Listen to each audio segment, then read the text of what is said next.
Can anyone be successful? And where does talent fit in at all? Here's what I believe. 1.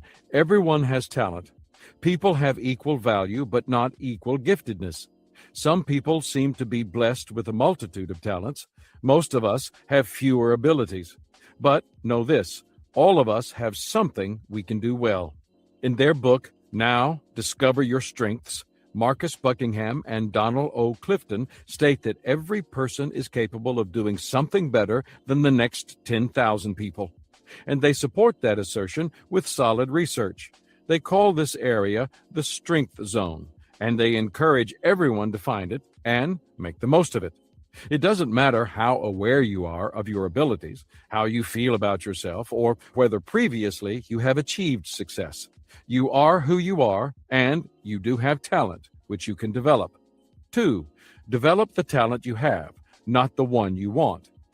If I ask you who would be more successful, the person who relies on his talent alone or the person who realizes his talent and develops it, the answer would be obvious. Then I'll ask you this question.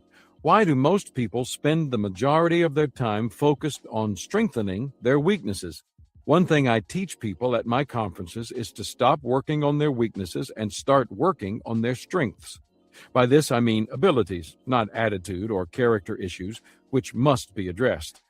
It has been my observation that people can increase their ability in an area by only 2 points on a scale of 1 to 10. For example, if your natural talent in an area is a 4, with hard work, you may raise it to a 6. In other words, you can go from a little below average to a little above average. But let's say you find a place where you are a 7. You have the potential to become a 9, maybe even a 10, if it's your greatest area of strength and you work exceptionally hard. That helps you advance from 1 in 10,000 talent to 1 in 100,000 talent. But only if you do the other things needed to maximize your talent. 3. Anyone can make choices that will add value to talent. So, if you should focus on developing your best talent and not your weaknesses, where should you spend your energy? On your choices. The key choices you make, apart from the natural talent you already have, will set you apart from others who have talent alone. Orator, attorney, and political leader William Jennings Bryan said, "Destiny is not a matter of chance, it is a matter of choice.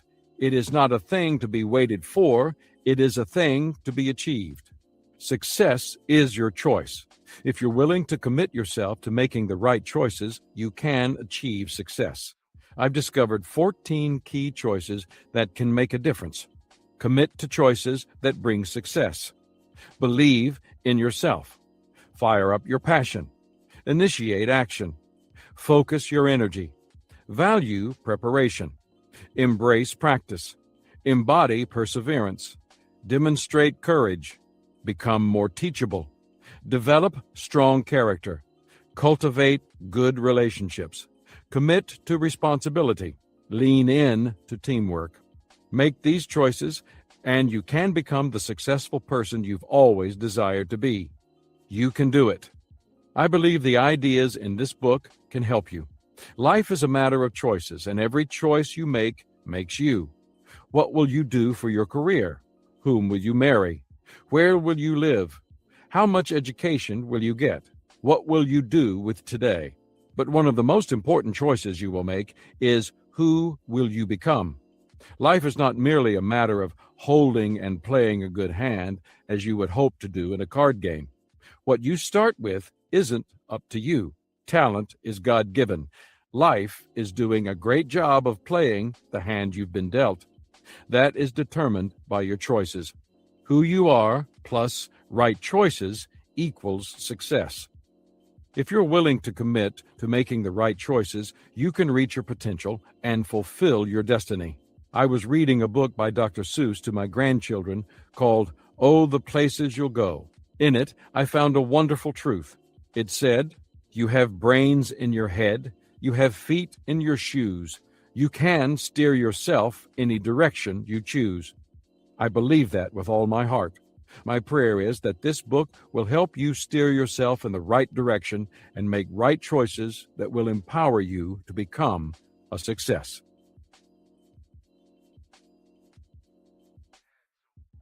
Chapter 2.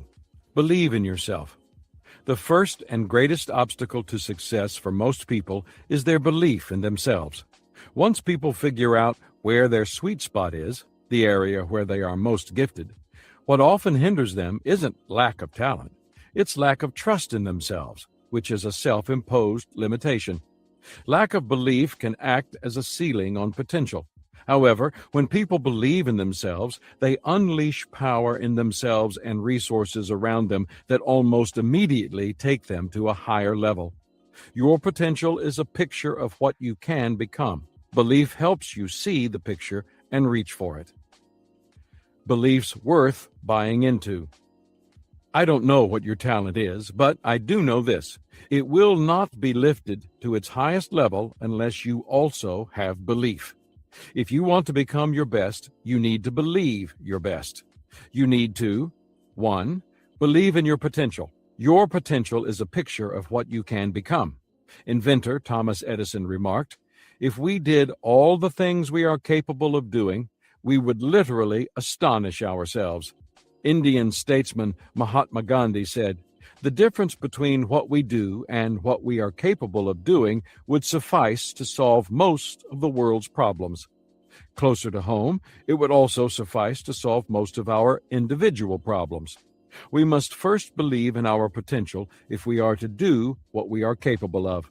Too many people fall far short of their real potential. John Powell, author of The Secret of Staying in Love, estimates that the average person reaches only 10% of his potential, sees only 10% of the beauty that is all around him, hears only 10% of its music and poetry, smells only 10% of its fragrance, and tastes only 10% of the deliciousness of being alive. Most neither see nor seize their potential. Executive coach Joel Garfinkel recounts a story by writer Mark Twain in which a man died and met St. Peter at the pearly gates. Immediately realizing that St. Peter was a wise and knowledgeable individual, the man inquired, "St. Peter, I've been interested in military history for many years. Tell me, who is the greatest general of all time?" St. Peter quickly responded, "Oh, that's a simple question. It's that man right over there." "You must be mistaken," responded the man, now very perplexed. "I knew that man on earth, and he was just a common laborer." "That's right, my friend," assured St. Peter. "He would have been the greatest general of all time if he had been a general." Cartoonist Charles Schulz offered this comparison. Life is a 10-speed bike. Most of us have gears we never use. What are we saving those gears for? It's not good to travel through life without breaking a sweat. So, what's the problem? Most of the time, it's self-imposed limitations. They limit us as much as real ones. Life is difficult enough as it is. We make it more difficult when we impose additional limitations on ourselves. Industrialist Charles Schwab observed, "When a man has put a limit on what he will do, he has put a limit on what he can do." In If It Ain't Broke, Break It, Robert J. Kriegel and Louis Patler wrote, "We don't have a clue as to what people's limits are. All the tests, stopwatches, and finish lines in the world can't measure human potential. When someone is pursuing their dream, they'll go far beyond what seems to be their limitations. The potential that exists within us is limitless and largely untapped. When you think of limits, you create them." We often put too much emphasis on mere physical challenges and obstacles and give too little credence to psychological and emotional ones. Sharon Wood, the first North American woman to climb Mount Everest, learned some things about that after making her successful climb. She said, "I discovered it wasn't a matter of physical strength, but a matter of psychological strength. The conquest lay within my own mind to penetrate those barriers of self-imposed limitations and get through to that good stuff, the stuff called potential, 90% of which we rarely use." Several years ago, I was invited to Mobile, Alabama, to speak to 600 NFL coaches and scouts at the Senior Bowl. That's the game played by two teams of college seniors who have been invited to participate because they are believed to have NFL potential. In the morning, I taught from The 17 Indisputable Laws of Teamwork, which had just been published. In the afternoon, I attended a workout session in which the players were tested for running speed, reaction time, jumping ability, and so forth. One of the coaches in attendance, Dick Vermeil, chatted with me as I watched. At one point, he said, "You know, we can measure many of their skills, but it's impossible to measure the heart. Only the player can determine that. Your potential is really up to you. It doesn't matter what others might think. It doesn't matter where you come from. It doesn't even matter what you might have believed about yourself at a previous time in your life. It's about what lies within you and whether you can bring it out." There's a story about a farm boy from Colorado who loved to hike and rock climb. One day, while climbing in the mountains, he found an eagle's nest with an egg in it. He took the egg from the nest, and when he got home, he put it under a hen along with her other eggs. Since the eagle hatched among chicks, he thought he was a chicken. He learned chicken behavior from his mother and scratched in the chicken yard along with his siblings. He didn't know any better. And when he sometimes felt strange stirrings within him, he didn't know what to do with them. So he ignored them and suppressed them. After all, he was a chicken. He should behave like a chicken. Then, one day, an eagle flew over the farm, and the chicken yard eagle looked up and saw him. In that moment, he realized he wanted to be like that eagle. He wanted to fly high. He wanted to go to the mountain peaks he saw in the distance. He spread his wings, which were much larger and stronger than those of his siblings. Suddenly, he understood that he was like that eagle. Though he had never flown before, he possessed the instinct and the capabilities. He spread his wings once more, and he flew, unsteadily at first, but then with great power and control. As he soared and climbed, he knew he had finally discovered his true self. Phillips Brooks, writer of the song "O Little Town of Bethlehem," remarked, "When you discover you've been leading only half a life, the other half is going to haunt you until you develop it." Not only is that true, but I'd also say this: not reaching your potential is a real tragedy. To reach your potential, you must first believe in your potential and determine to live way beyond average. 2. Believe in yourself. It's one thing to believe that you possess remarkable potential. It's another thing to have enough faith in yourself that you think you can fulfill it. When it comes to believing in themselves, some people are agnostic. That's not only a shame, it also keeps them from becoming what they could be. Psychologist and philosopher William James emphasized that there is but one cause of human failure, and that is man's lack of faith in his true self. People who believe in themselves get better jobs and perform better in them than those who don't. Martin Seligman, professor of psychology at the University of Pennsylvania, did some research at a major life insurance company and found that the salespeople who expected to succeed sold 37% more insurance than those who didn't. The impact of belief in self begins early. Some researchers assert that when it comes to academic achievement in school, there is a greater correlation between self-confidence and achievement than there is between IQ and achievement. Attorney and marketing expert Carrie Randall observed, "Successful people believe in themselves, especially when others do not. That's no more evident than in sports. Coaches have told me that self-confidence within players is especially important in tight ball games. During crunch time, some players want the ball, others want to hide. The ones who want the ball are the self-confident ones. People with confidence live by a credo that is said to hang in the office of golfer Arnold Palmer. It reads, "If you think you are beaten, you are. If you think you dare not, you don't. If you'd like to win but think you can't, it's almost certain you won't." Life's battles don't always go to the stronger or faster man, but soon or late, the man who wins is the man who thinks he can. Only with belief in yourself will you be able to reach your potential. 3. Believe in your mission. What else is necessary to lift a person's talent? Believing in what you are doing. In fact, even if the odds are against your accomplishing what you desire, confidence will help you. William James asserted, "The one thing that will guarantee the successful conclusion of a doubtful undertaking is faith in the beginning that you can do it." How does this kind of belief help? Belief in your mission will empower you. Having confidence in what you are doing gives you the power to achieve it. Architect Frank Lloyd Wright noted, "The thing always happens that you really believe in, and the belief in a thing makes it happen." Confident people can usually evaluate a task before undertaking it and know whether they can do it. In that belief is great power.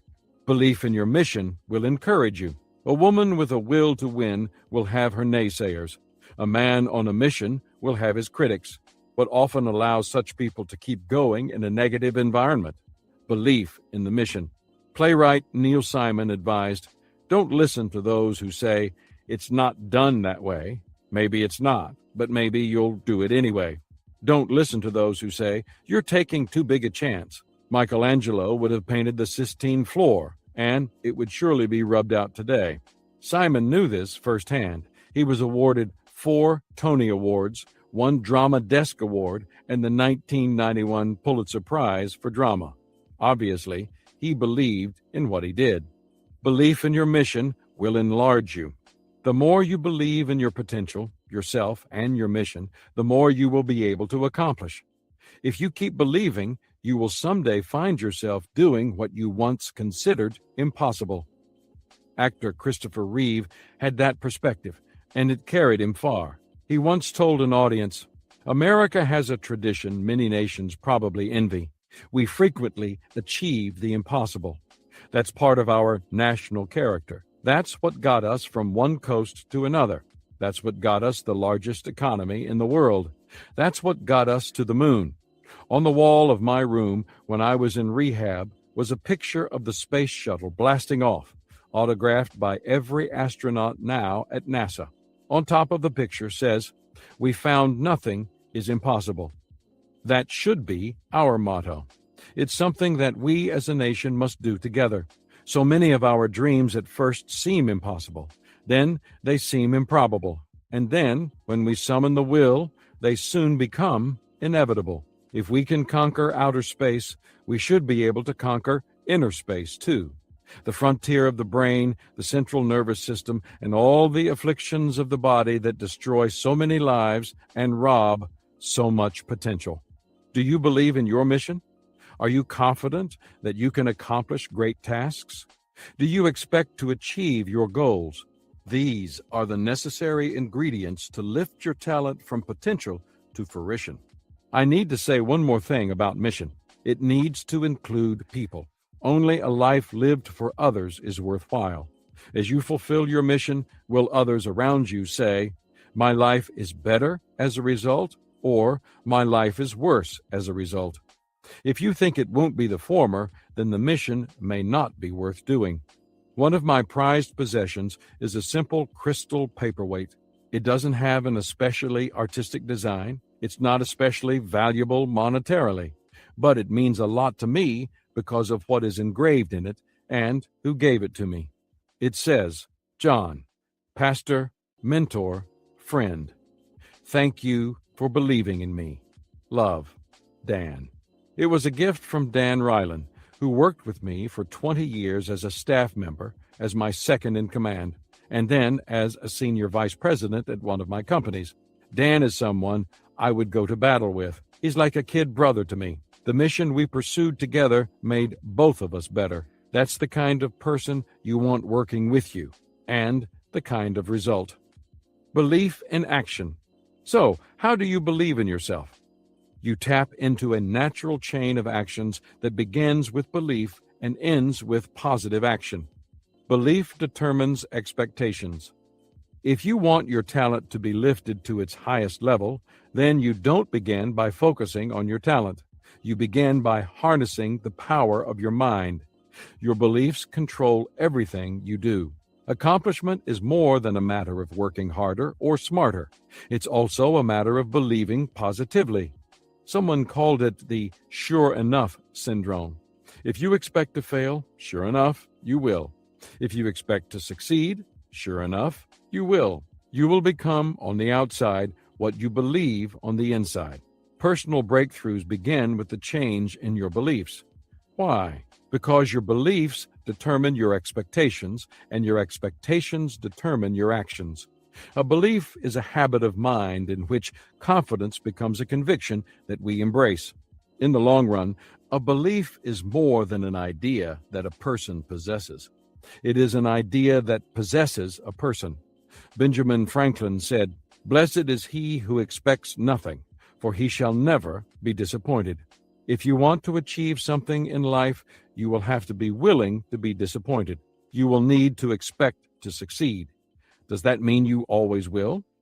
No. You will fail. You will make mistakes. But if you expect to win, you maximize your talent and you keep trying. You will eventually succeed. Attorney Carrie Randall said, "Contrary to popular opinion, life does not get better by chance. Life gets better by change. And this change always takes place inside. It is the change of thought that creates the better life." Improvement comes from change, but change requires confidence. For that reason, you need to make confidence in yourself a priority. You need to put believing in your potential, yourself, your mission, and your fellow human beings at the top of your list.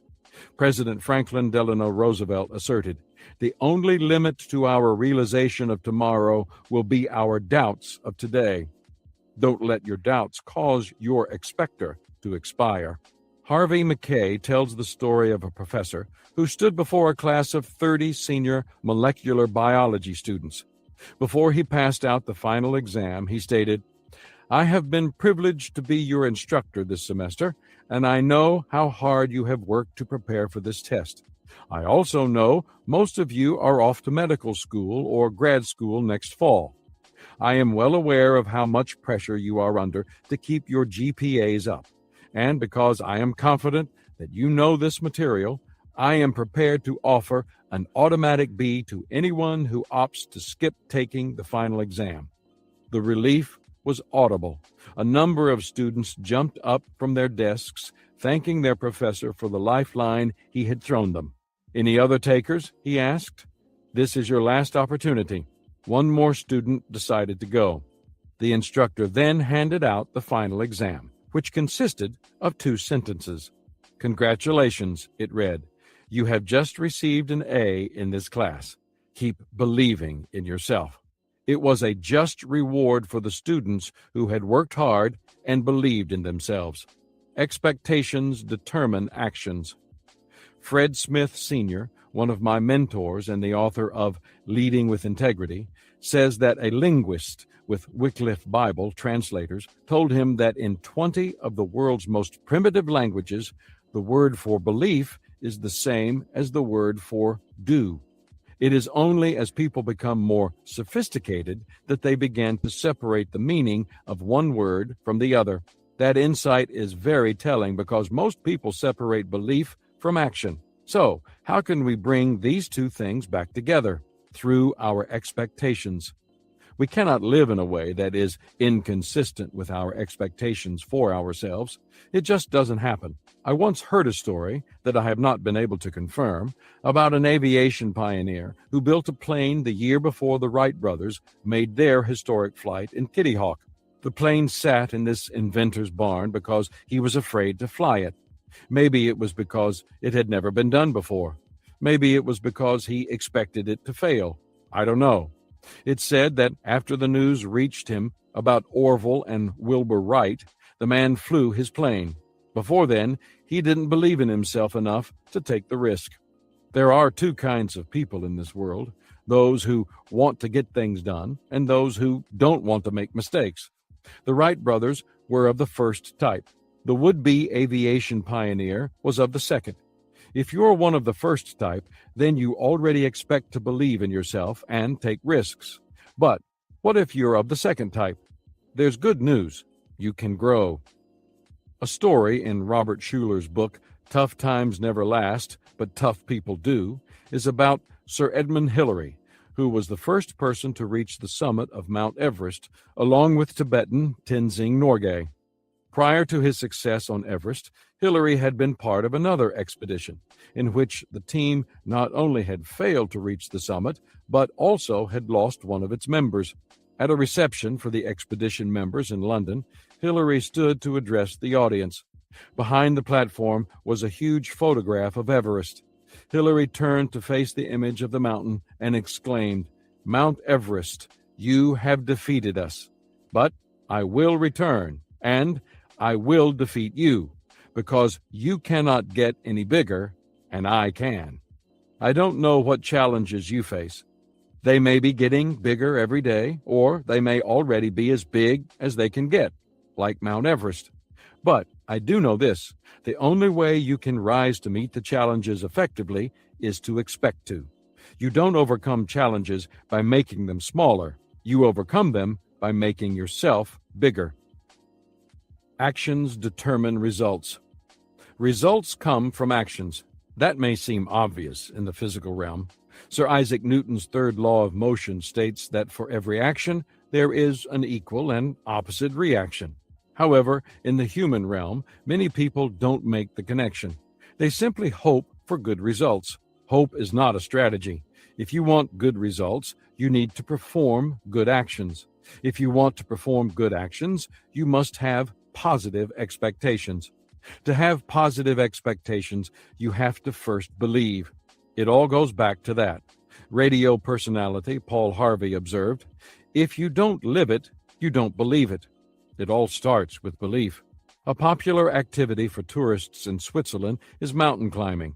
Not the type of climbing that the world-class mountaineers do to scale the world's highest peaks. Maybe it would be more accurate to call it high-altitude hiking.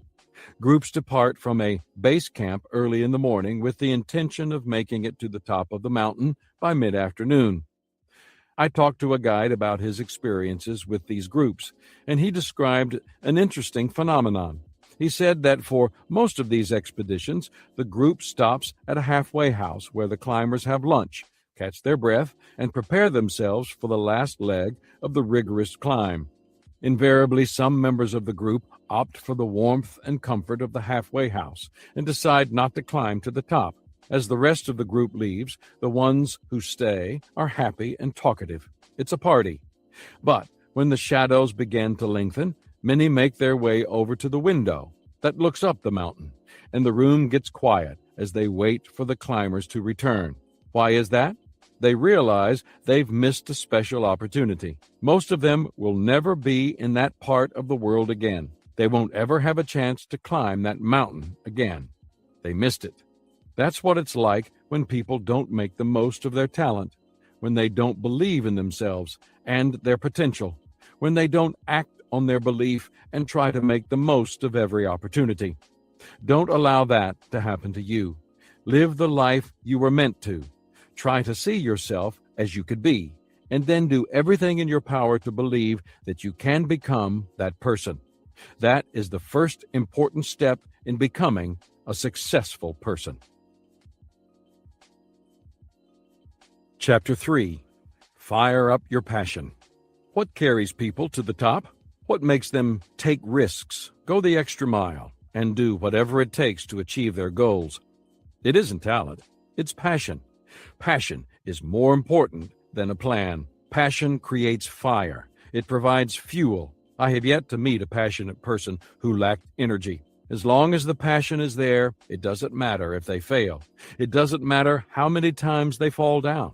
It doesn't matter if others are against them or if people say they cannot succeed. They keep going and make the most of whatever talent they possess. Your passion can empower you. Passion can energize every aspect of a person's life, including his talent. Have you ever known a person with great passion who lacked the energy to act on what mattered to her? I doubt it. A passionate person with limited talent will outperform a passive person who possesses greater talent. Why? Because passionate people act with boundless enthusiasm, and they just keep on going. Authors Robert J. Kriegel and Lewis Patler cite a study of 1,500 people over 20 years that shows how passion makes a significant difference in a person's career. At the outset of the study, The group was divided into Group A, 83% of the sample, who were embarking on a career chosen for the prospects of making money now in order to do what they wanted later, and Group B, the other 17% of the sample, who had chosen their career path for the reverse reason. They were going to pursue what they wanted to do now and worry about the money later. The data showed some startling revelations. At the end of the 20 years, 101 of the 1,500 had become millionaires. Of the millionaires, all but one, 100 out of 101, were from Group B, the group that had chosen to pursue what they loved. The old saying is true: find something you like to do so much that you'll gladly do it for nothing. And if you learn to do it well, someday people will be happy to pay you for it. When that's the case, then true are the words of a motto that Dr. Charles Mayo kept on his office wall: there's no fun like work. The power of passion. There really is no substitute for passion when it comes to energizing your talent. Take a look at what passion can do for you. 1. Passion is the first step to achievement. Loving what you do is the key that opens the door for achievement. When you don't like what you're doing, it really shows, no matter how hard you try to pretend it doesn't. You can become like the little boy named Eddie, whose grandmother was an opera lover. She had season tickets, and when Eddie turned 8, she decided to take him to a performance of Wagner, in German, as his birthday present. The next day, at his mother's prompting, the child wrote the following in a thank you note: "Dear grandmother, thank you for the birthday present. It is what I always wanted, but not very much. Love, Eddie." It's difficult to achieve when you don't have the desire to do so. That's why passion is so important. There is a story about Socrates in which a proud and disdainful young man came to the philosopher and, with a smirk, said, "Oh, great Socrates, I come to you for knowledge." Seeing the shallow and vain young man for what he was, Socrates led the young man down to the sea into waist-deep water. Then he said, "Tell me again what you want." "Knowledge," he responded with a smile. Socrates grabbed the young man by his shoulders and pushed him down under the water, holding him there for 30 seconds. "Now, what do you want?" "Wisdom, O great Socrates," the young man sputtered. The philosopher pushed him under once again. When he let him up, he asked again, "What do you want?" "Knowledge, O wise," and he managed to spit out before Socrates held him under again, this time even longer. "What do you want?" the old man asked as he let him up again. The younger man coughed and gasped. "Air," he screamed. "I need air." When you want knowledge as much as you just wanted air, then you will get knowledge, the old man stated as he returned to shore. The only way you can achieve anything of significance is to really want it. Passion provides that. 2. Passion increases willpower. One of my roles as a motivational teacher is to try to help people reach their potential. For years, I tried to inspire passion in audiences by going about it the wrong way. I used to tell people about what made me passionate, what made me want to get out and do my best. But I could see that it wasn't having the effect I desired. People just didn't respond. I couldn't ignite others' passion by sharing my own. I decided to change my focus. Instead of sharing my passion, I started helping others discover their passion. To do that, I asked these questions. What do you sing about? What do you cry about? What do you dream about? The first 2 questions speak to what touches you at a deep level today. The third answers what will bring you fulfillment tomorrow. The answers to these questions can often help people discover their true passion.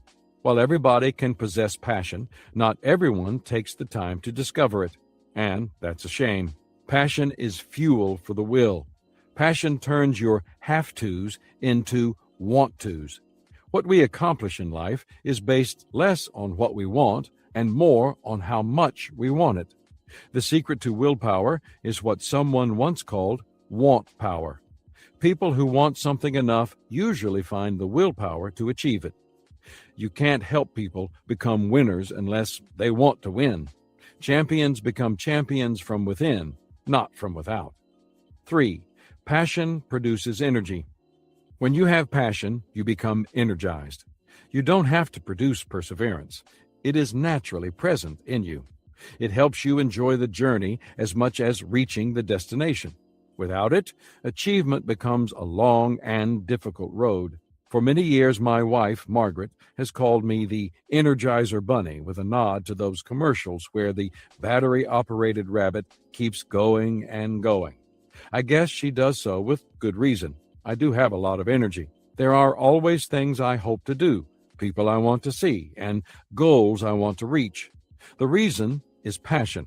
We often call people high energy or low energy based on how much they do. But I have come to the conclusion that it might be more appropriate to call them high or low passion. During a Q&A session at a conference, an attendee once asked me, "What is the secret of your passion?" It took me only a moment to be able to articulate it. 1. I am gifted at what I do. Strength zone. 2. What I do makes a difference. Results. 3.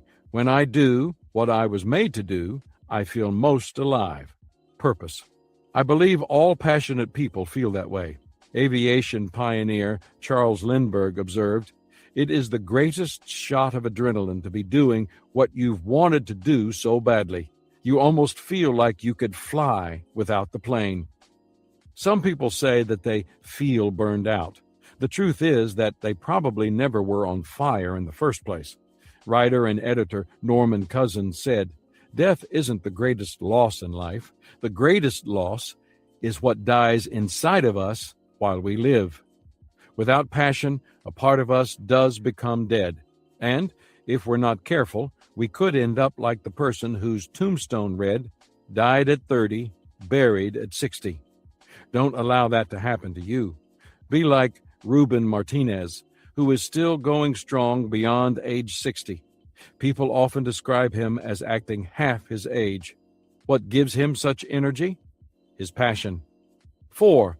Passion is the foundation for excellence. Passion can transform someone from average to excellent. I can tell you that from experience. When I was in high school, I wasn't a great student. My priorities were basketball first, friends second, and studies a distant third. Why? Because playing basketball and spending time with friends were things I was passionate about. I studied, but only to please my parents. School held little appeal for me. Everything changed when I went to college. For the first time, I was studying subjects that mattered to me. They were interesting, and they would apply to my future career. My grades went up because my passion did. In high school, I was sometimes on the principal's list, which was not a good thing. But in college, I continually made the dean's list. Passion fired my desire to achieve with excellence. Civil rights leader Martin Luther King Jr. asserted, "If a man hasn't discovered something that he will die for, he isn't fit to live." When you find purpose, you find passion. And when you find passion, it energizes your talent so that you can achieve excellence. 5. Passion is the key to success. People are such that whenever anything fires their souls, impossibilities vanish. Perhaps that's why philosopher-poet Ralph Waldo Emerson wrote, "Every great and commanding movement in the annals of the world is the triumph of enthusiasm." I read about 200 executives who were asked what makes people successful. The number one quality they cited was enthusiasm, not talent. 80% of them recognized that there needed to be a fire within to achieve success. The most talented people aren't always the ones who win. If they did, how could anyone explain the success of the 1980 U.S. Olympic hockey team, which was depicted in the movie Miracle, or the Hall of Fame careers of basketball's Larry Bird or football's Joe Montana? Of Montana, teammate Ronnie Lott said, "You can't measure the size of his heart with a tape measure or a stopwatch. It takes more than talent to create success. It takes passion." 6. Passion in a person is contagious. Writer and promotional publicist Eleanor Doan remarked, You cannot kindle a fire in any other heart until it is burning within your own. I believe that's true. One of my favorite subjects is communication. I have studied and taught it for years, and I always enjoy observing great communicators in action. I believe that people are instructed by reason, but they are inspired by passion. Even a brief review of effective leaders and business people throughout history illustrates that their passion caught on with others. One of my favorites is Winston Churchill. In the 1930s, Churchill was beginning to fade from view in British politics. But with the rise of Hitler came a rise in Churchill's passion. Long before others did, Churchill spoke out against the Nazis.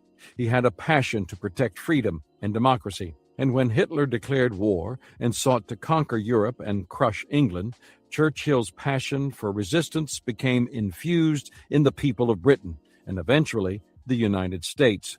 Without Churchill, the fate of the free world might have turned out to be quite different. Putting your passion to work. If you don't possess the energy you desire, then you need to fire up your passion. Here is how I suggest you proceed. 1. Prioritize your life according to your passion. People who have passion but lack priorities are like individuals who find themselves in a lonely log cabin deep in the woods on a cold, snowy night and then light a bunch of small candles and place them all around the room. They don't create enough light to help them see, nor do they produce enough heat to keep them warm. At best, they merely make the room seem a bit more cheerful. On the other hand, people who possess priorities but no passion are like those who stack wood in the fireplace of that same old cabin but never light the fire. But people who have passion with priorities are like those who stack the wood, light the fire, and enjoy the light and heat that it produces. Prioritizing your life according to your passion can be risky. For most people, it requires a major realignment in their work and private lives. But you can't be successful and play it safe. Advertising agency president Richard Edler stated, "Safe living generally makes for regrets later on. We are all given talents and dreams. Sometimes the two don't match, but more often than not, we compromise both before ever finding out. Later on, as successful as we might be, we find ourselves looking back longingly to that time when we should have chased our true dreams and our true talents for all they were worth. Don't let yourself be pressured into thinking that your dreams or your talents aren't prudent. They were never meant to be prudent. They were meant to bring joy and fulfillment into your life. If your priorities are not aligned with your passion, then begin thinking about making changes in your life. Will change be risky? Probably. But which would you rather live with, the pain of risk or the pain of regret? 2. Protect your passion. If you've ever built a fire, then you know this. The natural tendency of fires is to go out. If you want to keep a fire hot, then you need to feed it, and you need to protect it. Not everyone in your life will help you do that when it comes to your passion. In truth, there are two kinds of people: fire lighters, who will go out of their way to help you keep your fire hot, and firefighters, who will throw cold water on your fire of passion that burns within you. How can you tell the fire lighters from the firefighters? Listen to what they say. Firefighters use phrases like these: "It's not in the budget. That's not practical. We tried that before, and it didn't work. We've never done that before. Yeah, but the boss won't go for it. If it ain't broke, then don't fix it. That's not the way we do things around here. It'll never work." But who will do all the extra work? You're not, fill in the blank, smart, talented, young, old, etc. enough. You're getting too big for your britches. Who do you think you are? If you've heard one or more of these phrases coming from people you know, you may want to create some distance between yourself and them. These firefighters focus on what's wrong rather than what's right. They find the cloud that comes with every silver lining. They doubt. They resist change. They keep people from reaching their potential by trying to put out the fire of their passion. Stay away from them. Instead, spend more time with people who see you not just as you are, but as you could be. People who encourage your dreams, ignite your passion. I try to schedule a lunch or two with firelighters like these every month. They really fire me up and energize me to do what I know is best for me. 3. Pursue your passion with everything you've got. Daniel Eugene, Rudy Rudiger, upon whose life the movie Rudy was based, observed, "If you really, really believe in your dream, you'll get there. But you have to have passion and total commitment to make it happen. When you have passion and commitment, you don't need a complex plan. Your plan is your life, is your dream. What do you want to accomplish in your lifetime? How do you want to focus your energy? On survival, success, or significance? We live in a time and place with too many opportunities for survival alone, and there's more to life than mere success. We need to dream big. We need to adopt the perspective of someone like playwright George Bernard Shaw, who wrote, "I am convinced that my life belongs to the whole community, and as long as I live, it is my privilege to do for it whatever I can. For the harder I work, the more I live. I rejoice in the life for its own sake. Life is no brief candle to me. It is a sort of splendid torch, which I got hold of for a moment, and I want to make it burn as brightly as possible before turning it over to future generations."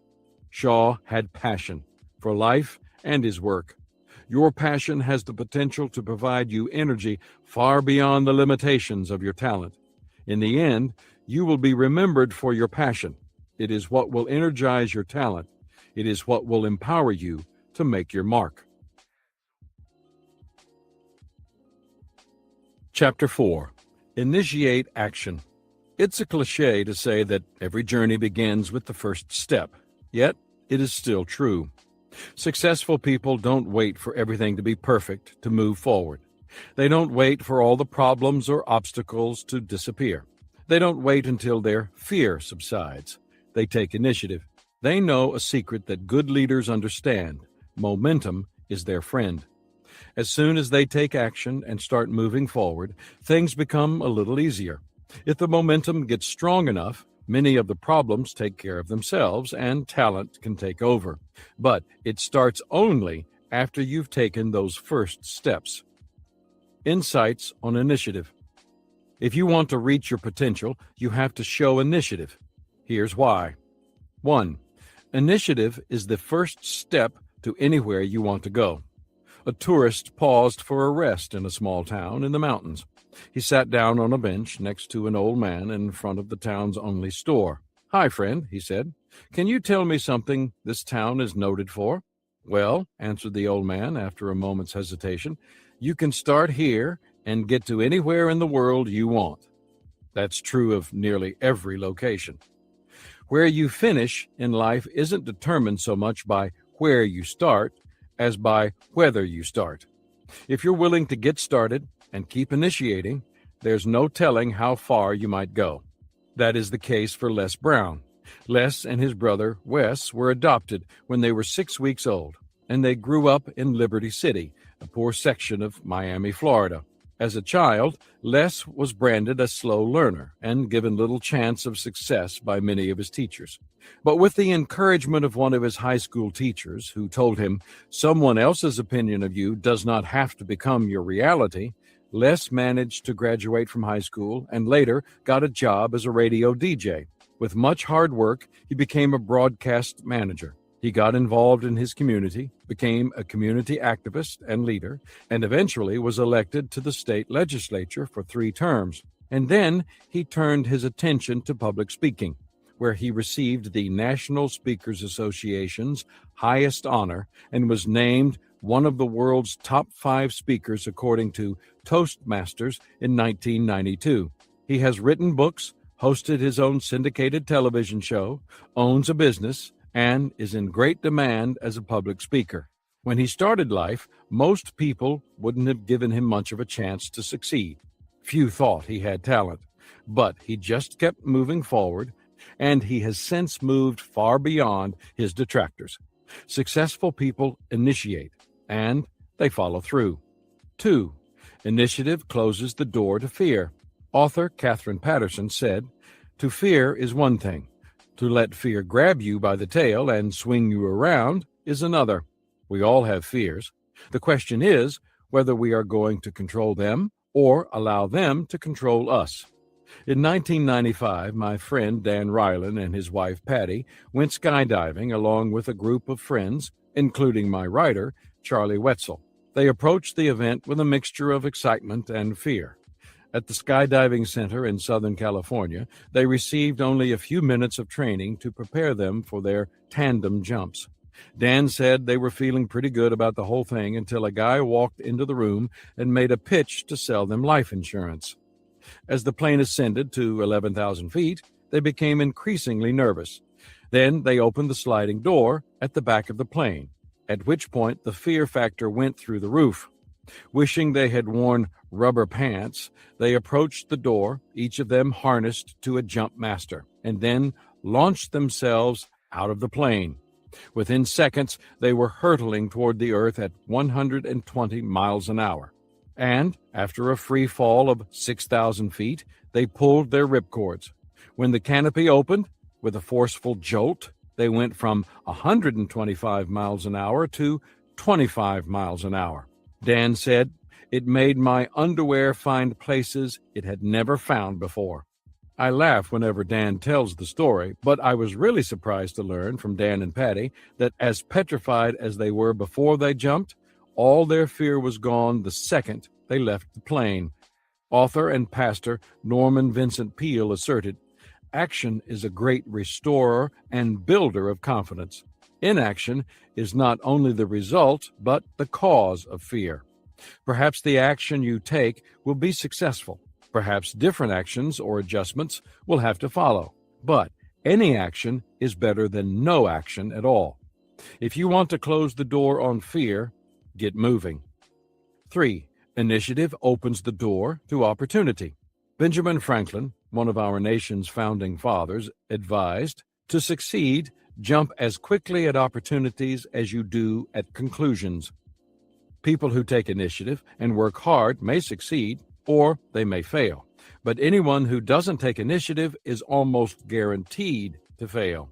No one can wait until everything is perfect to act and expect to be successful. It is better to be 80% sure and make things happen than it is to wait until you are 100% sure, because by then the opportunity will have already passed you by. 4. Initiative eases life's difficulties. Psychiatrist M. Scott Peck famously stated, "Life is difficult. It's not most people's problem. Their response to life's difficulties is." Too many people wait around for their ship to come in. When they take that approach to life, they often find it to be hardship. The things that simply come to us are rarely the things we want. To have a chance at getting what we desire, we need to work for it. Philosopher and author William James said, "Nothing is so fatiguing as the hanging on of an uncompleted task." The longer we let things slide, the harder they become. The hardest work is often the accumulation of many easy things that should have been done yesterday, last week, or last month. The only way to get rid of a difficult task is to do it. That takes initiative. 5. Initiative is often the difference between success and failure. A man who was employed by a duke and duchess in Europe was called in to speak to his employer. "James," said the duchess, "how long have you been with us?" "About 30 years, Your Grace," he replied. "As I recall, you were employed to look after the dog." "Yes, Your Grace," James replied. "James, that dog died 27 years ago." "Yes, Your Grace," James said. "What would you like me to do now?" Like James, too many people are waiting for someone else to tell them what to do next. Nearly all people have good thoughts, ideas, and intentions, but many of them never translate those into action. Doing so requires initiative. Talent without initiative never reaches its potential. It's like a caterpillar that won't get into its cocoon. It will never transform, forever relegated to crawl on the ground, even though it had the potential to fly. People who don't initiate action. When it comes to initiative, there are really only 4 kinds of people. 1. People who do the right thing without being told. 2. People who do the right thing when told. 3.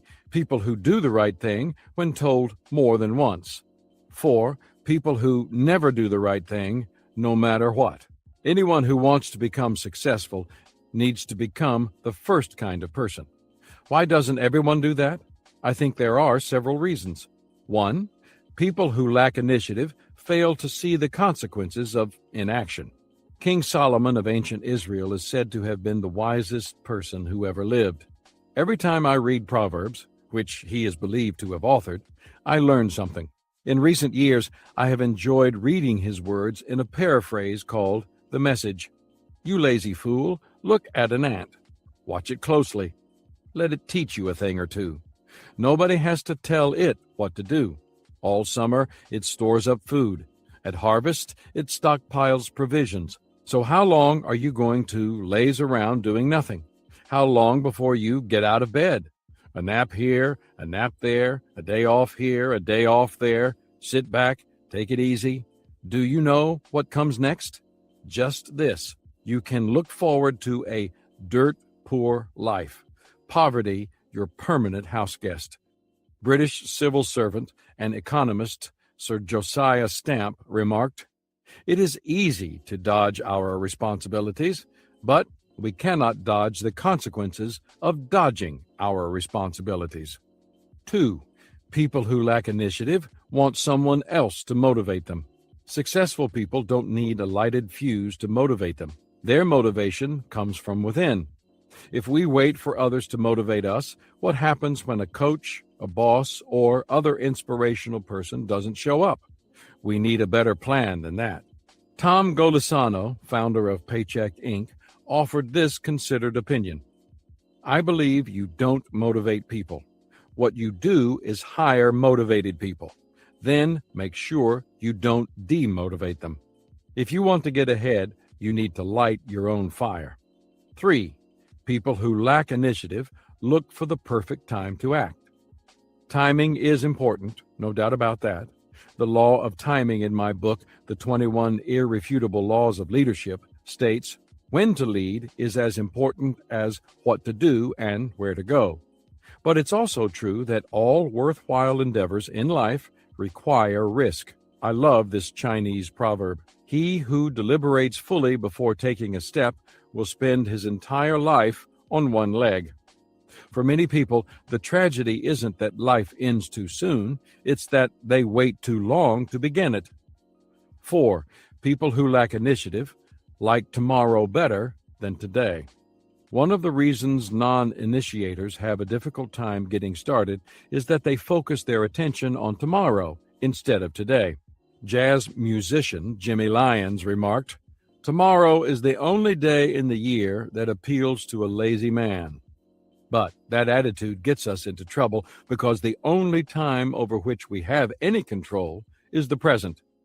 Edgar Guest wrote a poem that captures the fate of those who have this problem. It is appropriately titled Tomorrow. He was going to be all that a mortal should be tomorrow. No one should be kinder or braver than he tomorrow. A friend who was troubled and weary he knew, who'd be glad of a lift, and who needed it too. On him he would call and see what he could do tomorrow. Each morning he stacked up the letters he'd write tomorrow, and thought of the folks he would fill with delight tomorrow. It was too bad, indeed, he was busy today, and hadn't a minute to stop on his way. More time he would have to give to others, he'd say, tomorrow. The greatest of workers this man would have been tomorrow.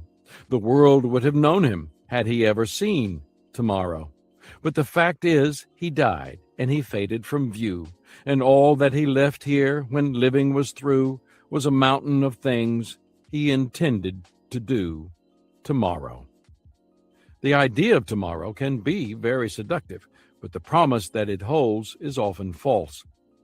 Spanish priest and writer Baltasar Gracian said, "The wise man does at once what the fool does finally." Anything worth doing is worth doing immediately. Remember that for people who never start, their difficulties never stop. How to develop greater initiative. To be honest, all of us are plagued by procrastination in some area of our lives. If something is unpleasant, uninteresting, or complex, we tend to put it off. Even some things we like doing can cause us difficulty. Johann Wolfgang von Goethe observed, "To put your ideas into action is the most difficult thing in the world. Yet, to reach our potential and become successful, we must show initiative."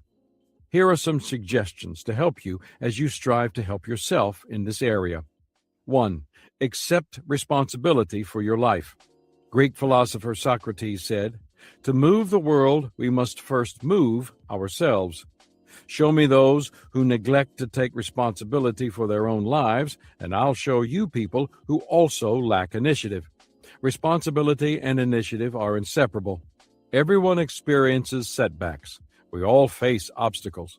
From time to time, we all feel that the deck is stacked against us. We need to show initiative anyway.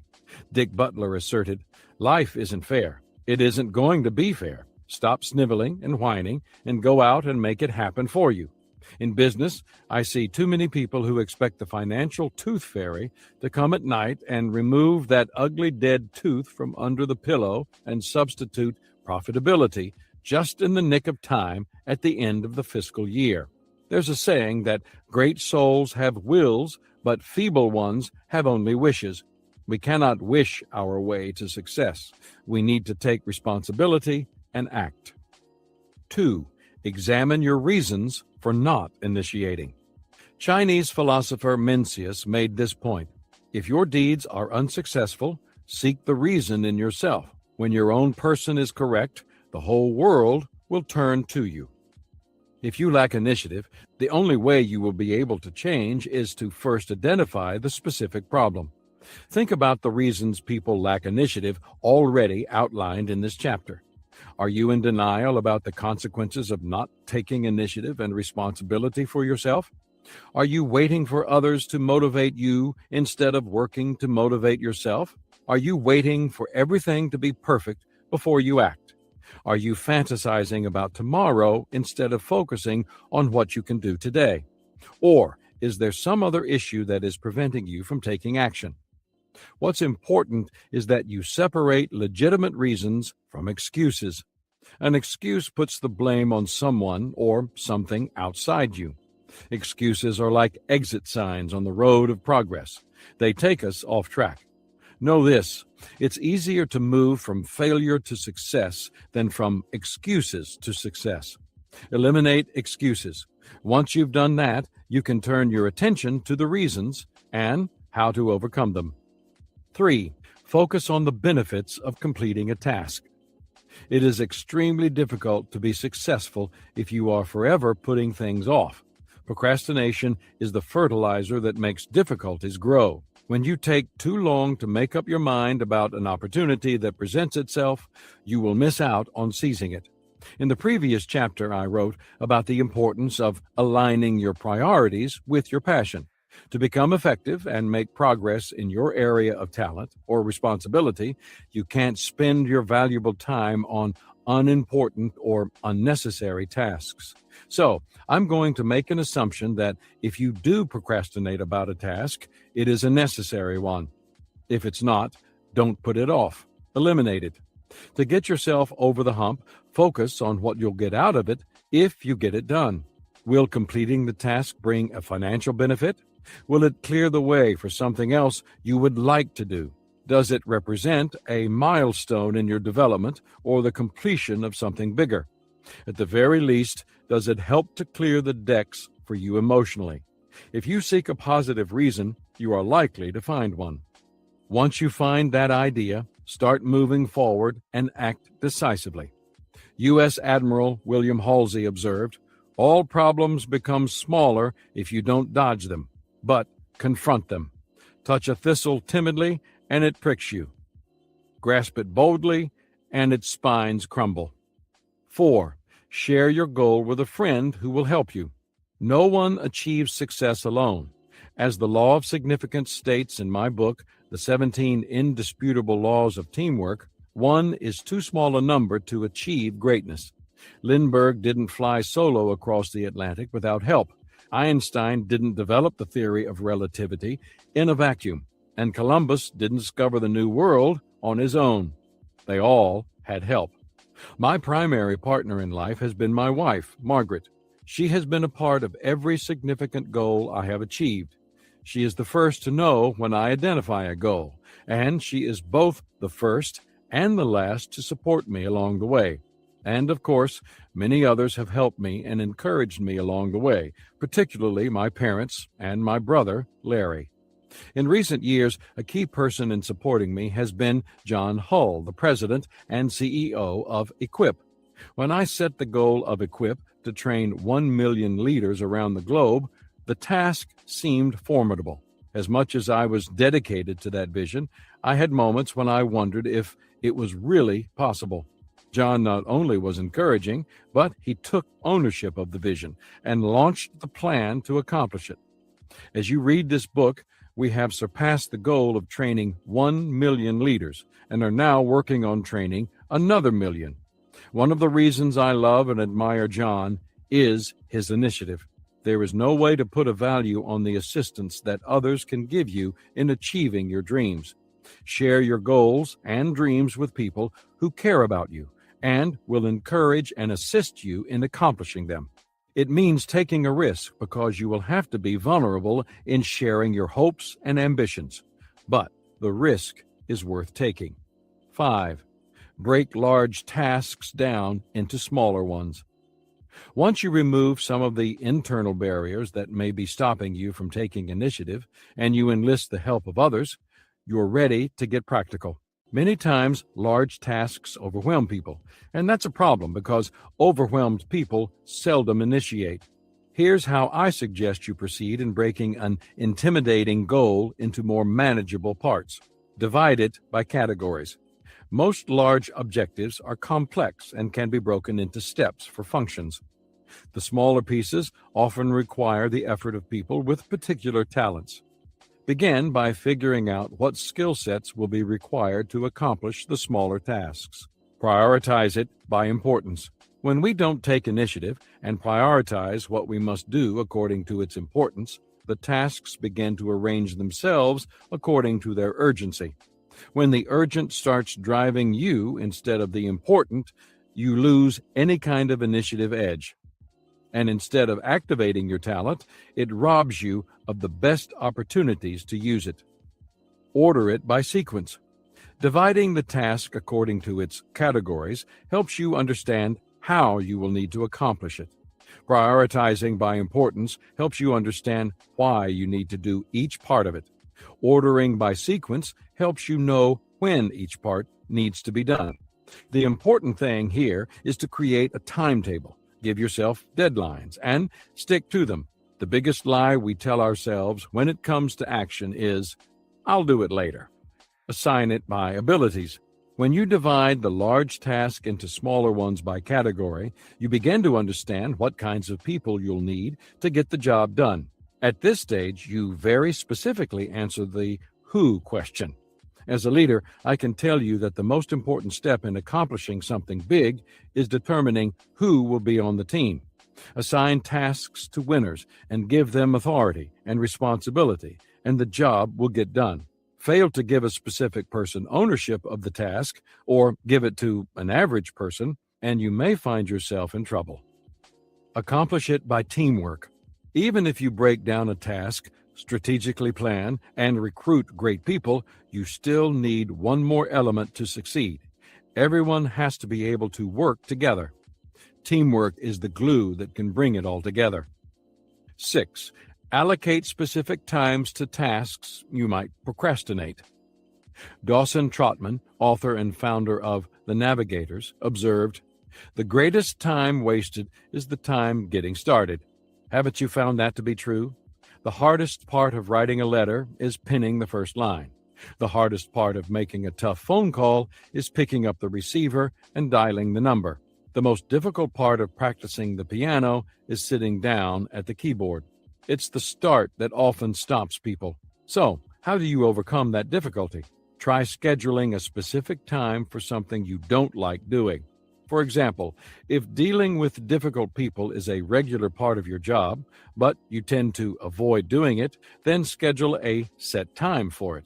Maybe the best time would be between 2 and 3 o'clock every day. Treat it like an appointment, and when 3 o'clock rolls around, stop until tomorrow. 7. Remember, preparation includes doing. One of the questions I often hear concerns writing. Young leaders frequently ask me how I got started, and I tell them about my first book, Think on These Things. It's a small book comprised of many 3-page chapters, but it took me nearly a year to write it. I remember many nights when I spent hours scribbling on a legal pad only to have a few sentences to show for my effort. I want to sell a lot of books and influence a lot of people like you do, these young leaders will declare. That's great, I'll answer. What have you written? Well, nothing yet, is typically the response. Okay, I said. What are you working on? I asked the question, hoping to give some encouragement. Well, I'm not actually writing yet, but I have a lot of ideas, they'll say, explaining that they hope they'll have more time next month or next year or after they get out of school. When I hear an answer like that, I know it will never happen. Writers write. Composers compose. Leaders lead. You must take action in order to become who you desire to be. Novelist Louis L'Amour, who wrote more than 100 books and sold more than 230 million copies, advised, start writing, no matter about what. The water does not flow until the faucet is turned on. Desire isn't enough. Good intentions aren't enough. Talent isn't enough. Success requires initiative. Michael E. Angier, founder of SuccessNet, stated, ideas are worthless. Intentions have no power. Plans are nothing unless they are followed with action. Do it now. Chapter 5. Focus your energy. Watch small children playing, and what do you see? They move quickly from one toy to another and from activity to activity. They expend tremendous amounts of energy, but get little done. That's to be expected. They are exploring their world and learning by doing. Focusing our energy does not come naturally to us, yet it is essential for anyone who wants to make the most of his talent. Having talent without focus is like being an octopus on roller skates. You can be sure that there will be plenty of movement, but you won't know in what direction it will be. Talent with focus directs you and has the potential to take you far. The power of focused energy. Focusing can bring tremendous power. Without it, you will often feel drained and unable to accomplish much. With it, you will find that your talents and abilities gain direction and intentionality, and those qualities pay off by producing results. Here are some facts you need to know about focus. 1. Focus does not come naturally to most people. We live in a culture with almost infinite choices and opportunities, and because of that, most people find themselves pulled in dozens of directions. What's worse is that people often find themselves expending much of their time and energy on things they don't really care about. Don Marquis, author of Archie and Mahitable, put it this way: ours is a world where people don't know what they want and are willing to go through hell to get it. The solution to such a predicament is focus. Poet William Matthews wrote, "One well-cultivated talent, deepened and enlarged, is worth 100 shallow faculties." The first law of success in this day, when so many things are clamoring for attention, is concentration.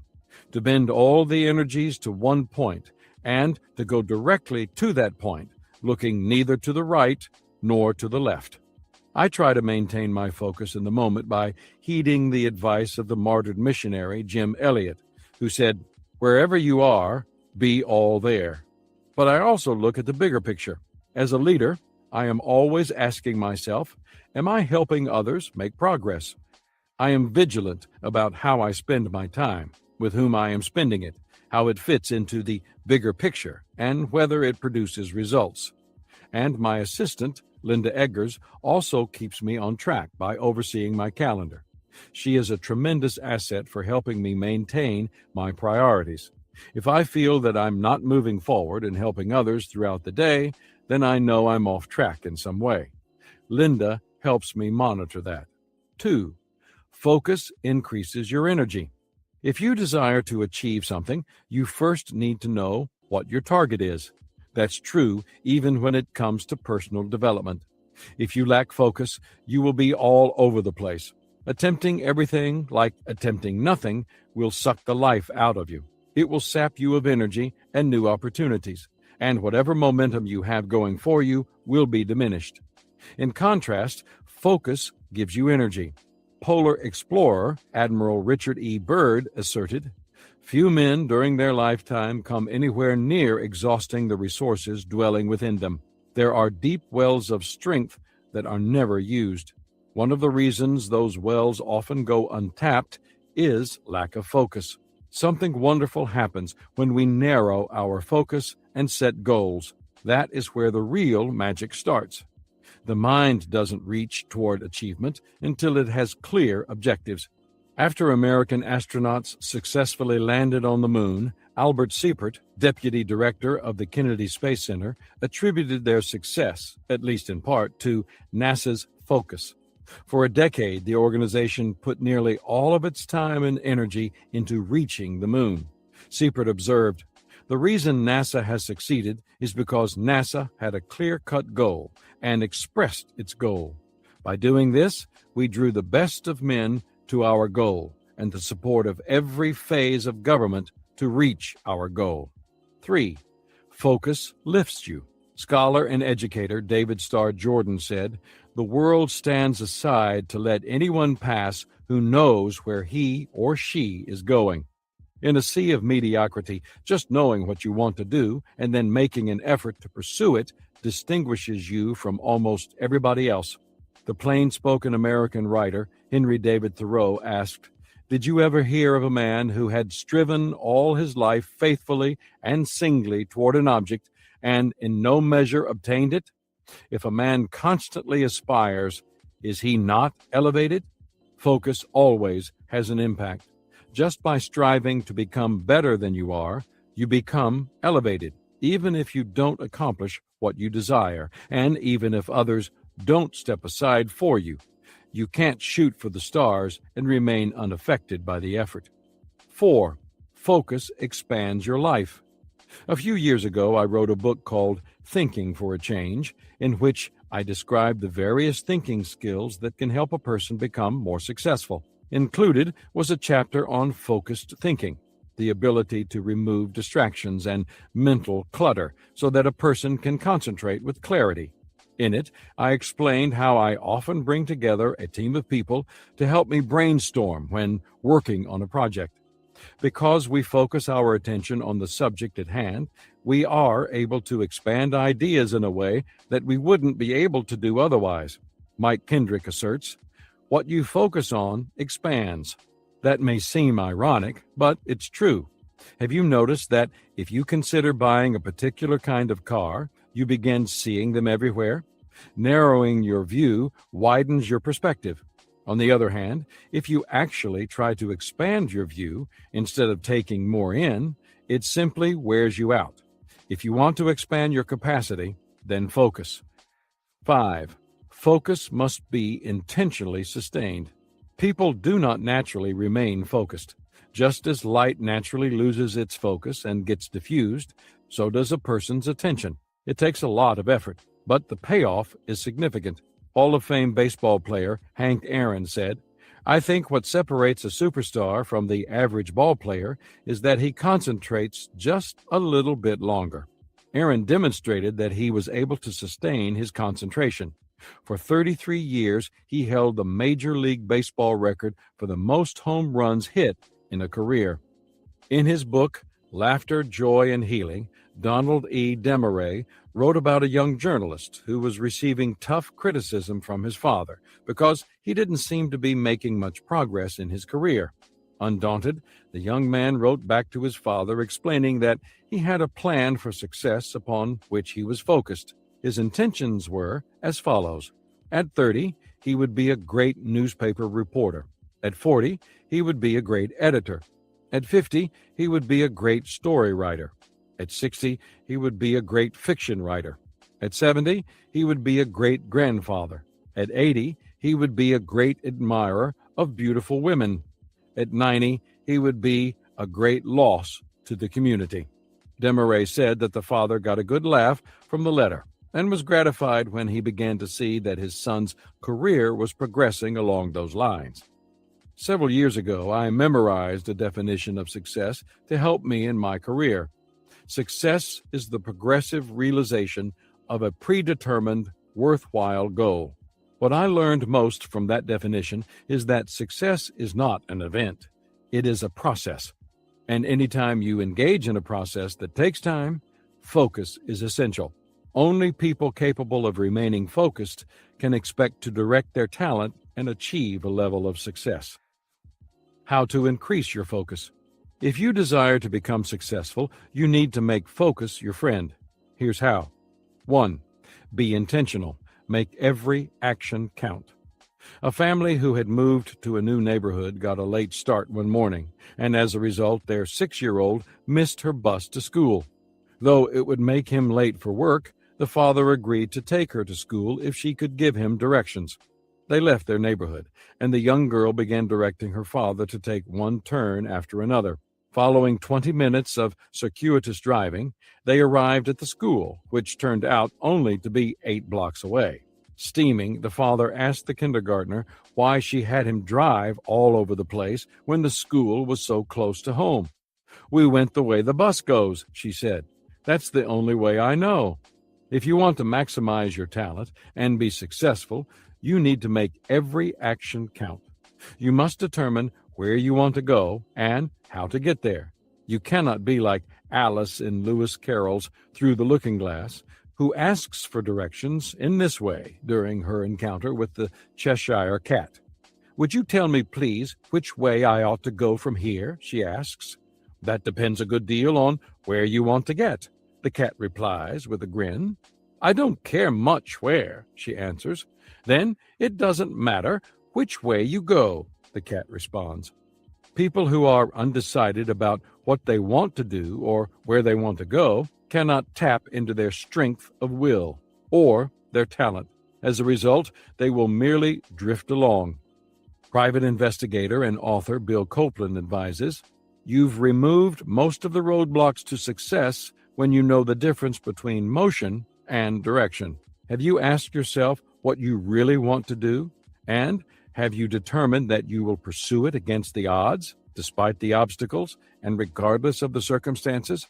Being intentional is about focusing on doing the right things, moment by moment, day by day, and then following through with them in a consistent way. As President John F. Kennedy asserted, efforts and courage are not enough without purpose and direction. 2. Challenge your excuses. A sign on the desk of an officer who works at the Pentagon reads, "The secrecy of my job does not permit me to know what I am doing." It's a clever joke, but it's not funny when it's actually true. People who don't know what they're doing soon become frustrated. We all have reasons for not doing what we ought to do. We don't have enough time. We don't have enough resources. We don't have enough help. We have problems. We have shortcomings. We have distractions. Should we let these things get us off track? No. 3. Don't let yesterday hijack your attention. Humorist and entertainer Will Rogers shared this thought: "Don't let yesterday take up too much of today." I've never known a person focusing on yesterday who had a better tomorrow. Too many people yearn for the past and get stuck in it. Instead, they should learn from the past and let go of it. Alvin Dark, who was once the manager of the Kansas City Athletics, used to say, "There's no such thing as taking a pitcher out. There's only bringing another pitcher in." That runs contrary to what you hear during most baseball broadcasts. But here's the point. When you say you're going to take a pitcher out, you're probably focused on the mistakes he made, the players he walked, the hits he allowed. That doesn't help you win the game. In contrast, when you say you're putting a pitcher in, You're focusing on what that new pitcher is going to do now to try to help you beat the other team. That can make a big difference in your team's attitude and in the player's ability to succeed. Editor and publisher Elbert Hubbard wrote, "A retentive memory may be a good thing, but the ability to forget is the true token of greatness. Successful people forget. They know the past is irrevocable. They're running a race. They can't afford to look back. Their eye is on the finish line. Magnanimous people forget. They're too big to let little things disturb them. They forget easily. If anyone does them wrong, they consider the source and keep cool. It's only the small people who cherish revenge. Be a good forgetter. Business dictates it, and success demands it. If you desire to make the most of your talent and achieve success, then you need to make what you're doing now your focus. Striving for achievements is a lot like driving a car. It's a good idea to check your rearview mirror occasionally, but not to give it your complete attention. If you do, you'll eventually be incapable of moving forward at all. 4. Focus on the present. Just as you should keep your focus off yesterday, you shouldn't have it on tomorrow. If you're always thinking about tomorrow, then you'll never get anything done today. Your focus needs to remain in the one area where you have some control, today. What's ironic is that if you focus on today, you get a better tomorrow. I try to do certain things every day to help me in this area. I read daily to grow in my personal life. I listen to others daily to broaden my perspective. I spend time thinking daily to apply what I'm learning. And I try to write daily so that I can remember what I've learned. I also try to share those lessons with others. Today's lessons become tomorrow's books. Every day I read aloud to myself the daily dozen lists from my book, Today Matters, to help me focus and have the right mindset. You should do something similar. You can't change yesterday. You can't count on tomorrow. But you can choose what you do today. Giving it your focus will pay dividends. 5. Stay focused on results. Anytime you concentrate on the difficulty of the work at hand instead of its results or rewards, you're likely to become discouraged. Dwell on the difficulties too long, and you'll start to develop self-pity instead of self-discipline, and your attention will become scattered instead of focused. As a result, you will accomplish less and less. By focusing on results, you will find it easier to stay positive and encouraged. Another thing that can distract you from results is interaction with difficult people. You will come in contact with a lot of people who can impact your efforts as you work on achieving your dreams, some in a negative way. Here are 5 types of people you are likely to encounter. Refreshers. They inspire your dreams and energize your talents. Refiners. They sharpen your ideas and clarify your vision. Reflectors. They mirror your energy, neither adding nor subtracting from it. Reducers. They try to reduce your vision and efforts to their comfort level. Rejectors. They deny your talent, hinder your efforts, and impede your vision. If you remain focused on results, you will stay grounded. The praise of others is less likely to go to your head, and the negative impact of people, such as the reducers and rejectors, will be minimized. 6. Develop and follow your priorities. There's an old saying that if you chase 2 rabbits, both will escape. Unfortunately, that is what many people seem to do. They don't focus their attention, and as a result, they become ineffective. Perhaps the reason is that people in our culture have too many choices, nearly unlimited options. Management expert Peter Drucker recognized this phenomenon. He said, "Concentration is the key to economic results. No other principle of effectiveness is violated as constantly today as the basic principle of concentration." Our motto seems to be, let's do a little bit of everything. If you want to develop your talent, you need to focus. If you're going to focus, you need to work on knowing what your true priorities are and then following them. This is something I have learned to do over time. I love options. I like to have the freedom to pursue the best course of action at any given moment. When I was in my 20s, I spent a lot of time doing things that had little return. In my 30s, I did better, but I still wasn't as focused as I should have been. It wasn't until I reached 40 that I started to become highly selective about where I spent my time and energy. Today, as I approach 60, I filter just about everything I do through my top priority. Am I adding value to people? For me, it all comes down to that. 7. Focus on your strengths, not your weaknesses. There's a story about a couple who bought a new piece of property upon which they intended to establish a farm. It was good land, and they could hardly wait to move there and get started. As they made plans for the move one night, they began to argue about what to do first. The wife wanted to build the house first. After all, once they moved, the new property would be their home. The husband, who had grown up working on a farm, wanted to build the barn first to house their animals. They went back and forth for a while until the man finally said, "Look, we have to build the barn first, because the barn will build the house and the garage, the silo, the kids' swing set, and everything else." When you focus on your priorities and put first things first, everything else is more likely to fall into place.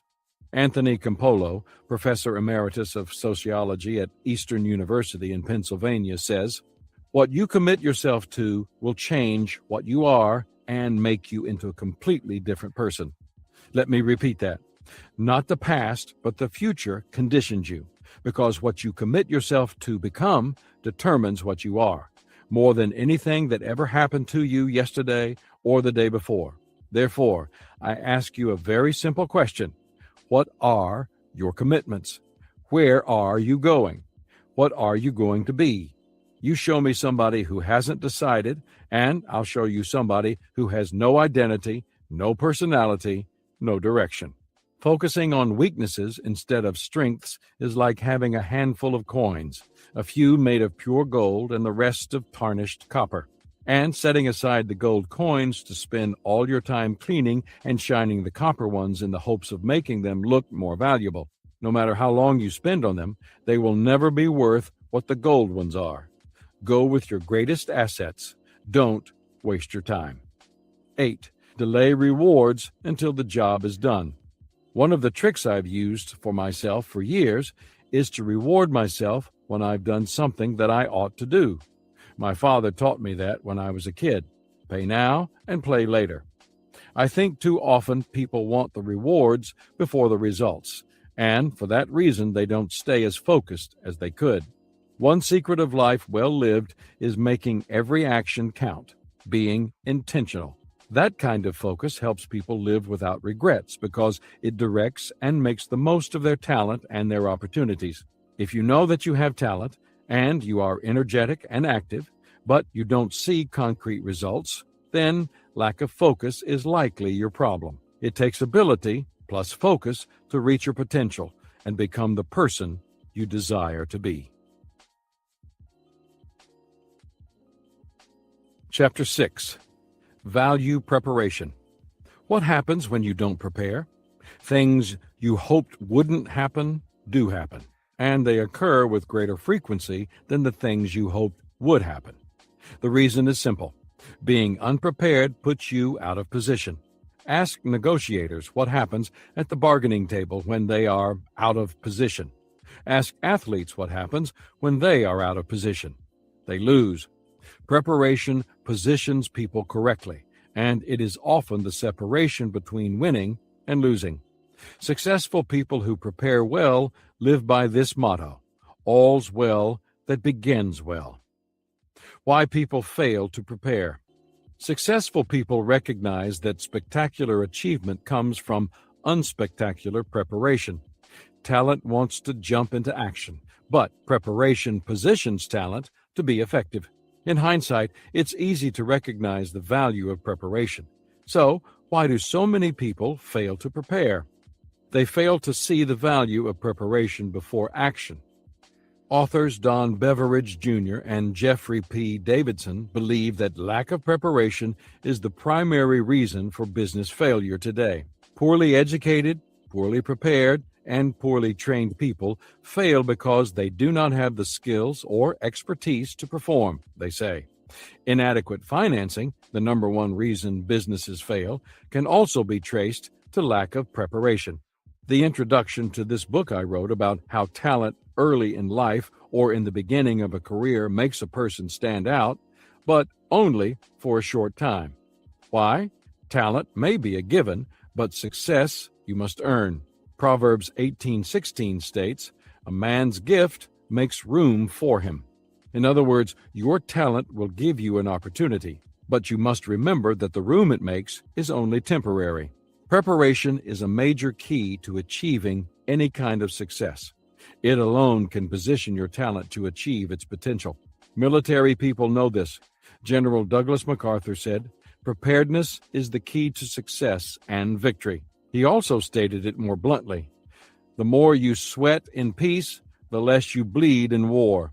The actions of Meriwether Lewis demonstrated that he had a similar attitude. Despite all the dangers and deprivations, the brutal weather and hostile Native Americans, Lewis lost only one member of his party, Sergeant Charles Floyd, probably from peritonitis caused by a ruptured appendix. No preparation on Lewis's part could have saved Floyd from that. In fact, in 1804, Floyd probably would have died under the care of a trained physician. They failed to appreciate the value of discipline. It's said that discipline is doing what you really don't want to do so that you can do what you really do want to do. Meriwether Lewis's most evident weakness was a tendency to be a bit rash and take offense.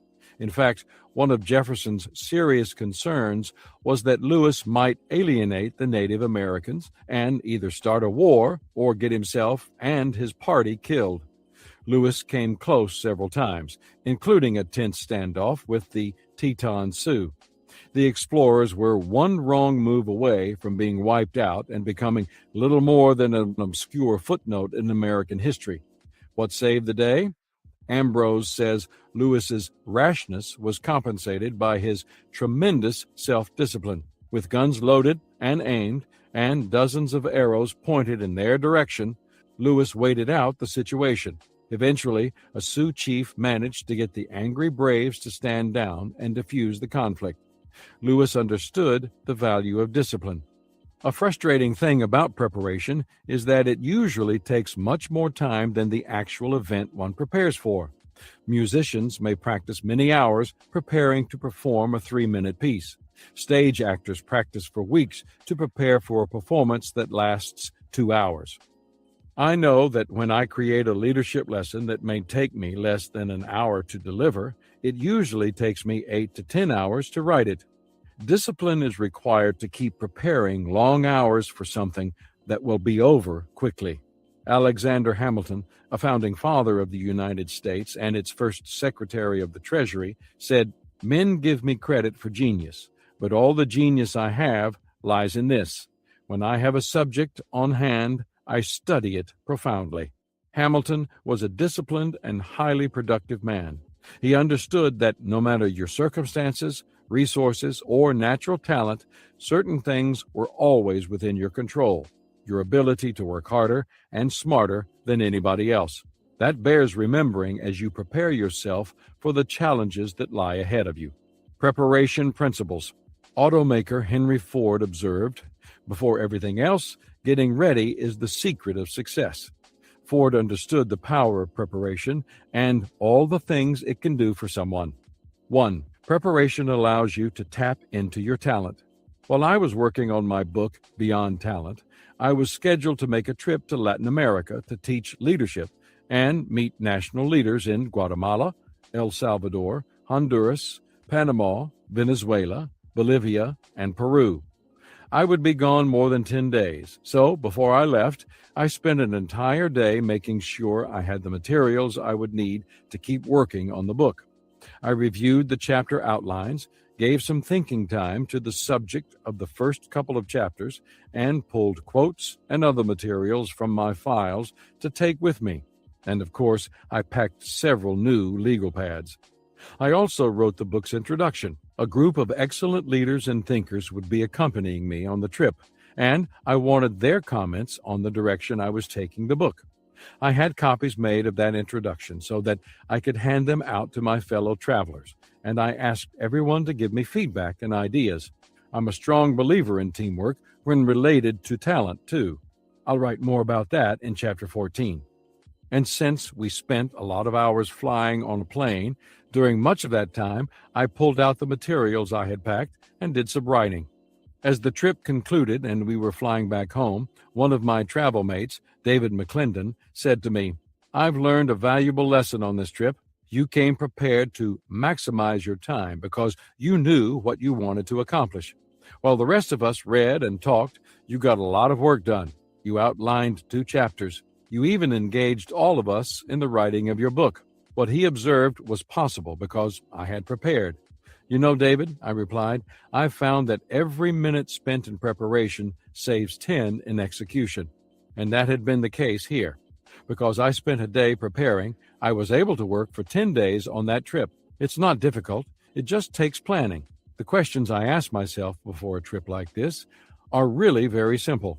What work is to be done? How is it to be done? When is it to be done? Where is it to be done? How fast can it be done? What do I need to get it done? Answering these questions prepares me for what lies ahead. And when I'm prepared, my talent is positioned for maximum effect. 2. Preparation is a process, not an event. We live in a quick-fix society. We think in terms of events and instant solutions. But preparation doesn't work that way. Why? Because it's about you. Anything having to do with people is process-oriented. The law of process in the 21 Irrefutable Laws of Leadership states, leadership develops daily, not in a day. The same can be said of maximizing your talent. Legendary UCLA basketball coach John Wooden said that the best way to improve your team is to improve yourself. He learned that lesson from his father, Joshua Wooden, who used to tell young John, "Don't try to be better than somebody else, but never cease trying to be the best you can be." That's good advice, whether you're playing basketball, parenting, or conducting business. In 1983, I began teaching and recording monthly leadership lessons. Today, nearly 4 decades later, I am still teaching them, and I have produced more than 300 different leadership lessons. How was I able to do it? By continually feeding my mind and adding to my pool of resources. Every day, I read and file quotes, stories, and idea starters. Every month, I draw upon those filed resources. Every year, I use some of those lessons to write new books. My productivity comes more from my preparation than anything else. That positions whatever talent I have so that I can use it to my maximum potential. It is an ongoing process, and if the daily learning and preparation ever stop, so will my productivity. 3. Preparation precedes opportunity. There's an old saying, you can claim to be surprised once. After that, you're unprepared. If you want to take advantage of opportunities to use your talent, then you must be prepared when the opportunities arise. Once the opportunity presents itself, it's too late to get ready. If you study the lives of dynamic men and women, you'll find that preparation for opportunity is a common theme. President Abraham Lincoln said, "I will prepare, and someday my chance will come." Prime Minister Benjamin Disraeli of England remarked, "The secret of success in life is for a man to be ready for his time when it comes." Oprah Winfrey asserted, "Luck is a matter of preparation, meeting opportunity." And President John F. Kennedy observed, "The time to repair the roof is when the sun is shining." All of these people had talent, prepared themselves, and then made the most of their opportunities when they arose. Many people believe their greatest barrier to opportunity is having one, but the reality is that their greatest barrier is being ready when one arrives. 4. Preparation for tomorrow begins with the right use of today. Recently, a few friends and I were privileged to have dinner with former New York City Mayor Rudy Giuliani and his wife, Judith, in Orlando after a speaking engagement. I found the mayor to be a very warm and personable person who was an easy conversationalist.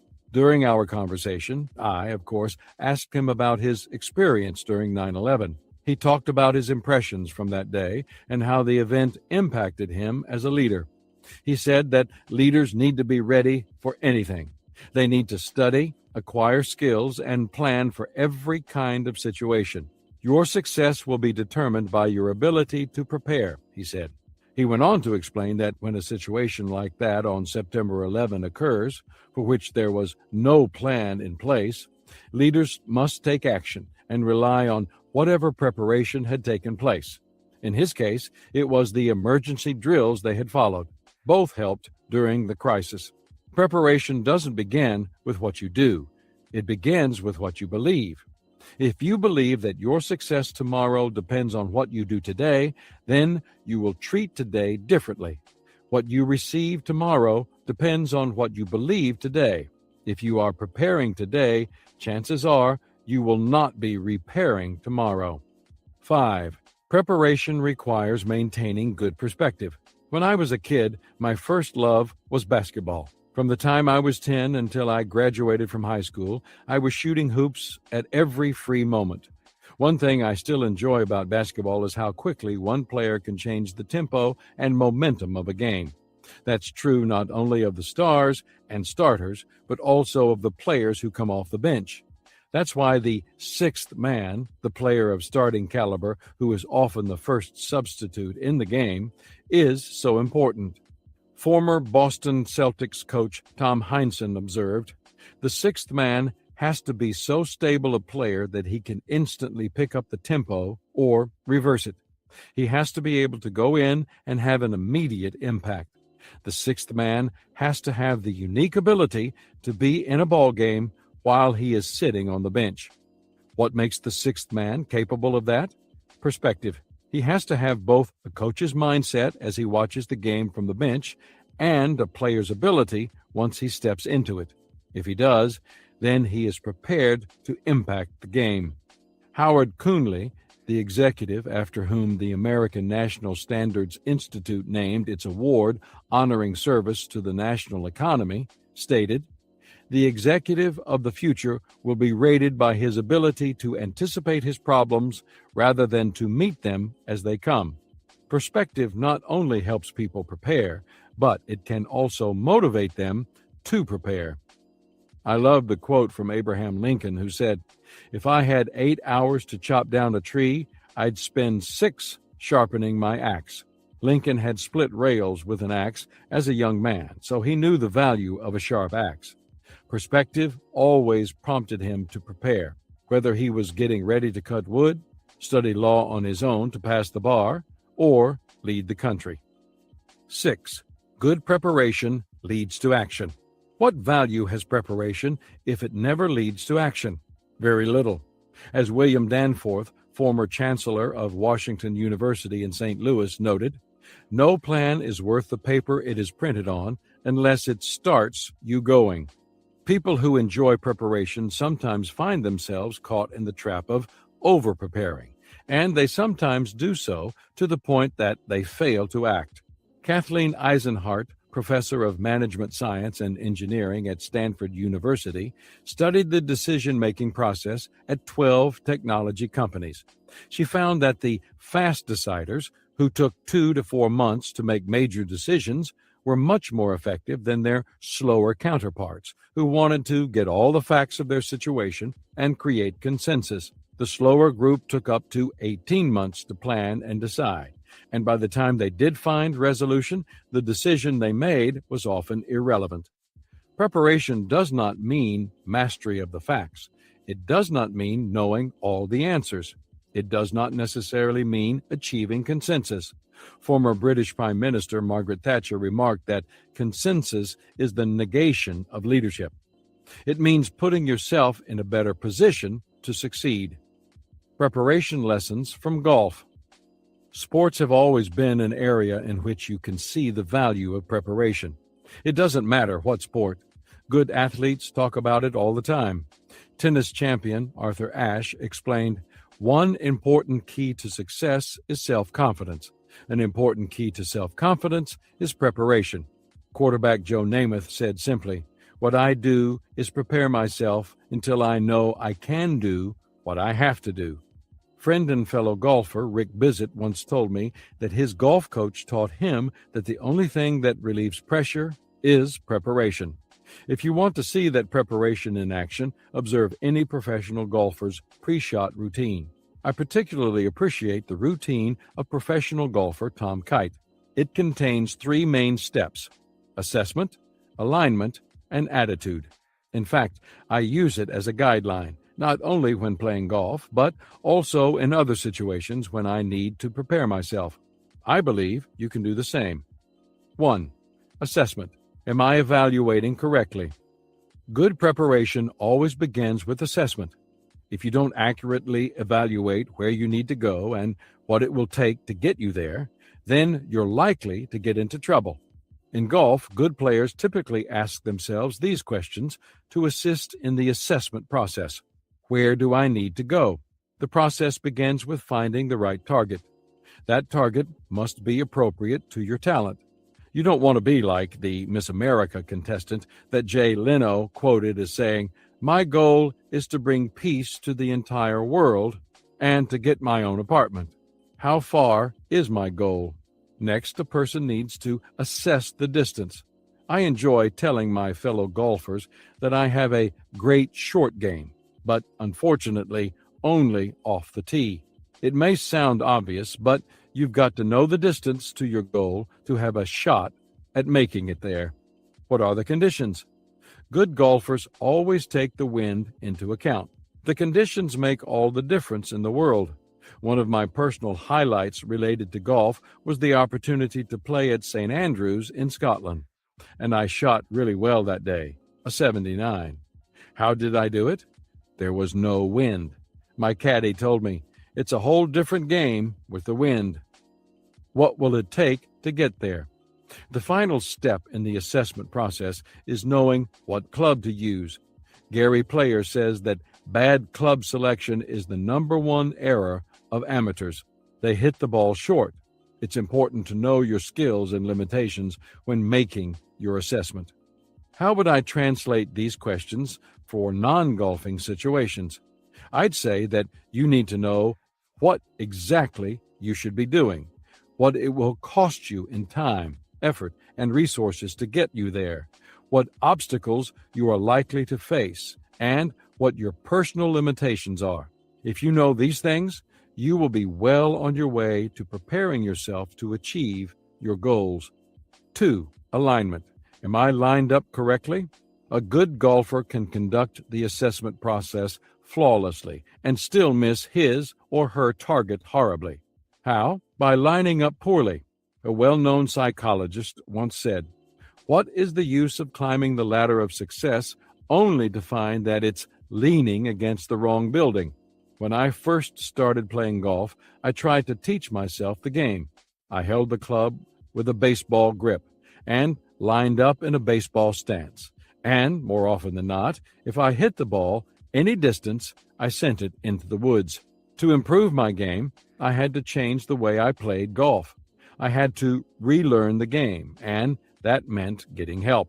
If you want to take your game to the next level, personally, professionally, relationally, or recreationally, you need to find someone who is better than you to help you with the preparation process. Be open and honest with that person, and he or she will be able to evaluate your alignment and help you get on course. 3. Attitude. Am I visualizing correctly? The final step after assessment and alignment is attitude. In golf, after you select a target and line it up, it's really a mental game. You're not just training your body, you're training your mind. But that's true for any endeavor. You have to believe in yourself and what you're doing. You have to be able to see yourself doing it with your mind's eye. If you can't imagine it, you probably will not be able to achieve it. Preparation is one of the most obvious choices you must make in order to maximize your talent and become successful. Sometimes the preparation process is long and slow. It may require formal education. It may necessitate your finding wise mentors. It may mean getting out of your comfort zone. Or it may mean simply fine-tuning a skill you've nearly mastered. But whatever it requires, remember that you must be ready when your time comes. People don't get a second chance to seize a once-in-a-lifetime opportunity. Chapter 7. Embrace practice. It is a fact you play at the level at which you practice. Consistently good practice leads to consistently good play. It sharpens your talent. Successful people understand this. They value practice and develop the discipline to do it. If you want to sum up what lifts most successful individuals above the crowd, you could do it with 4 little words: a little bit more. Successful people pay their dues and do all that is expected of them, plus a little bit more. The power of practice. There's a myth about highly talented people. It's that they are simply born that way. But the truth is that no people reach their potential unless they are willing to practice their way there. Recently, I was traveling with Tom Mullins, a former football coach who wrote The Leadership Game, which contains successful leadership principles he gleaned from interviewing 8 college national champion football coaches. As I talked about the idea of practice with him, he nearly leaped out of his seat. When Tom talks about anything related to leadership, it's like he's back in the locker room talking to his team at halftime when they're 2 touchdowns behind. I mean, he gets excited. "Let me tell you, John," he said, "all the national champion coaches told me the key to going from good to great came in 2 areas: the preparation of the team and the practice of the players. They were forever upgrading their preparation and sharpening their practices." That made sense to me because preparation positions talent and practice sharpens it. Before we go any further, there are 3 things you need to know about practice. 1. Practice enables development. How do we grow and develop? Through practice. People refine old skills and acquire new ones through practice. That is where the tension between where we are and where we ought to be propels us forward.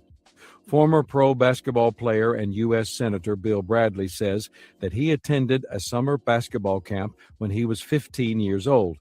There, former college and pro basketball star Easy Ed Macaulay told him, "Just remember that if you're not working at your game to the utmost of your ability, there will be someone out there somewhere with equal ability who will be working to the utmost of his ability. And one day you'll play each other, and he'll have the advantage." If you desire to improve and develop, then you must practice. It allows you to break your own records and outstrip what you did yesterday. Done correctly, practice keeps making you better than you were yesterday. If you don't practice, you shortchange your potential. 2. Practice leads to discovery. In one of Charles Schulz's Peanut strips, Charlie Brown laments to his friend Lioness, "Life is just too much for me. I've been confused from the day I was born. I think the whole trouble is that we're thrown into life too fast. We're not really prepared." "What did you want?" Lioness responds. "A chance to warm up first?" We may not get a chance to warm up before entering childhood, but we can warm up by practicing the many activities we pursue once life has begun. And it is often that during these warm-ups that we learn valuable things about ourselves. If you commit yourself to practice, here are a few things you are likely to learn. Your performance can always be improved. Consultant and author Harvey Mackay says, "A good leader understands that anything that has been done in a particular way for a given amount of time is being done wrong. Every single performance can be improved. Since there is always a better way, your job is to find it. There's value in starting with small things."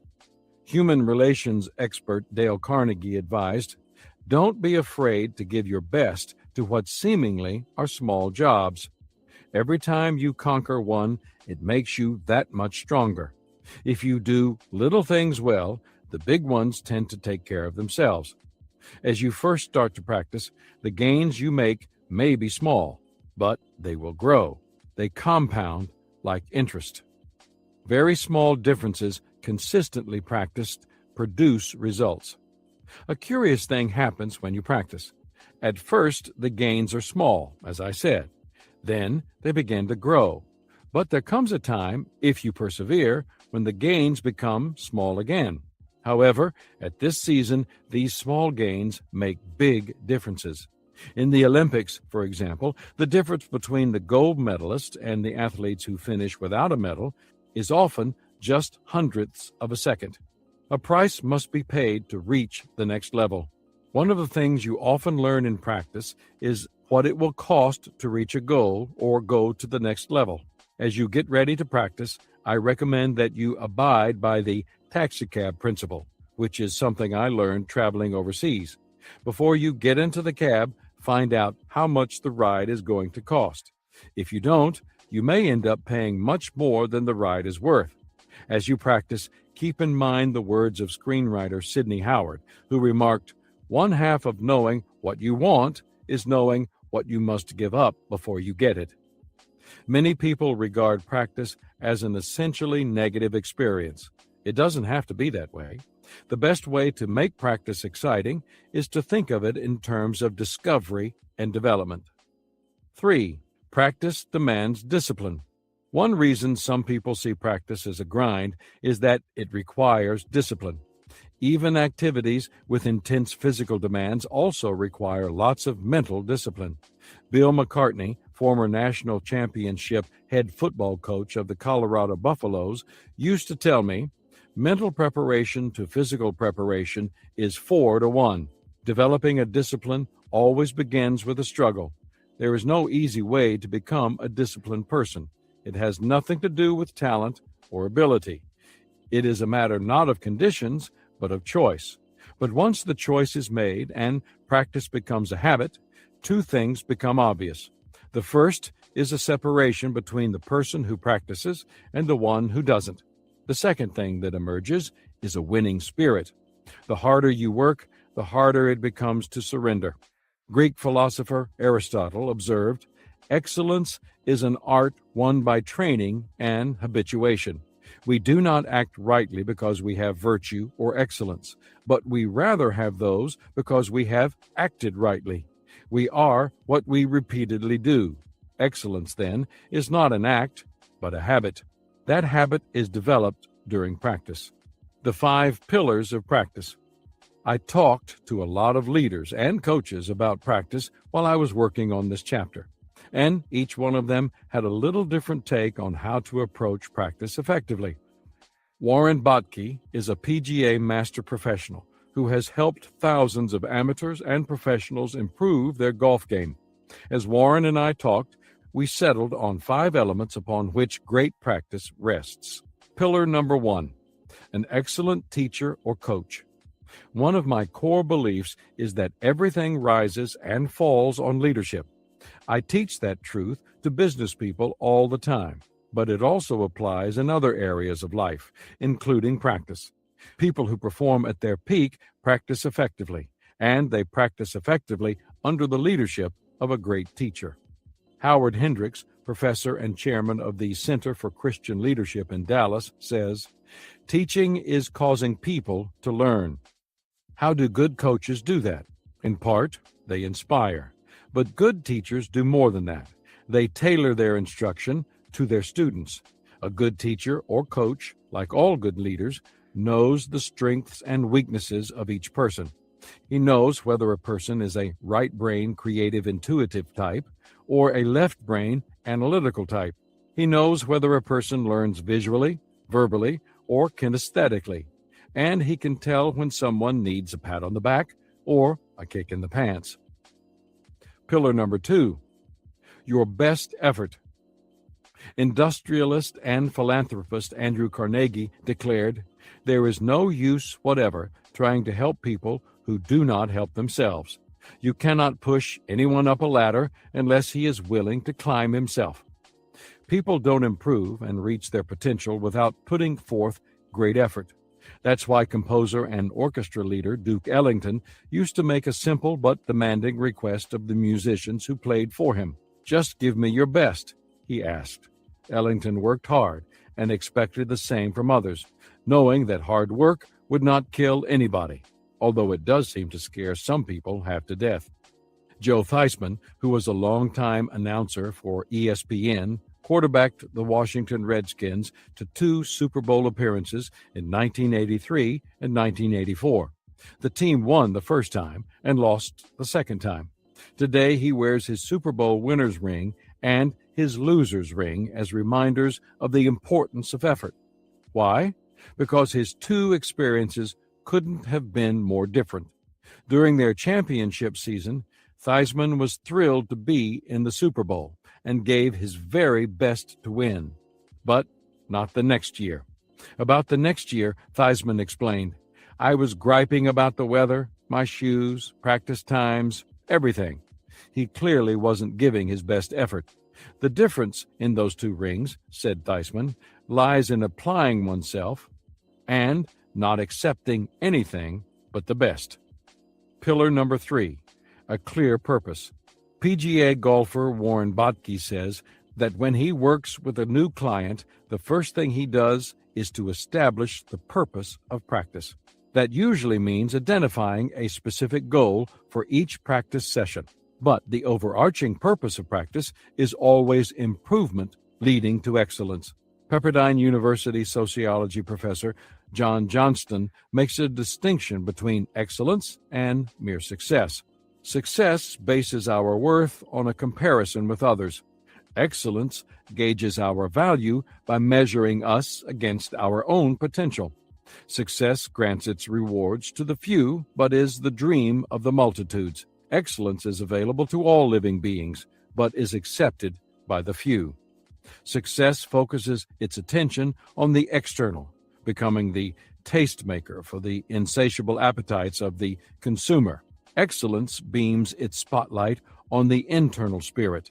Excellence cultivates principles and consistency. As you practice, make excellence your target and give your best to achieve it. If excellence is your goal and you arrive at it, you will be satisfied even though you never achieve success. Pillar number 4, the greatest potential.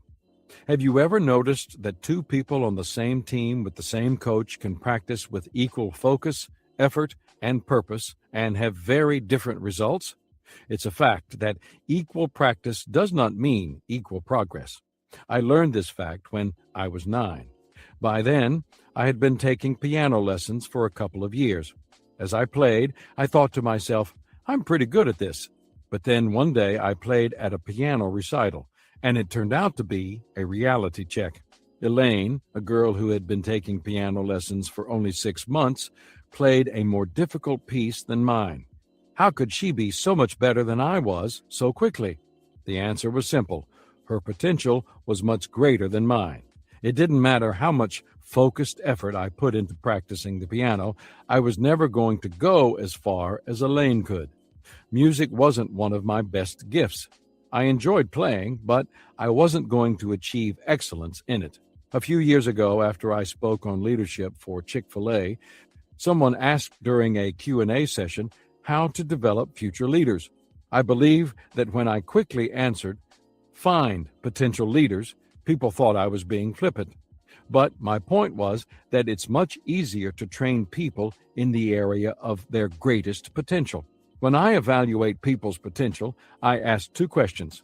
1, can they? And 2, will they? The answers to these questions reveal something about their ability and their attitude. If both are right, the potential for excellence is high. Once you figure out where your greatest potential lies, then start to practice there. If you don't, not only will you fail to increase your ability, but you'll eventually lose some of the ability you started with. You see, having potential works exactly opposite from the way of a savings account does. When you put your money in a savings account, as time goes by, your money compounds and grows. The longer you leave it untouched, the more it increases. But when it comes to potential, the longer you leave it untouched, the more it decreases. If you don't tap into your talent, it wastes away. One way you can get the best from yourself is to set high standards for your greatest potential. Diane Snedeker, former co-founder and general partner of Wingspring, advises, if you are interested in success, it's easy to set your standards in terms of other people's accomplishments and then let other people measure you by those standards. But the standards you set for yourself are always more important. They should be higher than the standards anyone else set for you, because in the end, you have to live with yourself and judge yourself and feel good about yourself. And the best way to do that is to live up to your highest potential. So set your standards high and keep them high, even if you think no one else is looking. Somebody out there will always notice, even if it's just you. You can tell that you're not making the most of your potential when the standards set for you by others are higher than the ones you set for yourself. Anytime you require less of yourself than your boss, spouse, coach, or other involved person does, your potential will go untapped. Pillar number 5, the right resources. Even if you do many things right, including finding a good coach or mentor, focusing in your area of greatest potential, giving your best, and doing so with purpose, you can still fall short without the right resources. During World War II, General George Patton was one of the most talented and accomplished commanders of the Allied forces. He was innovative, focused, and fearless. He was a good strategist and tactician, and he possessed the tanks and men to strike boldly against the Nazis to help bring an end to the war. But one thing he often lacked: gasoline. Without fuel, his tanks were useless. Resources are nothing more than tools you need to accomplish your purpose. Every human endeavor requires resources of some kind. To practice well, you need to be properly equipped. The extra that makes people successful. There is one more secret to successful practice that will help you sharpen your talent, and I believe it elevates top achievers above everyone else. It's summed up by the phrase, a little extra. Here's what I believe it takes for someone to become successful in the area of practice. 1. A little extra effort. Historian Charles Kendall Adams, who was president of Cornell University and later the University of Wisconsin, observed, "No one ever attains very eminent success by simply doing what is required of him. It is the amount of excellence of what is over and above the required that determines greatness. All accomplishments begin with the willingness to try, and then some. The difference between the ordinary and the extraordinary is the extra. A little extra effort always gives a person an edge. Art Williams, the founder of Primerica Financial Services, once told me, "You beat 50% of the people in America by working hard. You beat 40% by being a person of honesty and integrity and standing for something. And the last 10% is a dogfight in the free enterprise system. If you want to win that dogfight, then do a little extra." 2. A little extra time. Successful people practice harder and practice longer than unsuccessful people do. Success expert Peter Lowe, who has gleaned success secrets from hundreds of people who are at the top of their profession, says, "The most common trait I have found in all successful people is that they have conquered the temptation to give up. Giving a little extra time requires more than just perseverance. It requires patience. The law of process in my book, The 21 Irrefutable Laws of Leadership, says, leadership develops daily, not in a day. That can be said of any talent we try to cultivate and improve. As you work to give a little extra time to your efforts, it is wise to maintain a longer view of the process of improvement. Such a perspective really helps. Gutzon Borglum, the sculptor who created the memorial to the American presidents at Mount Rushmore, was asked if he considered his work to be perfect. "It's said," he replied, "not today. The nose of Washington is an inch too long. It's better that way, though. It will erode to be exactly right in 10,000 years. Now, that's patience. 3. A little extra help. Anybody who succeeds at anything does so with the help of others. Alex Haley, the author of Roots, used to keep a reminder of that in his office. It said, if you see a turtle on top of a fence post, you know he had help getting there.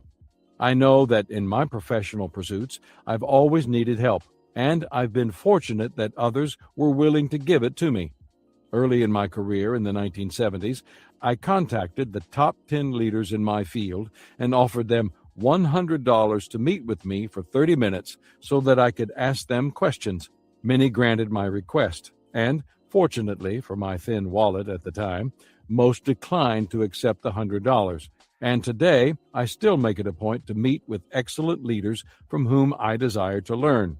When I think about the ways people have helped me in all aspects of my life, I am humbled and grateful. Some have given me advice. Others have presented me with opportunities. And a few, like my wife Margaret, have lavished unconditional love on me. I know I am a very fortunate man. 4. A little extra change. A letter was returned to the post office. Handwritten on the envelope were the words, "He's dead." Through an oversight, the letter was inadvertently sent to the same address. It was again returned to the post office with another handwritten message. "He's still dead." Let's face it, most people are resistant to change. They desire improvement, but they resist changing their everyday routine. That's a problem, because, as leadership expert Max Dupree says, we cannot become what we need to be by remaining what we are.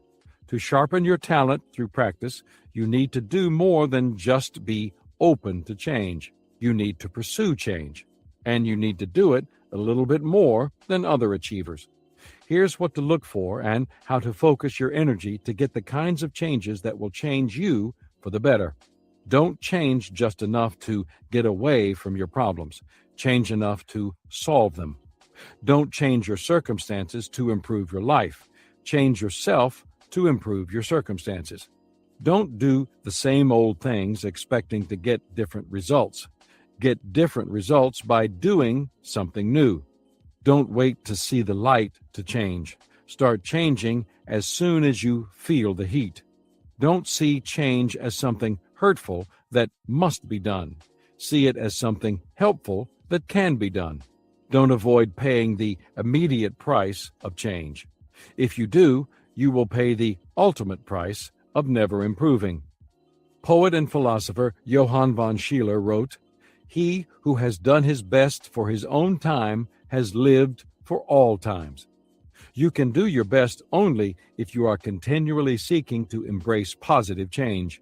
When you have worked hard in practice to sharpen your talent and you begin to see results, please don't think that it's time to stop practicing. You never arrive at your potential. You can only continue to strive toward it, and that means continual practice. Charles Swindoll's friend, William Johnson, who owned the Ritz-Carlton hotels, was pleased when the organization won the Malcolm Baldrige National Quality Award. When Swindoll congratulated him, Johnson quickly gave others the credit for the achievement. But he also said that it made him and others in the organization work even harder to earn the respect that came with the award. Johnson summed up his attitude. Quality is a race with no finish line. If you don't strive for excellence, then you are soon settling for acceptable. The next step is mediocrity, and nobody pays for mediocre. If you want to reach your potential and be more successful, you have to keep practicing with excellence. Chapter 8. Embody perseverance. Perseverance is not an issue of talent. It is not an issue of time. It is about finishing. Talent provides hope for accomplishment, but perseverance guarantees it. Playwright Noel Coward commented, "Thousands of people have talent. I might as well congratulate you for having eyes in your head. The one and only thing that counts is, do you have staying power?" Principles of perseverance. No matter how talented people are, there is no success without perseverance. World War I flying ace Eddie Reckenbacher said, "I can give you a 6-word formula for success. Think things through, then follow through." Many people like to think things through, few follow through. If you desire to become successful, you need to understand some things about perseverance. 1. Perseverance means succeeding because you are determined to, not destined to. Green Bay Packer coach Vince Lombardi said, "The difference between a successful person and others is not lack of strength, not a lack of knowledge, but rather a lack of determination. The greatest achievers don't sit back and wait for success because they think they deserve it. They keep moving forward and persevering because they are determined to achieve it." You can see this determination in successful people in every walk of life and in every age. Hannibal, the Carthaginian general who fought the Romans during the Second Punic War, asserted, "We will either find a way or make one." He lived out that attitude of perseverance when he led an unexpected campaign that took him over the Alps to defeat the Romans. Joseph Lanier, one-time chairman and CEO of West Point Pepperell, Inc., stated, "We are determined to win the battle. We will fight them until hell freezes over, and then, if we have to, we'll fight them on the ice." That kind of determination serves people well, whether they are running an organization or pursuing a profession. 2. Perseverance recognizes life is not a long race, but many short ones in succession. Have you heard the saying, "Life is a marathon"? Whoever said it was almost certainly trying to encourage people to keep trying when things get tough, and to have a patient yet tenacious approach to life. But I think whoever said it didn't quite get it right. Life isn't one very long race. It's actually a long series of shorter races, one after another. Each task has its own challenges. Each day is its own event. True, you have to get out of bed the next day and race again, but it's never exactly the same race as before. To be successful, you just need to keep plugging away. Talk show host Rush Limbaugh observed, "In life or in football, touchdowns rarely take place in 70-yard increments. Usually, it's 3 yards and a cloud of dust." I've read that explorer Christopher Columbus faced incredible difficulties while sailing west in search of a passage to Asia. He and his crew encountered storms, experienced hunger and deprivation, and dealt with extreme discouragement. The crews of the 3 ships were near mutiny, but Columbus persevered. The account of the journey written by Columbus said the same thing day after day. Today, we sailed on, and his perseverance paid off. He didn't discover a fast route to the spice-rich Indies. Instead, he found new continents. But as he sailed, his focus was clear, making it through the day, winning each short race. And that's key. Management consultant Laddie F. Hutar affirmed that success consists of a series of little daily victories. 3. Perseverance is needed to release most of life's rewards. At a sales convention, the corporate sales manager got up in front of all 2,000 of his firm's salespeople and asked, "Did the Wright brothers ever quit?" "No," the sales force shouted. "Did Charles Lindbergh ever quit?" he asked. "No," the salespeople shouted again. "Did Lance Armstrong ever quit?" "No," he bellowed for a 4th time. "Did Thorndike McKeister ever quit?" There was a confused silence for a long moment. Then a salesperson stood up and asked, "Who in the world is Thorndike McKeister? Nobody's ever heard of him." The sales manager snapped back, "Of course you never heard of him, because he quit." How many highly successful people do you know who gave up? How many do you know who have been richly rewarded for quitting? I don't know any, and I bet you don't either. It's said that Walt Disney's request for a loan was rejected by more than 300 banks before he finally got a yes. The loan he received allowed him to build Disneyland, the first and most famous theme park in history. Inventor Thomas Edison asserted, "Many of life's failures are people who did not realize how close they were to success when they gave up." It's the last step in the race that counts the most. That is where the winner is determined. That is where the rewards come. If you run every step of the race well, except the last one, and you stop before the finish line, then the end result will be the same as if you never ran a step. 4. Perseverance draws sweetness out of adversity. The trials and pressures of life and how we face them often define us. Confronted by adversity, many people give up while others rise up. How do those who succeed do it? They persevere. They find the benefit to them personally that comes from any trial, and they recognize that the best thing about adversity is not coming out on the other side. There is a sweetness to overcoming your troubles and finding something good in the process, however small it may be. I came across a poem by Howard Goodman called "I Don't Regret a Mile" that expresses this idea well. It says, in part, "I've dreamed many a dream that's never come true. I've seen them vanish at dawn, but enough of my dreams have come true to make me keep dreaming on. I've prayed many a prayer that seemed no answer would come, though I'd waited so patient and long, but enough answers have come to my prayers to make me keep praying on. I've sown many a seed that's fallen by the wayside for the birds to feed upon, but I've held enough golden sheaves in my hands to make me keep sowing on.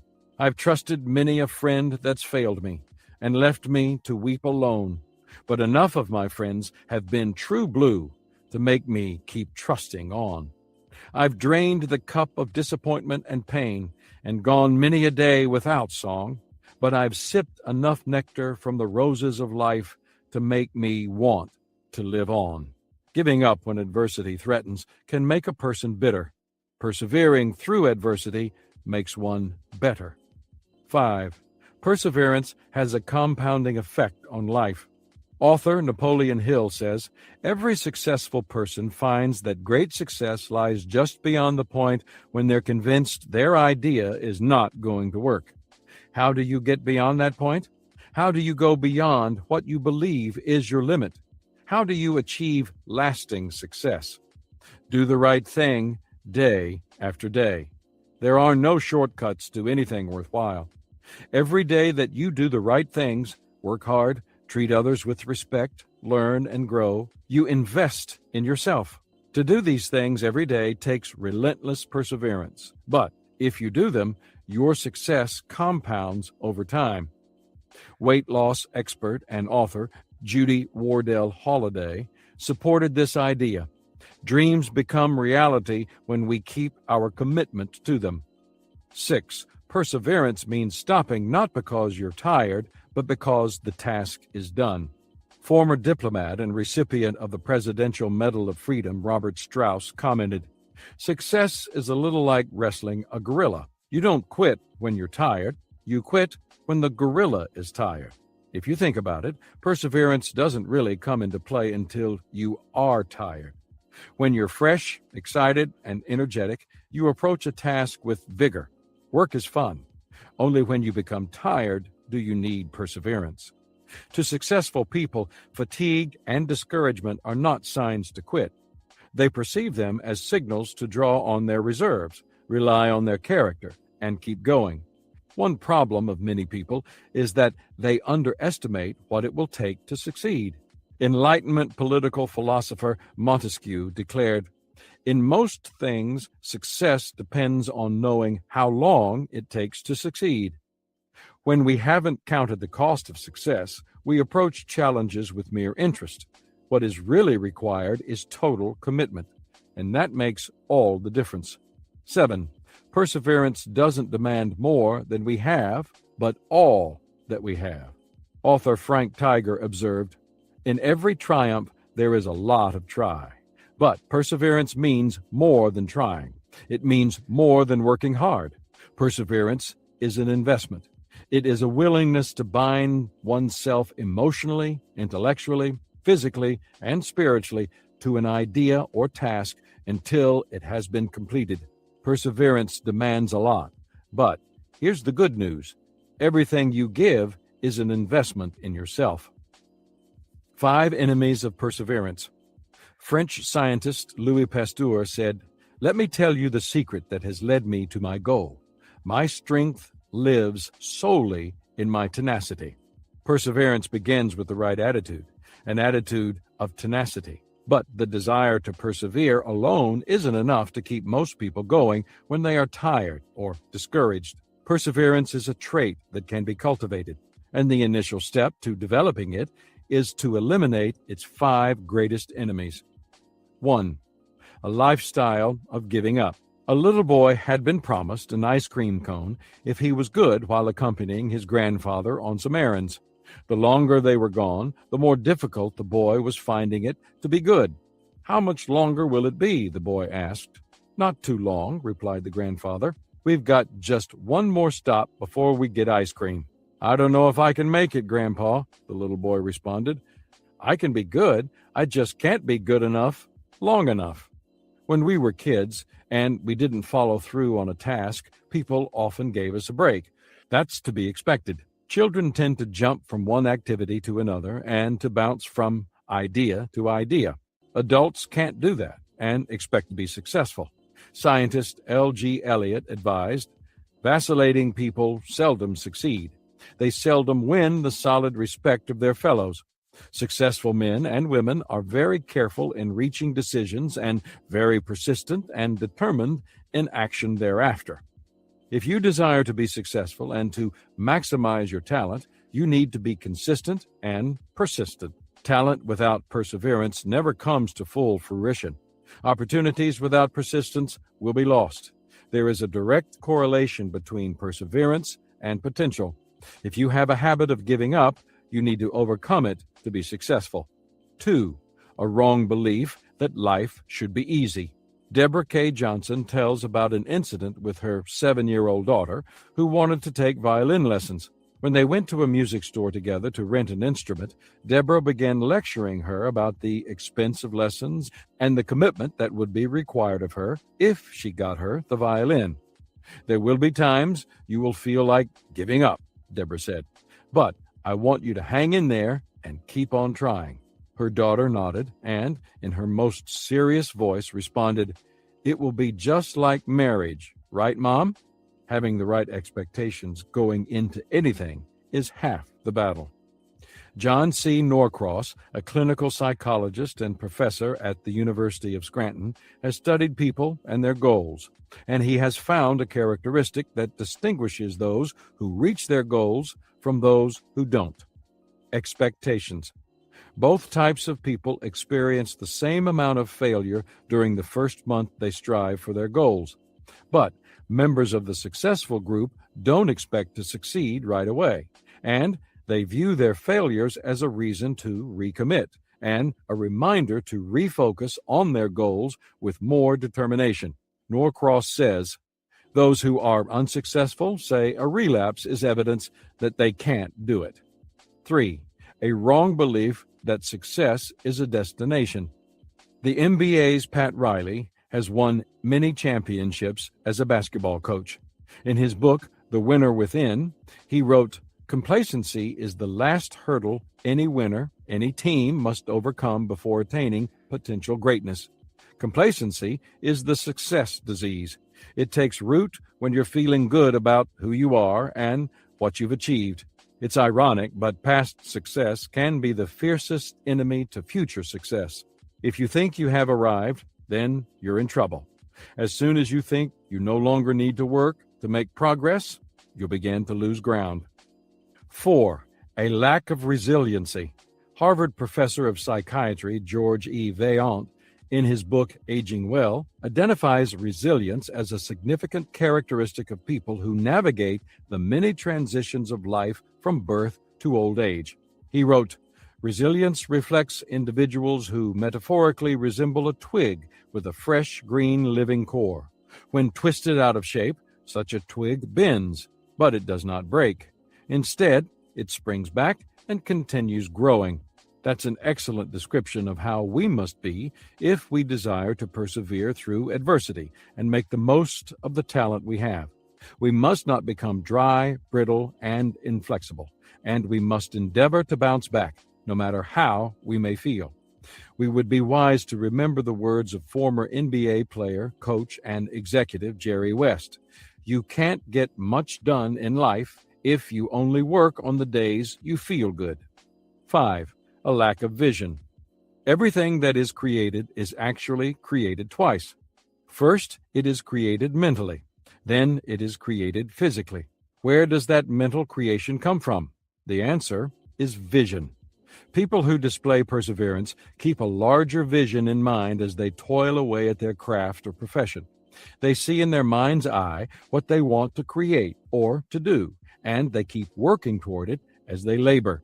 For example, years ago, I read an account of an amateur golfer who played around with Sam Snead, member of the World Golf Hall of Fame, recipient of the PGA Tour Lifetime Achievement Award, and three-time captain of the U.S. Ryder Cup team. On the first hole, Snead shot a 7, 3 over par, an unusually poor score for a golfer of his caliber. As the pair exited the green, Snead didn't seem to be bothered by his triple bogey. When his amateur companion asked Snead about it, he responded, "That's why we play 18 holes." Snead's vision of the big picture helped him maintain perspective, remain resilient, and persevere. By the end of the round, Snead finished 4 strokes under par. How to multiply your perseverance. Clearing away the 5 enemies of perseverance is a preliminary step to becoming successful in the area of perseverance. Right thinking always precedes right action. If you want to be able to sustain your talent, then take the following steps. Purpose. Find one. Rich DeVos, owner of the NBA's Orlando Magic, remarked, "Persistence is stubbornness with a purpose." It is very difficult for people to develop perseverance when they lack a sense of purpose. Conversely, when one has a passionate sense of purpose, energy rises, obstacles become incidental, and perseverance wins out. Perhaps you've seen America's Most Wanted, the television program that recreates the crime stories and encourages viewers to help authorities locate and capture the criminals who are wanted for these often violent crimes. The program's host is John Walsh.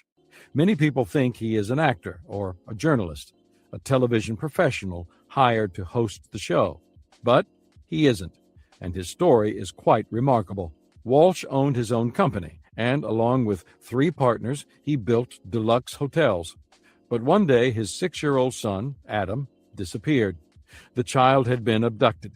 But because there was no evidence of a crime, the authorities were slow to help Walsh and his wife find their only child. They searched for 16 days. Tragically, by the time he was found, it was too late. He was dead.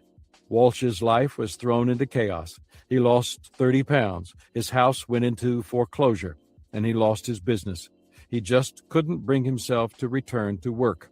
He had lost all hope. Then, one day, Dr. Ronald Wright, the county coroner, looked at Walsh and asked, "You're thinking about suicide, aren't you?" "What do I have to live for?" Walsh replied, "I have nothing. My only child has been murdered. I can't even talk to my wife. I have no job. My house is in foreclosure. My whole life is over." "No, it isn't," Wright responded. "You are articulate. You mounted the greatest campaign for a missing child in the history of Florida. Go out and try to change things." Walsh says that it was the best advice he'd gotten from anyone. It gave him purpose, and that sense of purpose did more than give him a reason not to kill himself. It energized him to serve and help others. In 1988, he began hosting America's Most Wanted. The show ultimately was responsible for the capture of hundreds of fugitives, including 14 who were on the FBI's 10 most wanted lists. If you want to be successful, you need to find your purpose. That is the only way you will be able to persevere, as John Walsh did, even when facing the most difficult circumstances. Excuses. Eliminate them. One of the most striking things that separates people who sustain their success from those who are only briefly or never successful is their strong sense of responsibility for their own actions. It is easier to move from failure to success than it is from excuses to success. According to Bruce Nash, author of a series of Hall of Shame books on sports figures, one notorious person for making excuses was Raphael Septon, former place kicker for the NFL's Dallas Cowboys. Nash wrote, "We're all guilty of using excuses. When we do, we place ourselves in the company of great sports heroes. Take Raphael Septon, for example. Raphael Septon has no peers. when it comes to making up lame brain excuses for missed field goals. Among the excuses, perhaps tongue in cheek, that Septon offered, I was too busy reading my stats on the scoreboard. The grass was too tall. Texas Stadium doesn't even have grass, its surface is artificial turf. The 30-second clock distracted me. My helmet was too tight, and it was squeezing my brain. I couldn't think. No wonder I missed. You placed the ball upside down, said to his holder. If you want to maximize and sustain your talent, don't allow yourself to offer excuses when you don't perform at the best of your ability. Instead, take complete responsibility for yourself and your actions. And keep in mind the words of George Washington Carver, who said, 99% of failures come from people who have the habit of making excuses. Stamina. Develop some. Former heavyweight champion boxer Muhammad Ali, called the greatest, asserted, champions aren't made in the gyms. Champions are made from something they have deep inside them, a desire, a dream, a vision. They have to have last-minute stamina. They have to be a little faster. They have to have the skill and the will. But the will must be stronger than the skill. All people who achieve and maintain success possess stamina. Truly, stamina is a key to perseverance, and perseverance is a key to becoming successful. Earlier in this chapter, I stated that life is not one long race, but a series of many short ones in succession. That's true no matter what your talent is or what skills you possess. Without perseverance, a talented person is little more than a flash in the pan. With perseverance, a person has a solid chance to be successful. Chapter 9. Demonstrate courage. People think of courage as a quality required only in times of extreme danger or stress, such as during war or disaster. But it is much larger than that, and more ordinary than we think. Courage is an everyday virtue. Professor, writer, and apologist C.S. Lewis wrote, "Courage is not simply one of the virtues, but the form of every virtue at its testing point. You can do nothing worthwhile without courage. The person who exhibits courage is often able to live without regrets." Why does talent need courage? English writer and clergyman Sidney Smith asserted, "A great deal of talent is lost to the world for want of a little courage." To develop and discover our talent, we need courage. The English word courage comes from the French word coeur, which means heart. And we need to recognize that if we display courage, our hearts will be tested continually. Here's what I mean. Our courage will be tested as we seek a truth that we know may be painful. All of us will be tested in life. Often those tests are private and involve an internal battle, and many people find that painful. These tests require us to look at ourselves honestly. Pulitzer Prize-winning columnist Herbert Agar said, "The truth that makes men free is for the most part the truth which men prefer not to hear." In order to grow, we need to face truths about ourselves, and that is often a difficult process. It usually looks something like this. The issue. Often it is something we do not want to hear about. The temptation. We want to ignore it, rationalize it, spin it, or package it. The decision. To grow, we must face the truth and make personal changes. The challenge. Change is not easy. Our decision to change will be tested daily. The response. Others will be slow to acknowledge it. They will wait to see if our behavior changes. The respect. Respect is always gained on difficult ground, and it comes from others only when our behavior and words match. Winston Churchill, the great statesman and British Prime Minister during World War II, said, "Courage is what it takes to stand up and speak. Courage is also what it takes to sit down and listen. It takes a brave person to listen to unpleasant truths." I have to admit that this has been a challenging area for me. I find it much easier to cast vision, motivate people, and lead the charge than to sit, listen to others speak truth, humble myself, and respond appropriately. But I'm continuing to work on it. Our courage will be tested when change is needed, but inactivity is more comfortable. Being inactive and never leaving what is familiar may mean that you are comfortable, but having the willingness to continually let go of the familiar means that you are courageous. American historian James Harvey Robinson asserted, "Greatness, in the last analysis, is largely due to bravery, courage in escaping from old ideas and old standards and respectable ways of doing things. Our situation doesn't make us, we make our situation. Our circumstances don't have to define us. We can redefine our circumstances by our actions. At any given time, we must be willing to give up all we have in order to become all we can be. If we do that, if we are willing to leave our comfort zone and bravely keep striving, we can reach heights we thought were beyond us. We can go further than others who possess greater talent than we do." Italian actress Sophia Loren observed, "Getting ahead in a difficult profession requires avid faith in yourself. That is why some people with mediocre talent, but with the inner drive, go much farther than people with vastly superior talent.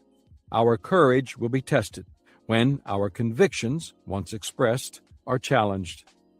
Anytime you are willing to stand up for something, someone else will be willing to take a shot at you. People who express their convictions and attempt to live them out will experience conflict from others with opposing views. Ralph Waldo Emerson wrote, "Whatever you do, you need courage. Whatever course you decide upon, there is always someone to tell you you are wrong. There are always difficulties arising which tempt you to believe that your critics are right. To map out a course of action and follow it to an end requires some of the same courage which a soldier needs. Peace has its victories, but it takes brave men to win them."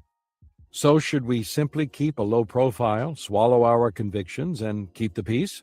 Of course not. The opposite of courage isn't cowardice, it's conformity. It's not enough just to believe in something. We need to live for something. Howard Hendricks said, "A belief is something you will argue about. A conviction is something you will die for. You cannot really live unless there are things in your life for which you are willing to die." Our courage will be tested when learning and growing will display our weakness.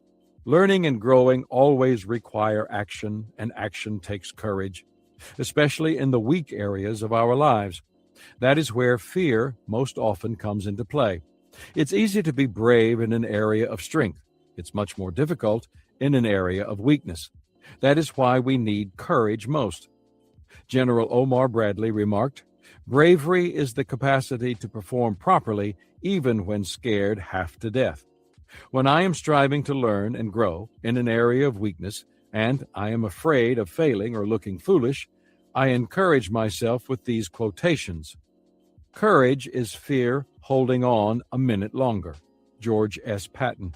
"The difference between a hero and a coward is one step sideways." Gene Hackman. "Courage is fear that has said its prayers." Karl Barth. "Courage is doing what you're afraid to do. There can be no courage unless you're scared." Eddie Reckenbacher. "Courage is being scared to death, but saddling up anyway." John Wayne. David Ben-Gurion, the first prime minister of Israel, observed, "Courage is a special kind of knowledge, the knowledge of how to fear what ought to be feared, and how not to fear what ought not to be feared. From this knowledge comes an inner strength that subconsciously inspires us to push on in the face of great difficulty. What can seem impossible is often possible with courage. Courage is a releasing force for learning and growth.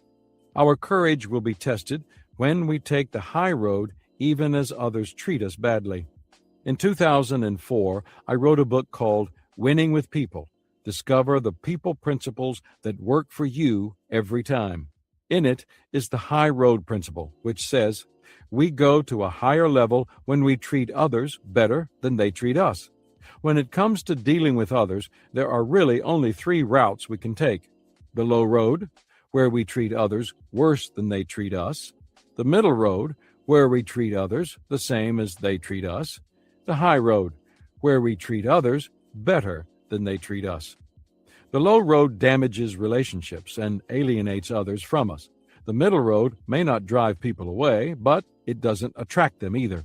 But the high road creates positive relationships with others and attracts people to us, even in the midst of conflict. Taking the high road requires two things. The first is courage. It certainly isn't one's immediate inclination to turn the other cheek and treat people well while they treat you badly. How does one find the courage to do that? By relying on the second thing, about what clergyman Dr. James B. Mooneyhan wrote. There is a great cancer working at the integrity of our society. It gets in the way of our efficiency and hampers our success. It robs us of the promotions we seek and the prestige we desire. The great tragedy is that none of us are immune to it automatically. Each of us must work to overcome it. This malignancy is the lack of the ability to forgive. When someone wrongs us, we make mental notes to remember what was done, or we think of ways to get them back. Someone gets the promotion we want so badly, and resentment toward that person begins to build. Our spouse makes a mistake or does something offensive to us, and we see what we can do to get even, or at least make sure they never forget the hurt they have caused. When we keep score of wrongs committed against us, we reveal a lack of maturity. Theodore Roosevelt once said, "The most important single ingredient in the formula of success is knowing how to get along with people." Those who do not forgive are persons who have not yet learned this truth, and they are usually unsuccessful people. If you wish to improve this area of your life, here are some things that should help. First, practice forgiving. Second, think good thoughts of those persons. It is difficult to have hostile feelings toward one in whom you see good. Finally, let people know through your actions that you are one who can forgive and forget. This will gain respect for you. Remember this: committing an injury puts you below your enemy. Taking revenge only makes you even with him. But forgiving him sets you above. No one makes the most of his talent in isolation. Becoming your best will require the participation of other people. When you take the high road with others, you make yourself the kind of person others want to work with, and you put yourself in the best position to help others at the same time. Our courage will be tested when being out front makes us an easy target. Many people admire leaders and innovators. Organizations give them honors. Historians write books about them. Sculptors chisel their images on the face of mountains. However, while many people lift leaders up, others want to knock them down. C.V. White describes this tension well. The man who makes a success of an important venture never waits for the crowd. He strikes out for himself. It takes nerve. It takes a lot of grit. But the man that succeeds has both. Anyone can fail. The public admires the man who has enough confidence in himself to take the chance. These chances are the main things, after all. The man who tries to succeed must expect to be criticized. Nothing important was ever done, but the great number consulted previously doubted the possibility. Success is the accomplishment of that which people think can't be done. If you are a leader or even an innovative thinker, you will often be ahead of the crowd, and that will at times make you an easy target. That requires courage. For many years, I hosted an event in Atlanta called Exchange. It was a weekend leadership experience for executives. I usually did some leadership teaching, brought in some high-profile leaders to answer questions, and arranged a unique leadership experience. One year, we took the group to the King Center so that they could be impacted by the life and legacy of a great leader, Martin Luther King Jr. We took them over to Ebenezer Baptist Church, and as a surprise, we arranged for King's widow, Coretta Scott King, and daughter, Bernice, to be there so that everyone could meet them.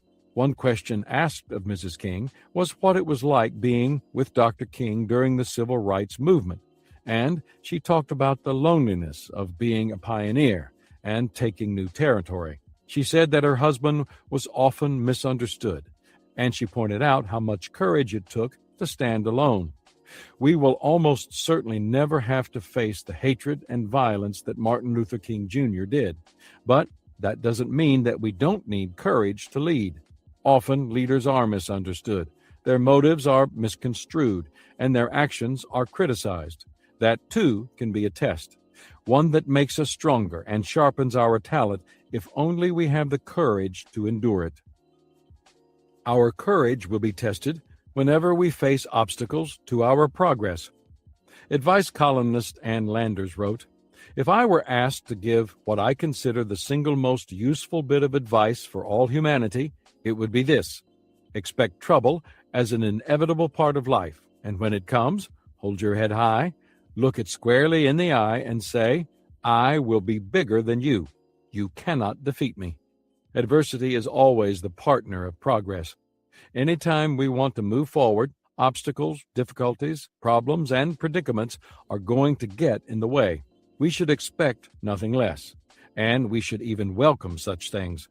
Novelist H.G. Wells asked, "What on earth would a man do with himself if something didn't stand in his way?" Why would he make such a comment? Because he recognized that adversity is our friend, even though it doesn't feel that way. Every obstacle we overcome teaches us about ourselves, about our strengths and weaknesses. Every obstacle shapes us. When we succeed in the midst of difficulty, we become stronger, wiser, and more confident. The greatest people in history are those who faced the most difficult challenges with courage and rose to the occasion. Pat Williams, in his book American Scandal, wrote about Churchill's last months. He says in 1964, former President and World War II General Dwight D. Eisenhower went to visit the former Prime Minister. Eisenhower sat by the bold-spirited leader's bed for a long period of time, neither speaking. After about 10 minutes, Churchill slowly raised his hand and painstakingly made the V for victory sign, which he had so often flashed to the British public during the war. However, Eisenhower, fighting back tears, pulled his chair back, stood up, saluted him, and left the room. To his aide, out in the hallway, Eisenhower said, "I just said goodbye to Winston, but you never say farewell to courage." Where to find courage? It's tempting to learn about the life of someone like Churchill or Eisenhower and believe that certain people are born with courage and are destined for greatness, while others must sit on the sidelines and simply admire them. But I don't think that is true. I believe anyone can develop courage. If you desire to become a more courageous person, then do the following. 1. Look for courage inside, not outside of yourself.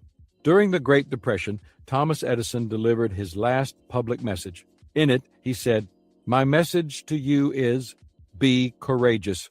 I have lived a long time. I have seen history repeat itself again and again. I have seen many depressions in business. Always America has come out stronger and more prosperous. Be as brave as your fathers before you. Have faith. Go forward." Edison knew that when we experience fear, we must be willing to move forward. That is an individual decision. Courage starts internally before it is displayed externally. We must first win the battle within ourselves. The old saying goes, if we could kick the person responsible for most of our troubles, we wouldn't be able to sit down for a week. Courage, like all other character qualities, comes from within. It begins as a decision we make and grows as we make the choice to follow through. 2. Grow in courage by doing the right thing instead of the expedient thing.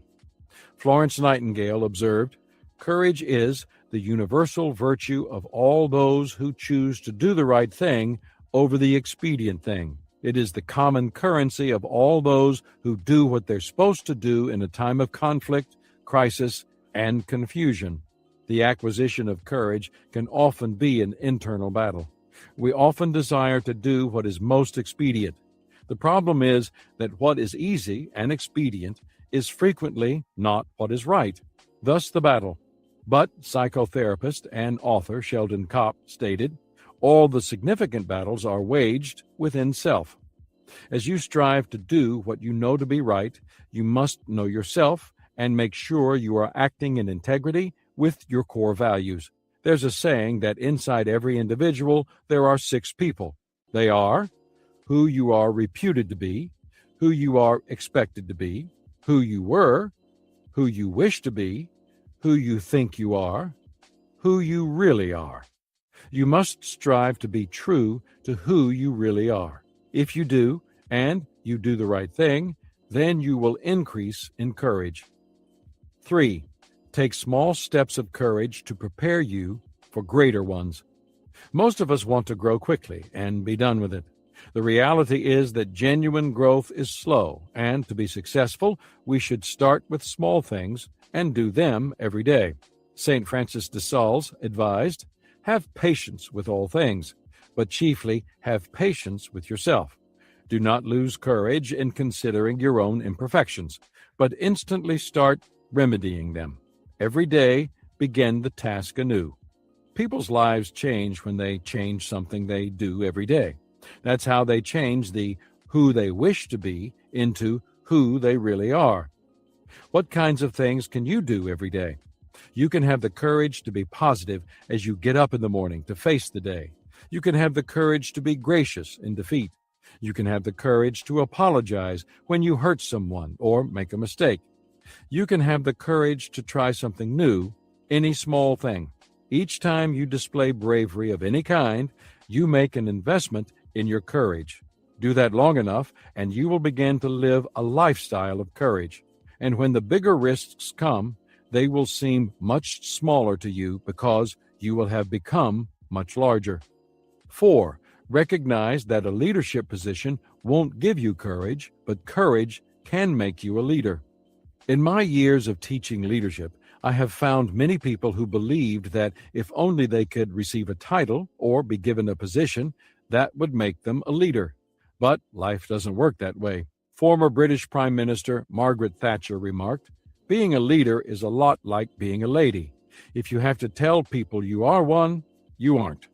The position doesn't make the leader makes the position. In similar fashion, people should not expect acquisition of a leadership position to give them courage.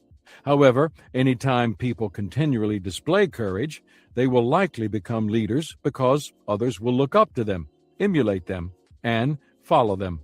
Jim Malado, president of the Willow Creek Association, described leadership as the expression of courage that compels people to do the right thing.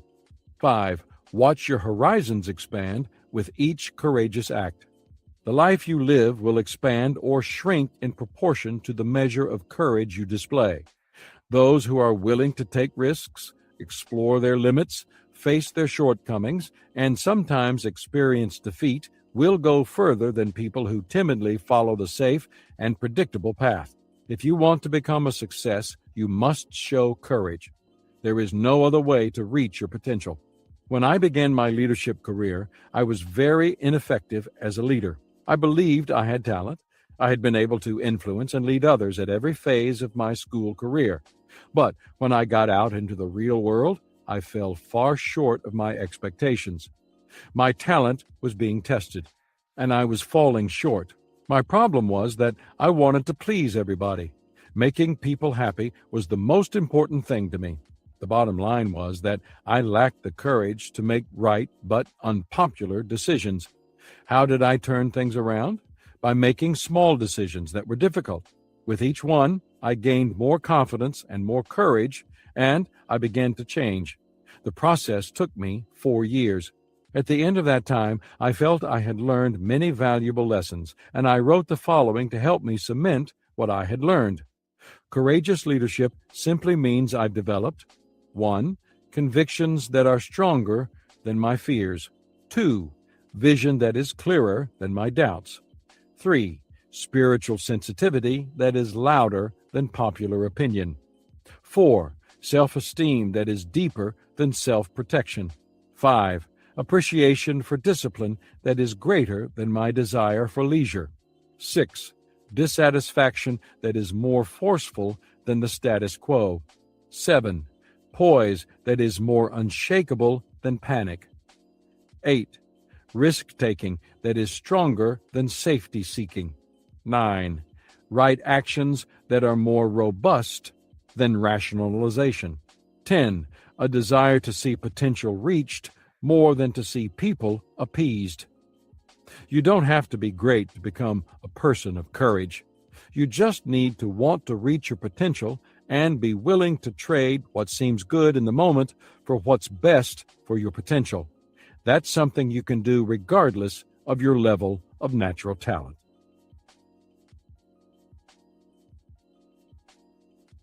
Chapter 10. Become more teachable. If you're a highly talented person, you may have a rough time with teachability. Why? Because talented people often think they know it all, and that makes it difficult for them to continually expand their talent. Teachability is not so much about competence and mental capacity as it is about attitude. It is the desire to listen, learn, and apply.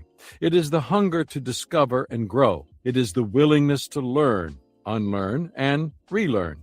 I love the way Hall of Fame basketball coach John Wooden states it. It's what you learn after you know it all that counts. When I teach and mentor leaders, I remind them that if they stop learning, they stop leading. But if they remain teachable and keep learning, they will be able to keep making an impact as leaders. Whatever your talent happens to be, whether it's leadership, craftsmanship, entrepreneurship, or something else, you will expand it if you keep expecting and striving to learn. Talented individuals with teachable attitudes can become successful people. Teachable truths. The good news is that we don't have to have the talent of a Leonardo da Vinci to be teachable. We just need to have the right attitude about learning. To do that, consider the following truths about teaching. 1. Nothing is interesting if you are not interested. Management guru Philip B. Crosby wrote in his book, Quality is Free, there is a theory of human behavior that says people subconsciously retard their own intellectual growth. They come to rely on cliches and habits. Once they reach the age of their own personal comfort with the world, they stop learning, and their mind runs on idle for the rest of their days. They may progress organizationally, they may be ambitious and eager, and they may even work night and day, but they learn no more. It's a shame when people allow themselves to get in a rut and never climb out. They often miss the best that life has to offer. In contrast, teachable people are fully engaged in life. They get excited about things. They are interested in discovery, discussion, application, and growth. There is a definite relationship between passion and potential. German philosopher Goethe advised, never let a day pass without looking at some perfect work of art, hearing some great piece of music, and reading, in part, some great book. The more engaged you are, the more interesting life will be. The more interested you are in exploring and learning, the greater your potential for growth. 2. Successful people view learning differently from those who are unsuccessful. Teachable people are always open to new ideas and are willing to learn from anyone who has something to offer. This is one of the things that makes them successful. American journalist Sidney J. Harris wrote, "A winner knows how much he still has to learn, even when he is considered an expert by others. A loser wants to be considered an expert by others before he has learned enough to know how little he knows." It's all a matter of attitude. It's truly remarkable how much a person has to learn before he realizes how little he knows. The world is vast, and we are so limited. There is much for us to learn, and we can learn much as long as we remain teachable. 3. Learning is meant to be a lifelong pursuit. It's said that the Roman scholar Cato started to study Greek when he was more than 80 years old. When asked why he was tackling such a difficult task at his age, he replied, "It is the earliest age I have left." Unlike Cato, too many people regard learning as an event instead of a process. Someone told me that only 1/3 of all adults read an entire book after their last graduation. Why would that be? because they view education as a period of life, not a way of life. Learning is an activity that is not restricted by age. It doesn't matter if you're past 80, like Cato, or haven't yet entered your teens. Every stage of life presents lessons to be learned. We can choose to be teachable and continue to learn them, or we can be closed-minded and stop growing. The decision is ours. 4. Talented people can be the toughest to teach. The other day I was having lunch with my friend Sam Chand, and we were talking about talent and teachability. Sam mentioned that he had a lot of musical talent. I can play any type of keyboard, accordion, drums, guitar, saxophone, fiddle, he said. I can basically play anything. If I hear a tune once, I can play it. That sounds like a wonderful gift. But Sam said that when he decided to raise his saxophone playing to a new level by taking jazz lessons, he quickly became frustrated. Because he had played by ear and music had always come so easily to him, he didn't possess the patience and perseverance he needed to succeed. Eventually, he gave up. One of the paradoxes of life is that the things that initially make you successful are rarely the things that keep you successful. You have to remain open to new ideas and be willing to learn new skills. J. Conrad Hole advises, if you cannot be teachable, having talent won't help you. If you cannot be flexible, having a goal won't help you. If you cannot be grateful, having abundance won't help you. If you cannot be memorable, having a future won't help you. If you cannot be durable, having a plan won't help you. If you cannot be reachable, having success won't help you. This may sound strange, but don't let your talent get in the way of your success. Remain teachable. 5. Pride is the number one hindrance to teachability. Author, trainer, and speaker Dave Anderson believes that the number one cause of management failure is pride. He wrote, "There are many reasons managers fail. For some, the organization outgrows them. Others don't change with the times. A few make poor character choices. They look good for a while, but eventually discover they can't get out of their own way. Increasingly, more keep the wrong people too long because they don't want to admit they made a mistake, or have high turnover become a negative reflection on them. Some failures had brilliant past track records, but start using their success as a license to build a fence around what they had rather than continue to risk and stretch to build it to even higher levels. But all these causes for management failure have their root in one common cause: pride. In simplest terms, pride is devastating. The pride that inflates your sense of self-worth and distorts your perspective of reality. While envy is the deadly sin that comes from feelings of inferiority, the deadly sin of pride comes from feelings of superiority. It creates an arrogance of success, an inflated sense of self-worth accompanied by a distorted perspective of reality. Such an attitude leads to a loss of desire to learn and an unwillingness to change. It makes a person unteachable. The problems with pride. Pride is such a huge barrier to success and the development of talent that we need to examine it in greater detail. Here are just a few of the negative effects of pride as they relate to teachability. Pride closes our minds to new ideas. I've yet to meet a conceited, arrogant, or prideful person who possessed a teachable spirit. How about you? The writer of Proverbs observed, "Do you see a man who is wise in his own eyes? There is more hope for a fool than for him." Teachability, in its most fundamental form, is a willingness to open our minds to new ideas. Pride prevents that. Pride closes our minds to feedback. Stephen Covey comments, "It takes humility to seek feedback. It takes wisdom to understand it, analyze it, and appropriately act on it."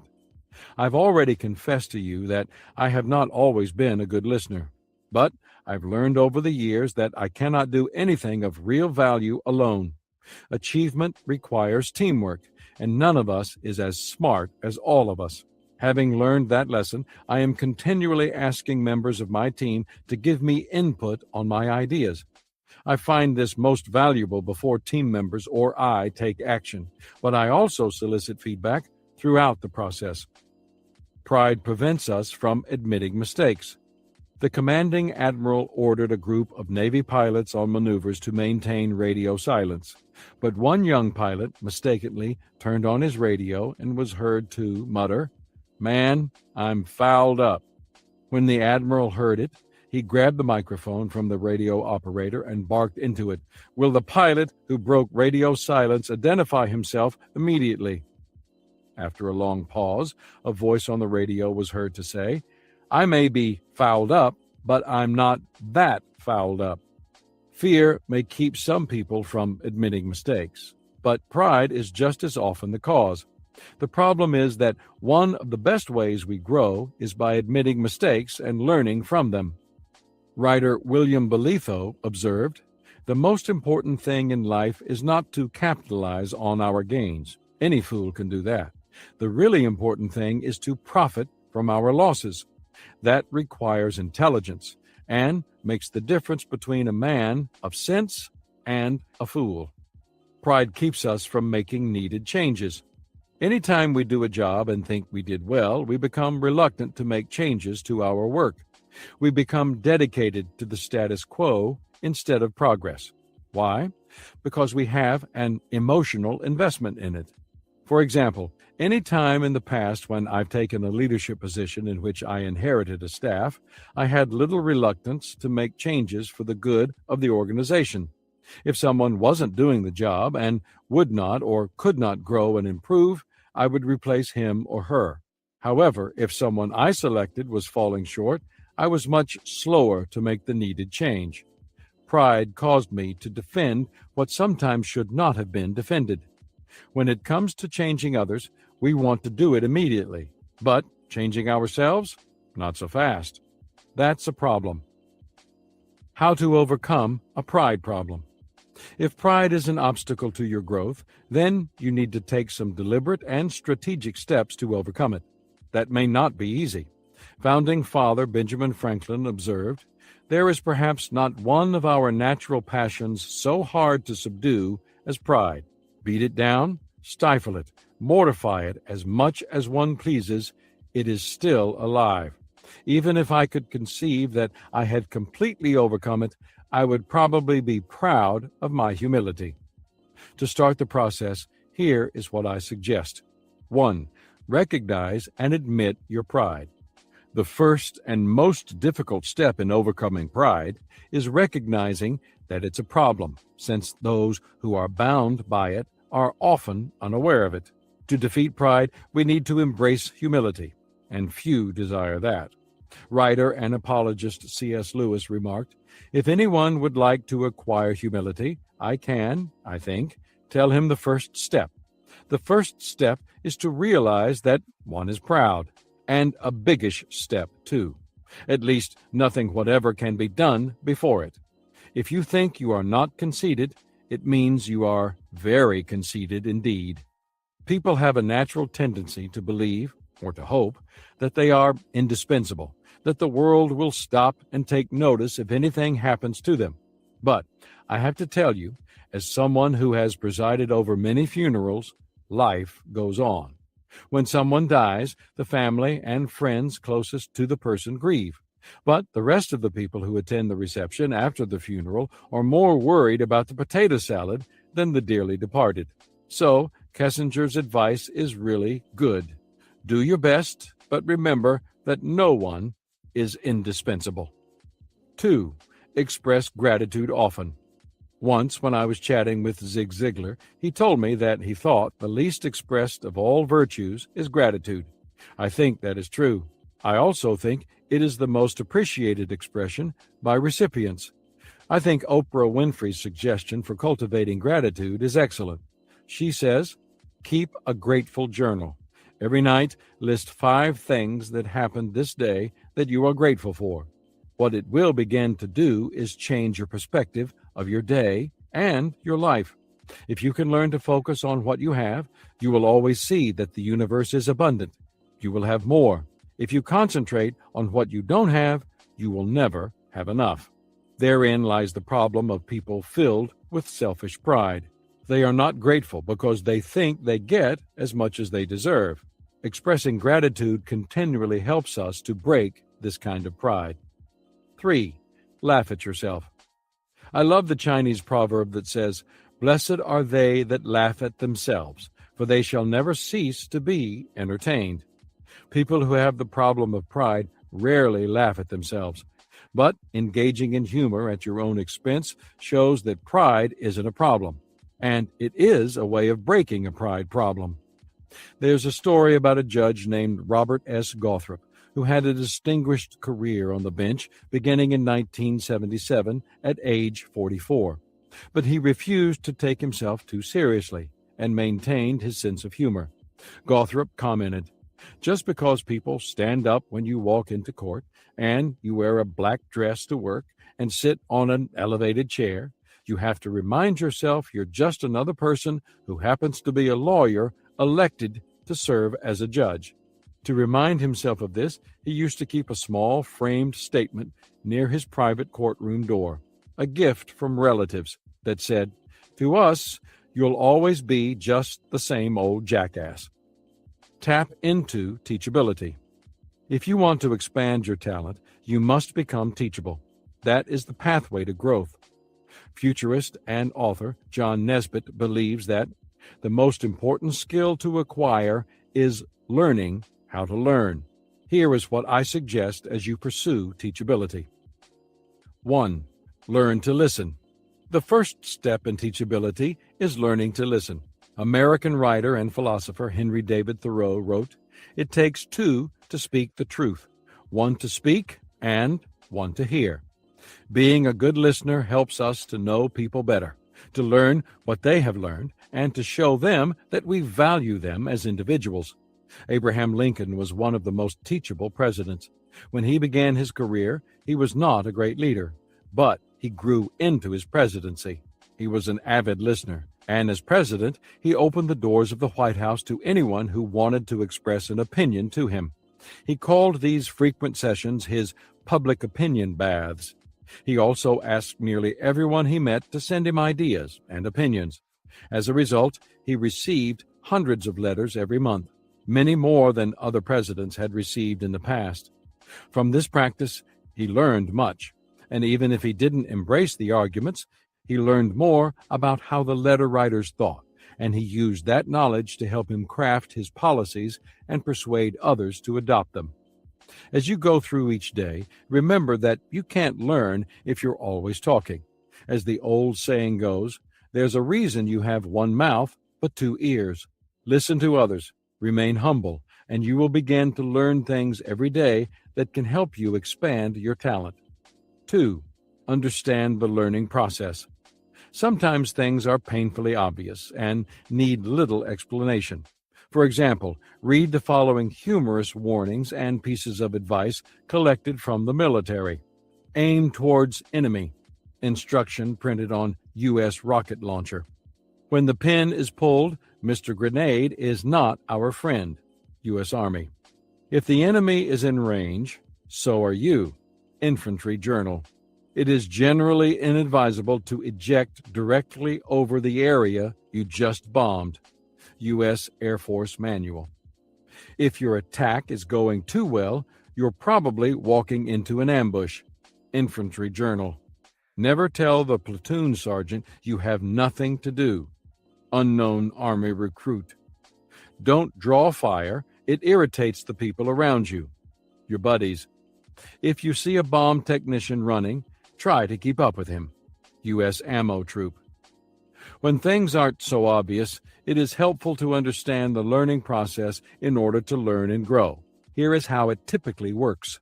Step 1, act. Step 2, look for your mistakes and evaluate. Step 3, search for a way to do it better. Step 4, go back to step 1. Remember, the greatest enemy of learning is knowing, and the goal of all learning is action, not knowledge.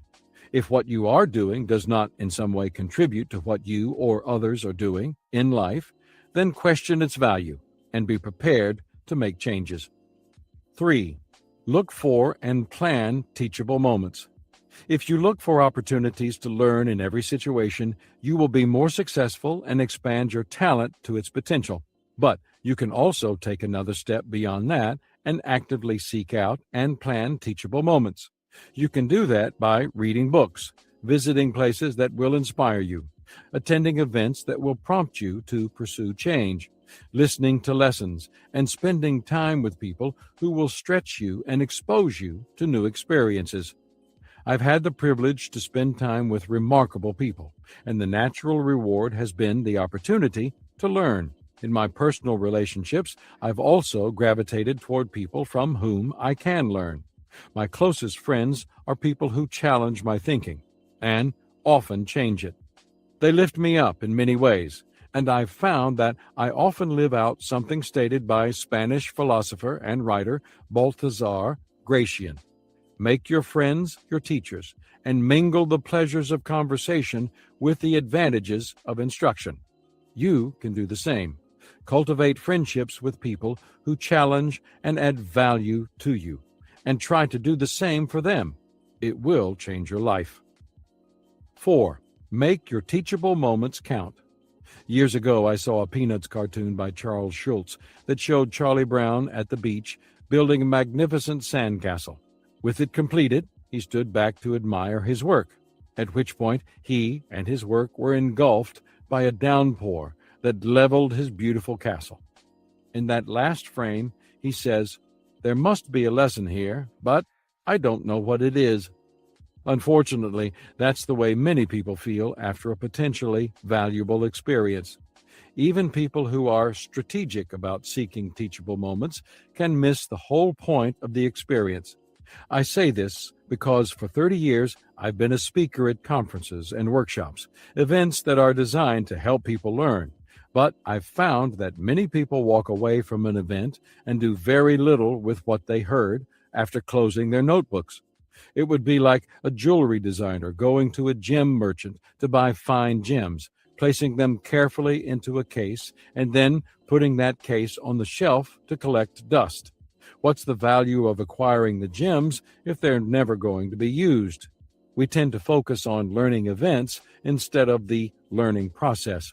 Because of this, I try to help people take action steps that will help them implement what they learn. I suggest that in their notes, they use a code to mark things that jump out at them. T indicates you need to spend some time thinking on the point. C indicates something you need to change. A smiley face means you are doing that thing particularly well. A indicates something you need to apply. S means you need to share that information with someone else. After the conference, I recommend that they create to-do lists based on what they marked, then schedule time to follow through. 5. Ask yourself, am I really teachable? I've said it before, but it bears repeating. All the good advice in the world won't help if you don't have a teachable spirit. To know whether you are really open to new ideas and new ways of doing things, answer the following questions. 1. Am I open to other people's ideas? 2. Do I listen more than I talk? 3. Am I open to changing my opinion based on new information? 4. Do I readily admit when I'm wrong? 5. Do I observe before acting on a situation? 6. Do I ask questions? 7. Am I willing to ask a question that will expose my ignorance? 8. Am I open to doing things in a way I haven't done before? 9. Am I willing to ask for directions? 10. Do I act defensive when criticized? Or do I listen openly for the truth? If you answered no to one or more of these questions, then you have room to grow in the area of teachability. You need to soften your attitude and learn humility, and remember the words of John Wooden. Everything we know, we learned from someone else. Thomas Edison was the guest of the governor of North Carolina when the politician complimented him on his creative genius. "I am not a great inventor," countered Edison. "But you have over 1,000 patents to your credit," the governor stated. Yes, but about the only invention I can really claim as absolutely original is the phonograph, Edison replied. I'm afraid I don't understand what you mean, the governor remarked. Well, explained Edison, I guess I'm an awfully good sponge.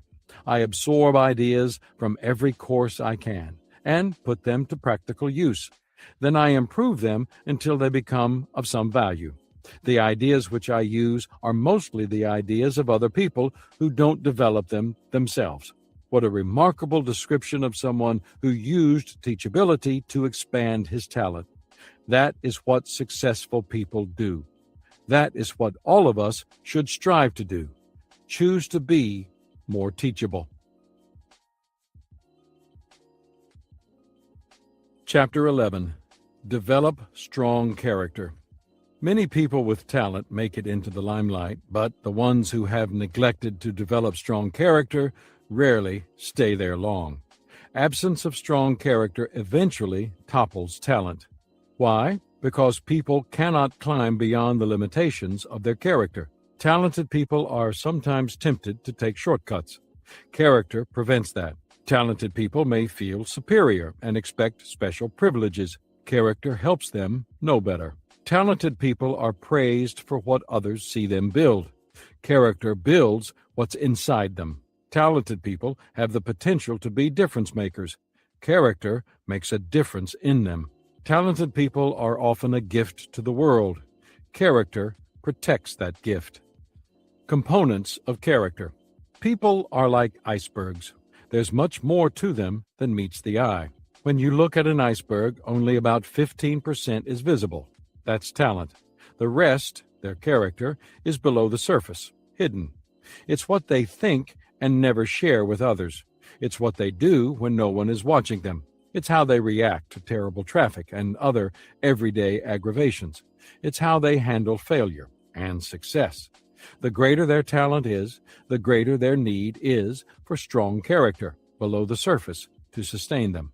If they are too top-heavy with talent, then they are likely to get into trouble. No one can expect to succeed without strong character below the surface to protect his talent and sustain him during difficult times. Character holds us steady no matter how rough the storm becomes. Or, to put it another way, as David McClendon did when we spent time together recently, character is the pedestal that determines how much weight a person can sustain. If your character is the size of a toothpick, you can only sustain a postage stamp. If your character is as thick as a column, you can sustain a roof. So, what exactly comprises character? Ask a dozen people and you'll get a dozen answers. I believe it boils down to 4 elements. 1. Self-discipline. 2. Core values. 3. A sense of identity. And 4. Integrity. Let's consider each of them. 1. Self-discipline. At the most basic level, self-discipline is the ability to do what is right even when you don't feel like doing it. Outstanding leaders and achievers throughout history understood this. Greek philosopher Plato asserted, "The first and best victory is to conquer self." The greatest victories are internal ones. Oswald Sanders, the author of the book on leadership that launched my personal journey as a leader, Spiritual Leadership, wrote that the future is with the disciplined.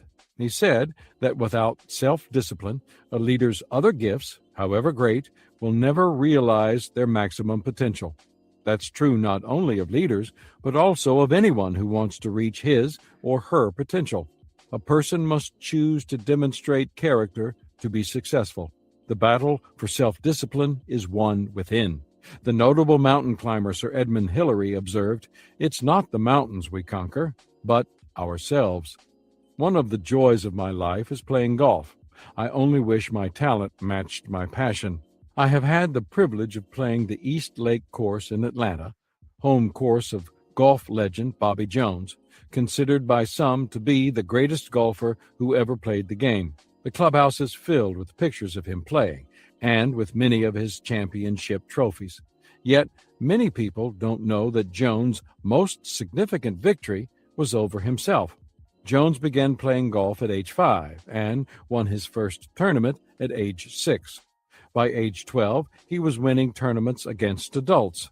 But Jones had a temper. His nickname was Club Thrower.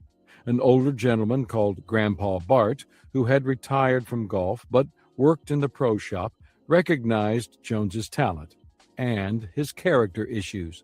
After Jones made it to the third round of the U.S. Amateur Golf Championship, the older man advised, "Bobby, you are good enough to win that tournament, but you'll never win until you can control that temper of yours.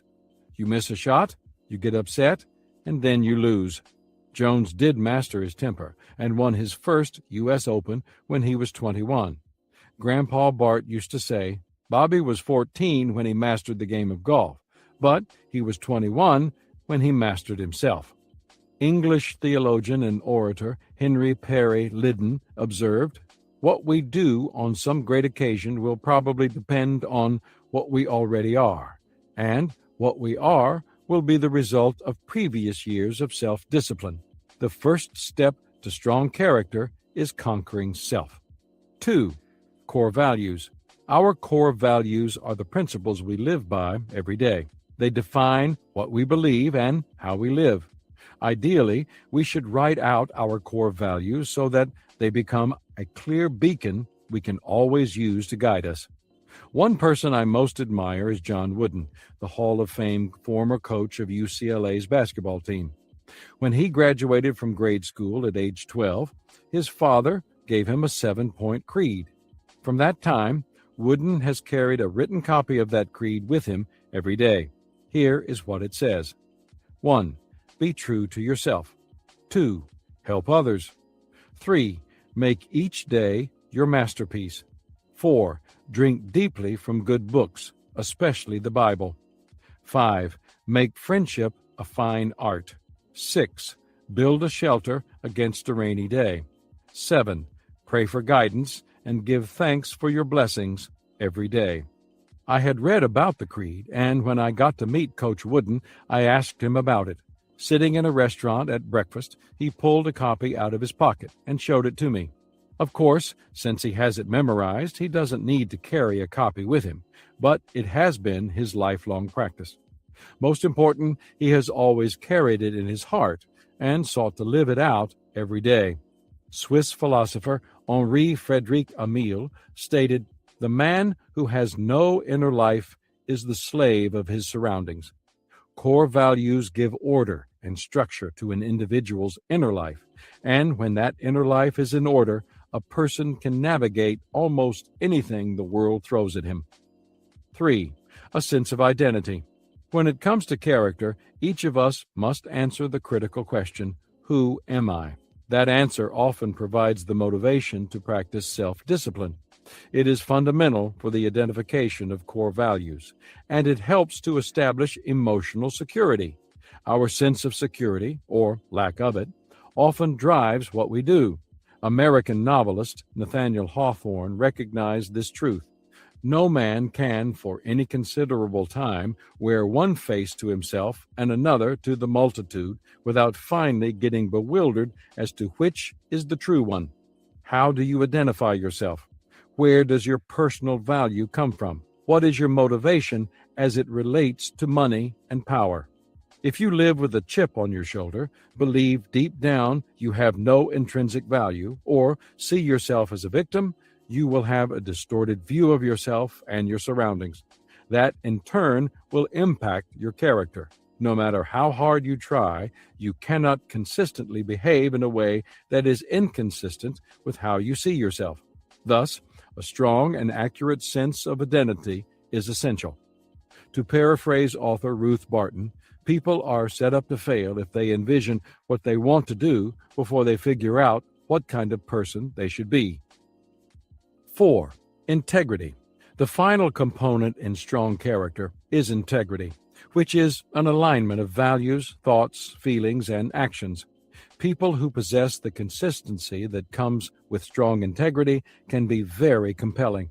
In his book, American Scandal, Pat Williams tells the story of Mahatma Gandhi's trip to England to speak before Parliament. The British government had opposed Indian independence, and Gandhi, one of its most vocal proponents, had often been threatened, arrested, and jailed as a result.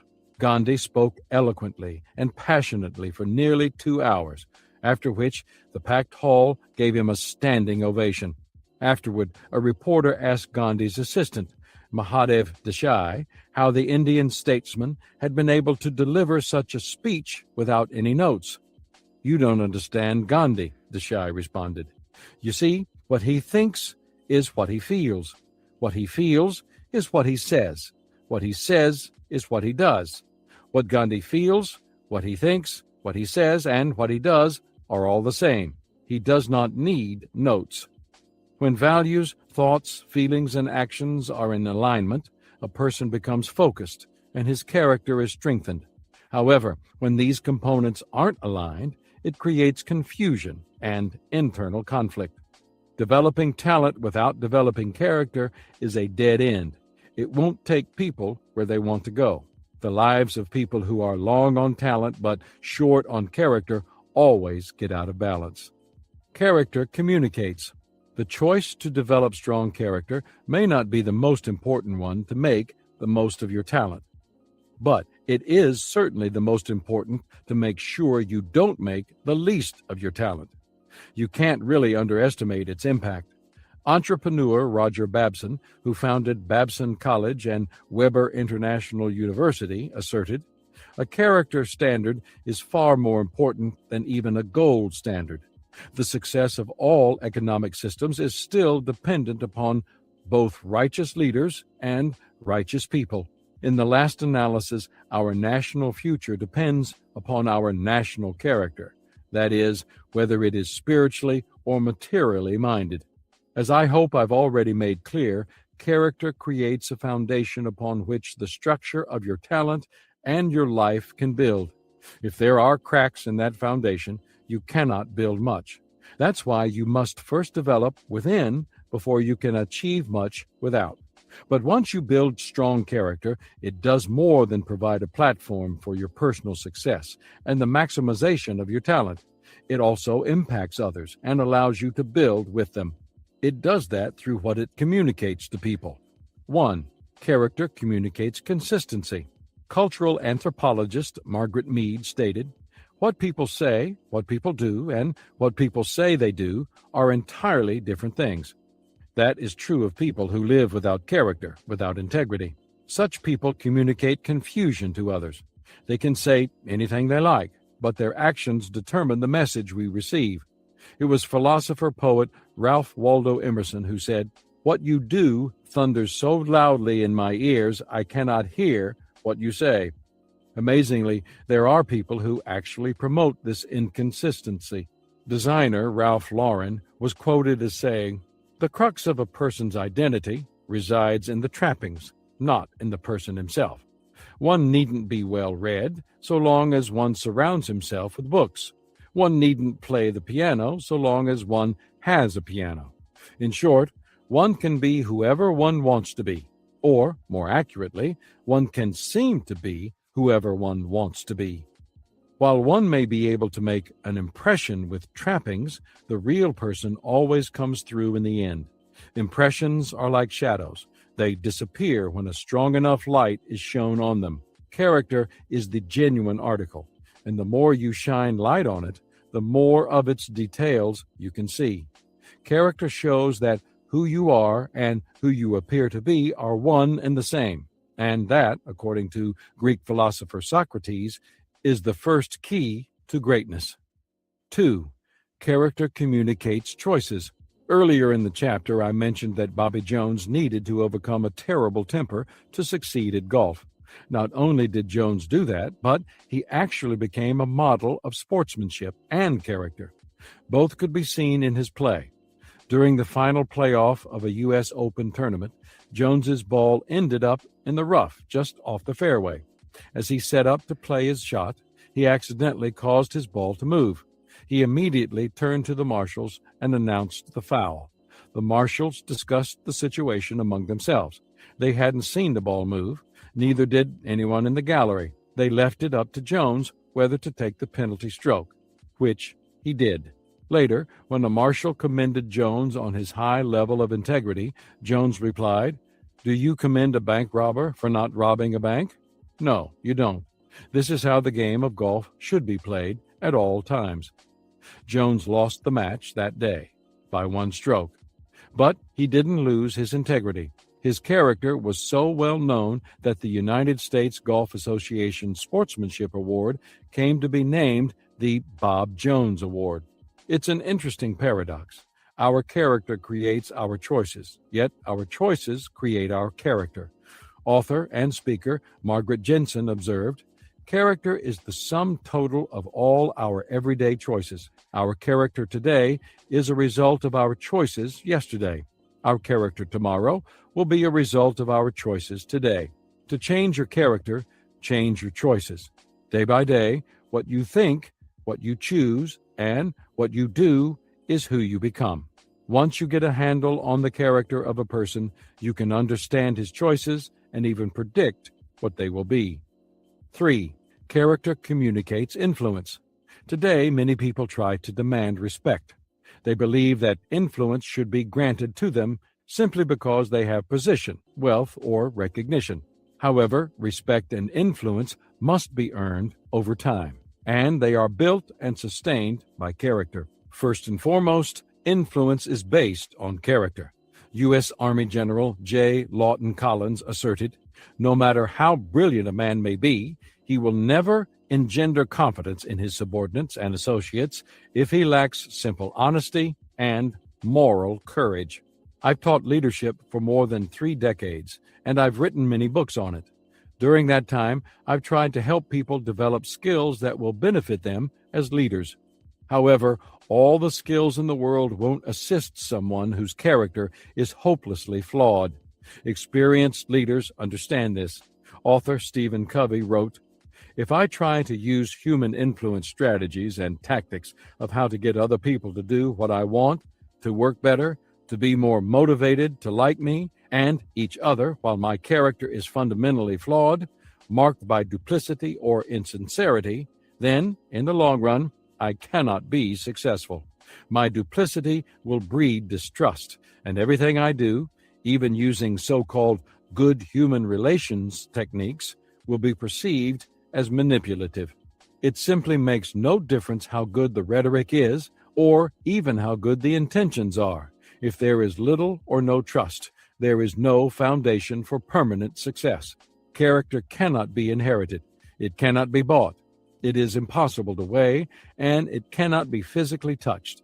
It can be built, but only slowly, and without it, one cannot lead others. 4. Character communicates longevity. If you want to know how long it will take to get to the top, consult a calendar. If you want to know how long it can take to fall to the bottom, try a stopwatch. Character determines which will happen. Dreams become shattered, possibilities are lost, organizations crumble, and people are hurt when a person doesn't have character protecting his talent. Character provides the opportunity for longevity in any career, any relationship, and any worthwhile goal. Author and pastor J.R. Miller wrote, "The only thing that walks back from the tomb with the mourners and refuses to be buried is the character of a man." This is true. What a man is survives him. It can never be buried. If you want your talent to last and you want to sleep well at night, depend upon good character. Ask about the secret of a long and happy life. Coach John Wooden remarked on his 90th birthday, "There is no pillow as soft as a clear conscience." Character protects your talent, and it also guards you from regret. Character building. Never forget that talent is a gift. Either you have it or you don't. But character is a choice. If you want it, you must develop it. Here's how. 1. Don't give up or give in to adversity. It takes character to weather life's storms. At the same time, adversity develops character. Author and activist Helen Keller, who could not hear or see, remarked, "Character cannot be developed in ease and quiet. Only through experience of trial and suffering can the soul be strengthened, vision cleared, ambition inspired, and success achieved.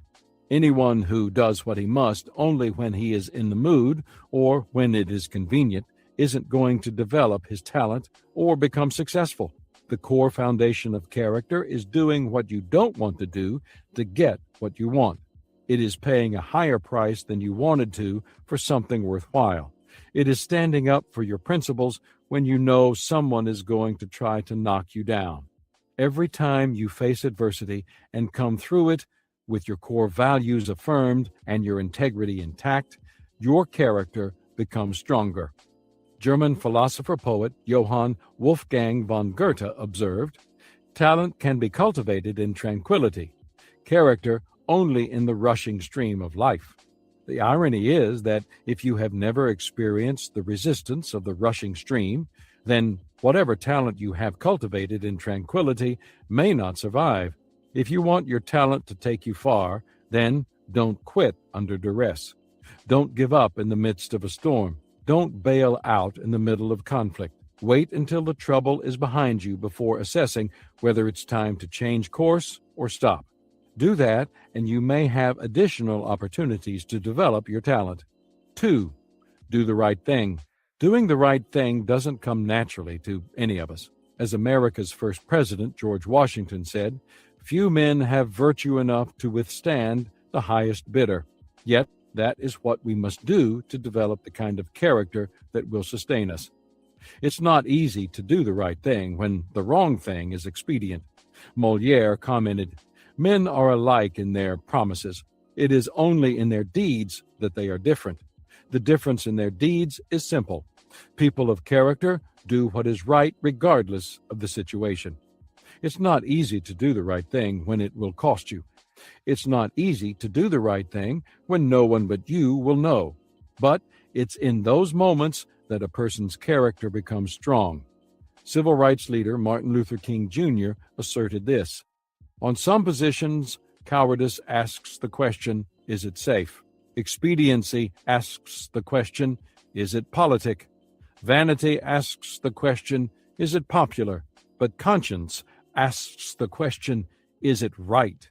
And there comes a time when one must take a position that is neither safe, nor politic, nor popular, but he must take it because conscience tells him it is right. That is the bottom line. Are you going to do what's right? One way I've tried to control my natural bent to do wrong is to ask myself some questions. 1. Am I hiding something? 2. Am I hurting anyone? 3. How does it look from the other person's point of view? 4. Have I discussed this face to face? 5. What would I tell my child to do? If you do the right thing and keep doing it, even if it doesn't help you move ahead with your talent in the short term, it will protect you and serve you well in the long term. Character builds, and it builds you. Or as Dr. Dale Bronner, a board member of my nonprofit organization Equip, puts it, honesty is not something you do. Honesty is who you are. 3. Take control of your life. I have observed that people with the weakest character tend to place the blame on their circumstances. They often claim that poor upbringing, financial difficulties, the unkindness of others, or other circumstances have made them victims. It's true that in life we must face many things outside our control. But know this, while your circumstances are beyond your control, your character is not. Your character is always your choice. People can no sooner blame their character on their circumstances than they can blame their looks on a mirror. Developing character is your personal responsibility. It cannot be given to you. You must earn it. Commit yourself to its development because it will protect your talent. Every time you make a character-based decision, you can take another step toward success. The process begins with deciding to make good character your goal and to stop making excuses. French writer François La Rochefoucauld asserted, "Almost all our faults are more pardonable than the methods we think up to hide them." The process continues with the determination to manage that decision every day. You have God-given talent. Develop it. You have opportunity before you. pursue it. You have a future that is bright. Look forward to it. But above all else, you have the potential to become a person of character. Follow through with it. Character, more than anything else, will protect everything in your life that you hold dear.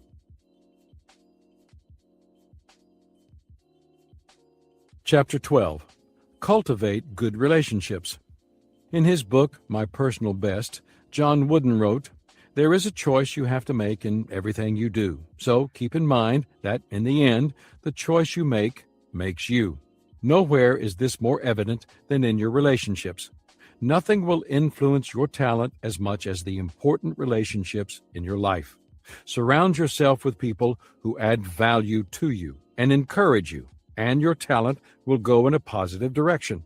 Spend time with people who constantly drain you, pull you in the wrong direction, or try to knock you down, and it will be almost impossible for your talent to take flight. People can trace the successes and failures in their lives to their most significant relationships. The impact of relationships. I think many people mistakenly minimize the impact other people can have on their lives. My parents understood the influence of relationships.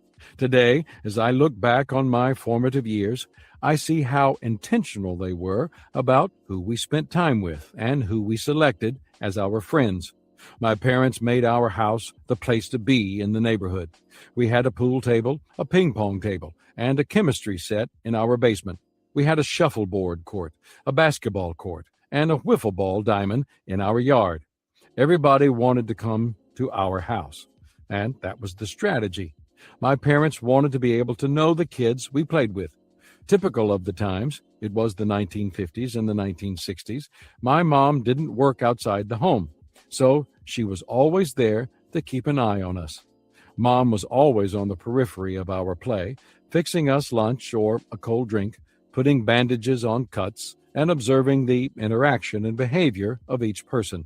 Every now and then, she would ask my brother, Larry, my sister, Trish, or me about a particular friend. As children, we had no idea of the importance of associating with good kids rather than bad ones. But our parents did.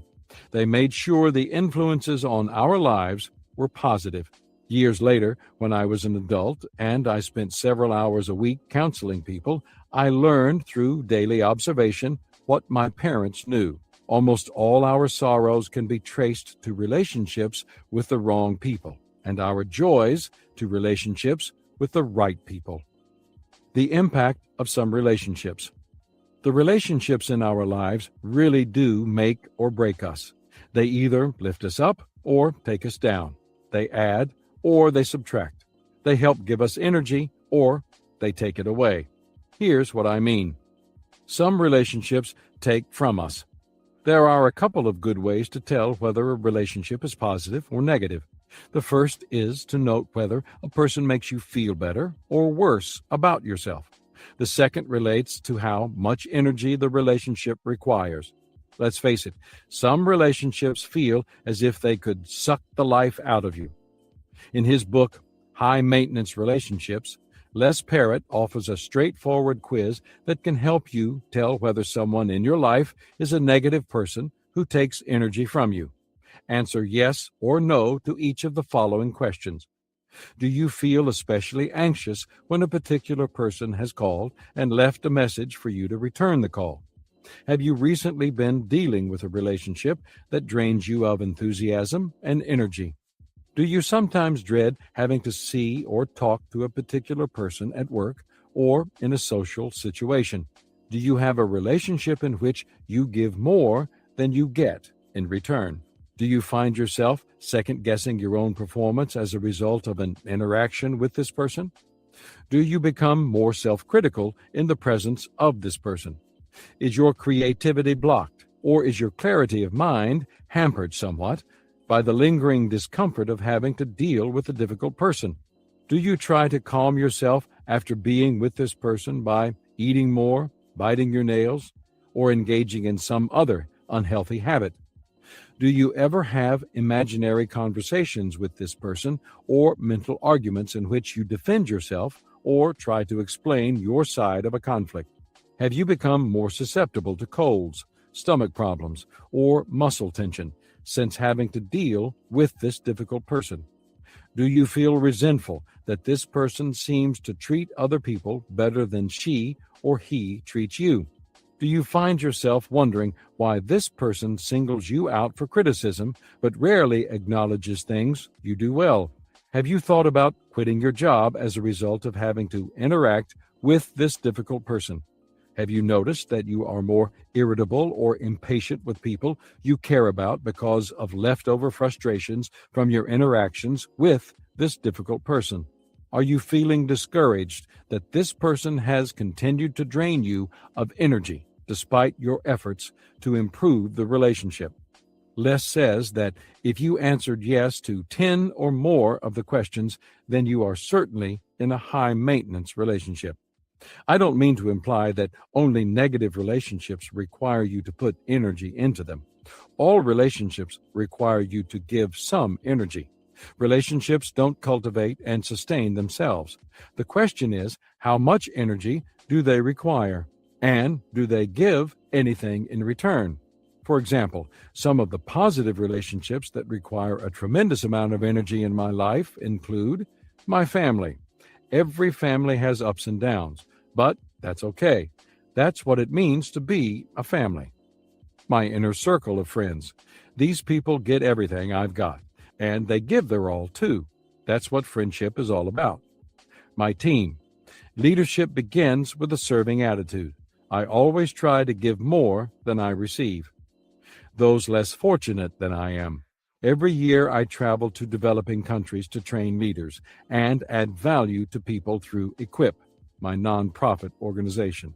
If a relationship requires you to expend energy some of the time, that's normal. If a relationship saps your energy all the time, then that relationship has a negative effect on you. You may be able to see its effects in many areas of your life.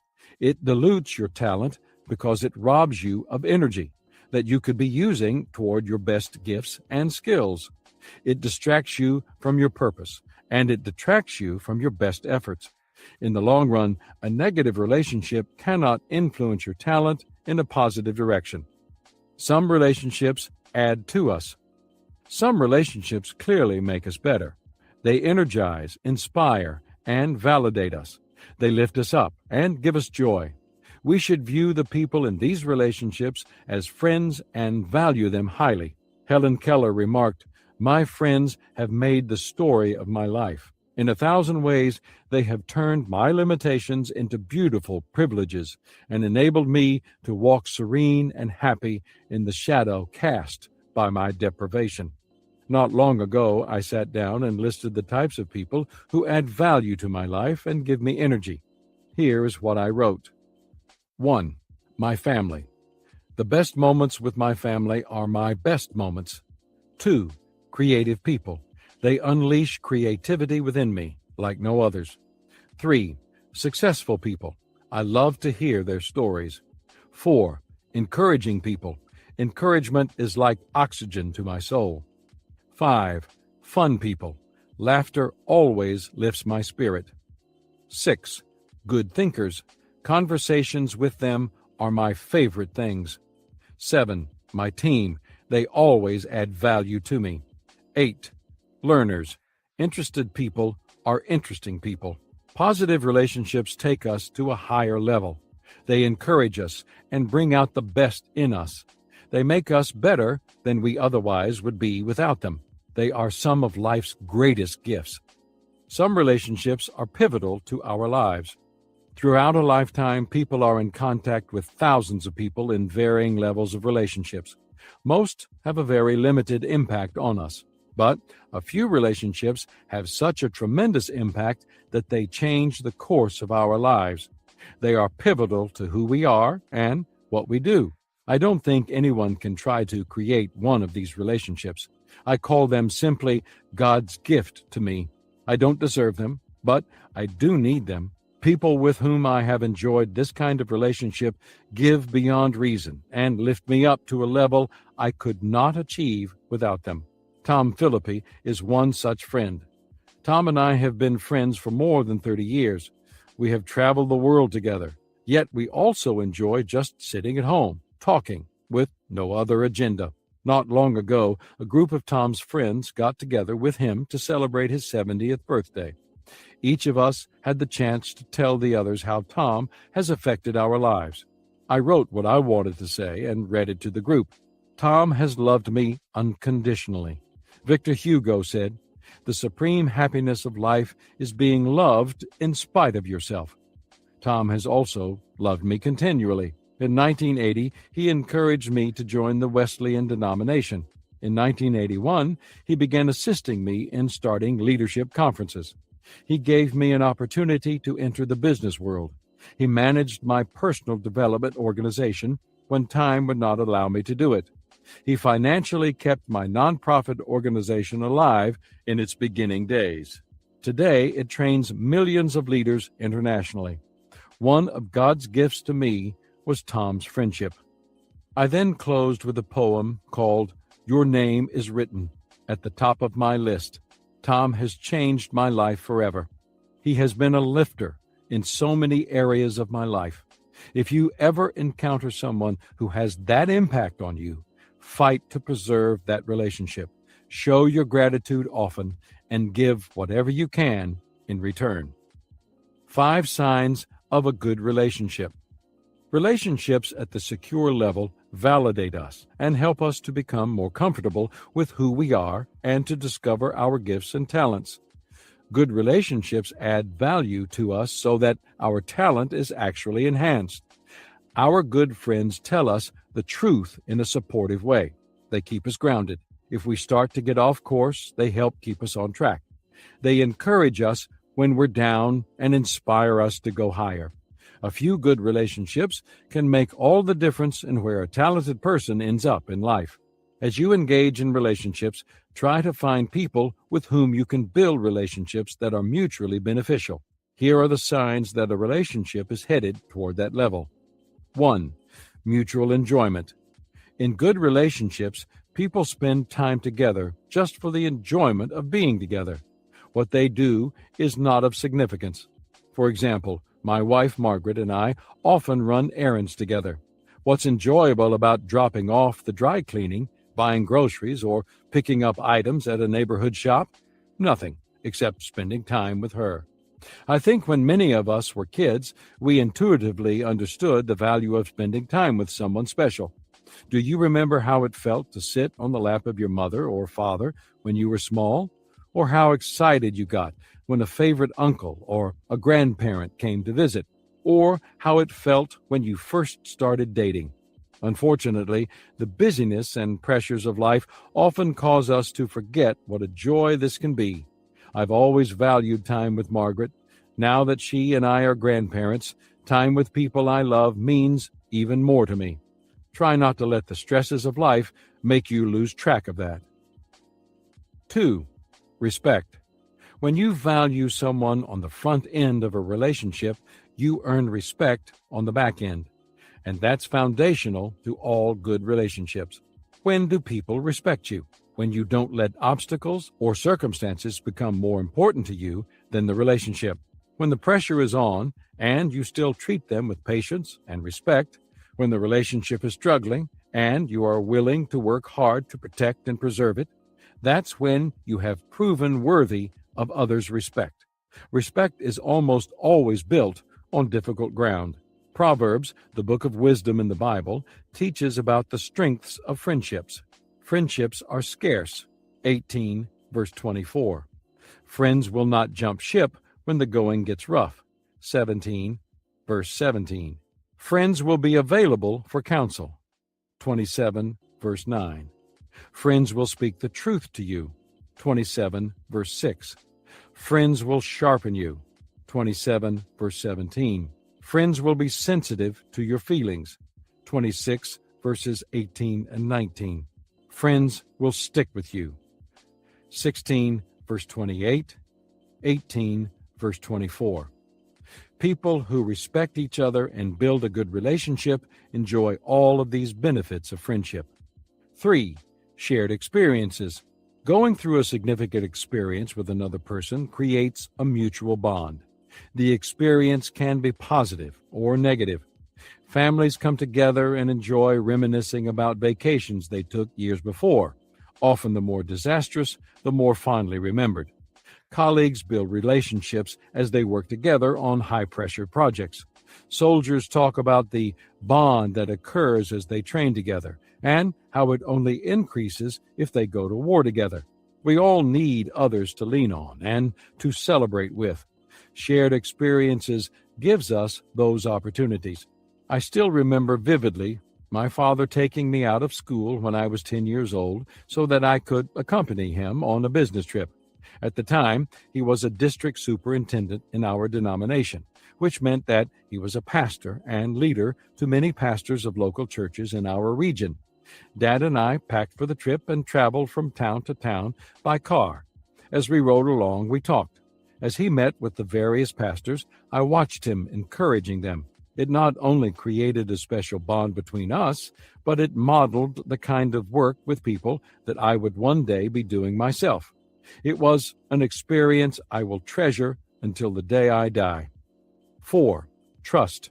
Ralph Waldo Emerson wrote, "The glory of friendship is not in the outstretched hand, nor the kindly smile, nor the joy of companionship. It is in the spiritual inspiration that comes to one when he discovers that someone else believes in him and is willing to trust him." Trust is both the joy of relationships and a necessary component. In my book, Winning with People, I describe the bedrock principle, which says, trust is the foundation of any relationship. Nothing is more important in relationships. If you don't have trust, you don't have much of a relationship. 5. Reciprocity. All relationships experience ebb and flow. Sometimes one person is the primary giver. Sometimes the other person is. But relationships that continue to be one-sided will not remain solid. When they continue to be out of balance, they become unstable and often unhealthy. If you want the relationship to continue, you will need to make changes. Here's how it works. When you are getting the better of the relationship, changes must be made. When the other person is getting the better part, changes must be made. When you're both getting an equally good deal, continue as before. Friendships are like bank accounts. You cannot continue to draw on them without making deposits. If either of you becomes overdrawn, and it stays that way, then the relationship won't last. Good relationships must be beneficial to both parties. Each person has to put the other first, and both have to benefit. Hall of Fame football coach Vince Lombardi described this when he was asked what made a winning team.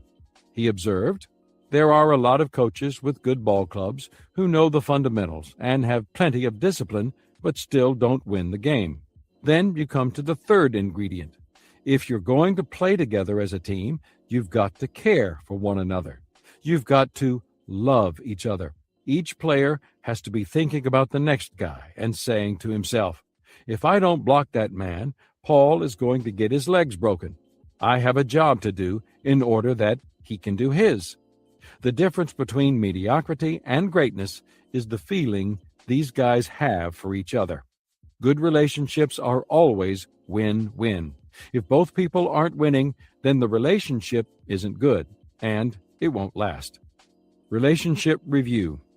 If you desire to become successful in the area of relationships, a person whose relationships influence him or her in a positive direction, then here is what I suggest you do. 1. Identify the most important people in your life. Who are the significant people in your life? The people you spend the most time with, the people whose opinions mean the most to you. These people are your greatest influencers. You need to identify who they are before you can assess how they are influencing your talent. 2. Assess whether they are influencing you in the right direction. Once you have identified the people who are influencing you, you would be wise to discern how they are influencing you. The easiest way to do that is to ask the following questions about each person. What does he or she think of me?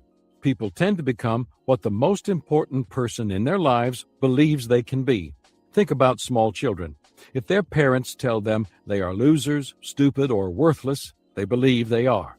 If parents tell them they are smart, attractive, and valuable, they believe they are. We embrace the opinions of people we respect. Ralph Waldo Emerson asserted, "Every man is entitled to be valued by his best moments." If you want to be influenced in a positive direction, you need to spend time with people who think positively about you. They need to believe in you. What does he or she think of my future? Novelist Mark Twain advised, "Keep away from people who try to belittle your ambitions." Do the most important people in your life envision a positive future for you? Do they see great things ahead of you? Margaret, my wife, has given me many wonderful gifts during the course of our relationship. One that I cherish is the ministry log book she gave me the year before we were married, knowing that a pastoral career was ahead of me. In it, I could record my activities such as sermon topics, weddings, and funerals. It is a record of my life leading local churches, but I value it most for something she wrote in it in 1968. It said simply, "John, you're going to accomplish great things. Love, Margaret." Her few words weren't poetic or profound, but they communicated her confidence in me and her belief in my future. And she has demonstrated that belief in me every day of our marriage. How does he or she behave toward me in difficult times? There's an old saying, in prosperity, our friends know us. In adversity, we know our friends. Haven't you found that to be true? When times are tough and you're having difficulties, a friend who is influencing you in the right direction is slow to suspect, condemn, offend, expose, reprimand, belittle, demand, provoke, resent, but quick to trust, justify, defend, shield, forbear, appreciate, give, help, forgive. When you get knocked down, good friends don't kick you while you're down or say, "I told you so." They pick you up and help you keep going. What does he or she bring out of me? British Prime Minister Benjamin Disraeli observed, "The greatest good you can do for another is not just to share your riches, but to reveal to him his own." That is really the essence of positive relationships that influence people to rise up and reach their potential. They see the best in you and encourage you to strive for it. Author William Arthur Ward remarked, "A true friend knows your weaknesses, but shows you your strengths, feels your fears, but fortifies your faith, sees your anxieties, but frees your spirit, recognizes your disabilities, but emphasizes your possibilities." That's what positive relationships should do. 3. If your friends aren't friends, then make new ones. If the people close to you are dragging you down, then it may be time to make some changes. Speaker Joe Larson remarked, "My friends didn't believe that I could become a successful speaker, so I did something about it. I went out and found me some new friends." When you really think about it, the things that matter most in life are the relationships we develop. Remember, you may build a beautiful house, but eventually it will crumble. You may develop a fine career, but one day it will be over.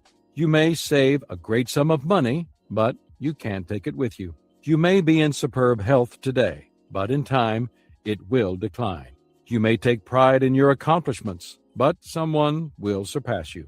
Discouraged? Don't be, for the one thing that really matters lasts forever: your friendships. Life is too long to spend it with people who pull you in the wrong direction, and it's too short not to invest in others. Your relationships will define you, and they will influence your talent, one way or the other. Choose wisely. Chapter 13. Commit to responsibility. Nothing adds muscle to talent like responsibility. It lifts talent to a new level and increases its stamina. However, as I consider the choices that help make someone successful, I realize that responsibility is often the last choice people desire to make. The result is flabby talent that fails to perform and never realizes its potential. How sad for the person who fails to take responsibility. How sad for others. Author and editor Michael Korda said, "Success on any major scale requires you to accept responsibility. In the final analysis, the one quality that all successful people have is the ability to take on responsibility. If you desire success, make responsibility your choice." The strength of responsibility. We live in a culture that overvalues talent and undervalues responsibility. If you doubt that, then examine the way we treat our athletes. When athletes are in high school and college, their reckless or irresponsible acts are often overlooked in proportion to the talent they display on the court or playing field. What a disservice to them. Responsibility actually strengthens talent and increases the opportunity for long-term success. Here is how it helps. 1. Responsibility provides the foundation of success. Sociology professor Tony Campolo points out the importance of having a strong sense of responsibility, especially in a culture like ours that values freedom. Of the American system, he wrote, "While I think it lays down the principles that make for the best political system ever devised, the Constitution has one basic flaw. It clearly delineates the Bill of Rights, but it nowhere states a Bill of Responsibilities. Government that ensures people of their rights but fails to clearly spell out their responsibilities fails to call them to be the kind of people God wants them to be." I agree wholeheartedly with Campolo's call for responsibility. In fact, for years, I've taught leaders that as they move up the ladder and take on greater responsibility, their rights actually decrease. Leadership requires sacrifice, and while taking on responsibility is also a sacrifice, it is one that brings tremendous rewards. I once had the opportunity to spend time on the aircraft carrier USS Enterprise. I received a tour of the ship and listened to many officers explain the various tasks and functions of the 5,500 people on board the ship. What struck me was that the officers' messages had a common theme. They talked about the importance of their area to the overall mission of the ship, and how the responsibility for those functions was shouldered by a bunch of 19-year-old sailors. The officers made these statements with pride. One officer told me about leading a former gang member under his command. The young man had been given the choice of jail or the Navy. The troubled youth became an effective part of the team and was then the leader of his squad. His proudest moments in the military, this officer said, came from helping troubled kids to succeed. What turned kids into productive citizens and troublemakers into leaders? Responsibility. When they entered the service, they became immersed in a culture of responsibility. That culture demanded that they act accordingly, that they become responsible and productive. When people respond to a call for responsibility by giving their best, good things happen. The young men and women I met had made the choice to embrace responsibility, and it was creating success for them in the military. It will continue to provide a foundation for their success in the coming years, no matter what they do. 2. Responsibility, handled correctly, leads to more responsibility. Years ago, the editor of the Bellefontaine, Ohio Examiner, Gene Marine, sent a new sports reporter to cover a big game. The reporter returned to the paper with no report. "Where's the story?" asked Marine. "No report," replied the reporter. "What?" growled Marine. "And why not?" "No game." "No game? What happened?" quizzed the editor. "The stadium collapsed." "Then where's the report on the collapse of the stadium?" demanded Marine. "That wasn't my assignment, sir." People who handle their responsibilities well get the opportunity to handle additional responsibilities. Those who don't. 3. Responsibility maximizes ability and opportunity. During the Major League Baseball players' strike of 1994, many trading card manufacturers found themselves in a tough spot. Pinnacle Brands, however, was determined not to lay off any of its employees. Yet the company had to make some changes to be able to pay everyone until business picked up again. So, what did management do? placed the responsibility on the workers for finding ways to replace the $40 million in lost revenue. CEO Jerry Meyer told his employees, "I'm not going to save your jobs. You're going to save your jobs. You know what you can change and what you can do differently." The people did not let themselves down. A custodian reported that the company spent $50,000 on sodas for conference rooms, an expense that was cut. A finance department worker found a way to streamline trademark searches that saved the company $100,000. A PR manager signed a deal to distribute pins at the Olympics, generating $20 million. In the end, Pinnacle was the only one of the top trading card manufacturers that didn't lay off workers during the baseball strike. Responsibility has value, not just in hard times, but at all times. It increases our abilities to give us opportunities. One reason it does is that it causes us to take action, to make things happen. On the job, we need to take responsibility, not just for what we're assigned, but for the contribution we make. For example, if you're in business, at the end of every day, you should ask yourself, did I make a profit for my employer today? If the answer is no, then you may be in trouble. Take responsibility for being a contributor. Every worker needs to be an asset to the company, not an expense. Author Richard L. Evans remarked, "It is priceless to find a person who will take responsibility, who will finish and follow through to the final detail. To know when someone has accepted an assignment that it will be effectively, conscientiously completed." When leaders find responsible people, they reward them with opportunities and resources that help them to become more effective. 4. Responsibility, over time, builds a solid reputation.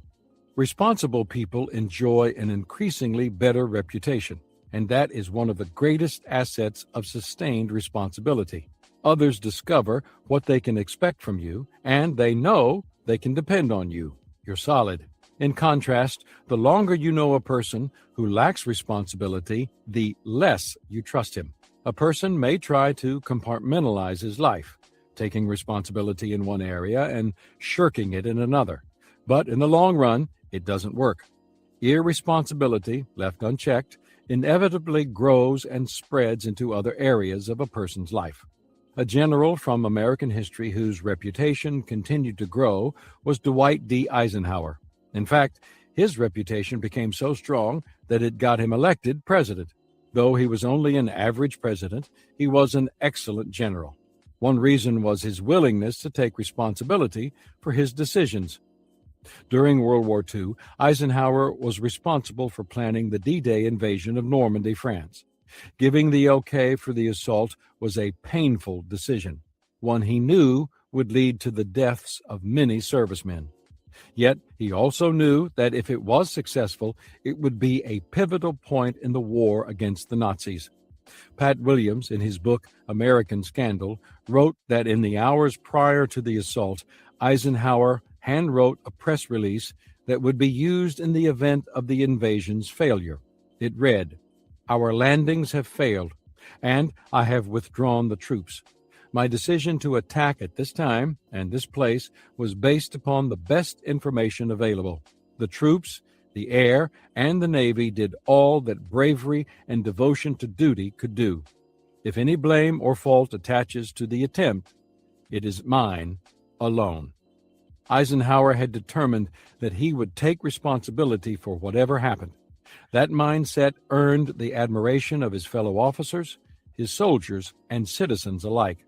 If you want others to trust you, to give you greater opportunities and resources to develop and strengthen your talent, and to partner with you, then embrace responsibility and practice it faithfully in every area of your life. Responsibility in action. There's no way for me to know your personal history in regard to responsibility. Maybe assuming responsibility has been a problem for you, or you may have a strong sense of responsibility and you never drop the ball. Either way, please review the following steps to help you become more successful when it comes to responsibility. 1. Start wherever you are. Greek philosopher Aristotle observed, We become what we are as persons by the decisions that we ourselves make. Each time we make a responsible decision, you become a more responsible person. Even if your track record hasn't been good up to now, you can change. Successful people take personal responsibility for their actions and their attitudes. They show responsibility, the ability to choose a correct response no matter what situation they face. Responsibility is always a choice, and only you can make it. If being responsible has not been one of your strengths, then start small. You can't start from any place other than where you are. I think you'll find that when it comes to responsibility, the best helping hand you will ever find is at the end of your arm. 2. Choose your friends wisely. Since I've devoted an entire chapter to relationships and how they influence talent, I don't need to say very much here. Heed the advice of trainer and consultant Kevin Eikenberry, who says, look carefully at the closest associations in your life, for that is the direction you are heading. If you have started your journey on the road to responsibility, just make sure that you have the right traveling companions. You will find it difficult or impossible to be responsible when you spend most of your time with irresponsible people. 3. Stop blaming others. The sales manager for a dog food company asked his sales team how they liked the company's new advertising program. Great, they replied. The best in the business. What do you think of the product? He asked. Fantastic, they replied. How about the sales force? He asked. They were the sales force, so of course they responded positively, saying they were the best. Okay then, the manager asked.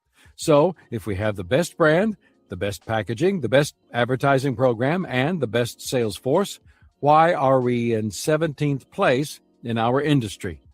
After an awkward silence, one of the salesmen stated, It's those darn dogs. They just won't eat the stuff.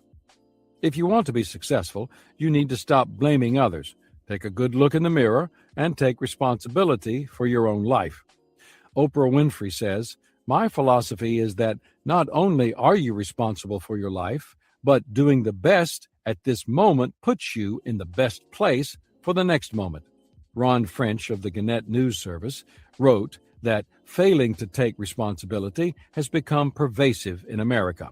Ducking responsibility has become an American pastime. We all have learned to play the blame game, where the 7 deadly sins are acceptable syndromes and criminals are victims. From lifelong smokers suing tobacco companies to students rationalizing cheating, we've become a nation of whiners and crybabies. It's part of the American character nowadays, says Charles Sykes, author of A Nation of Victims.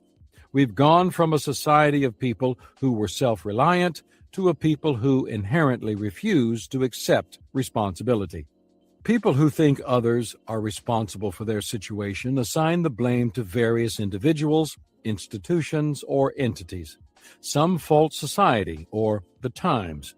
Some point at the system or the man. Criminals serving time in prison are notorious for blaming others and declaring their innocence.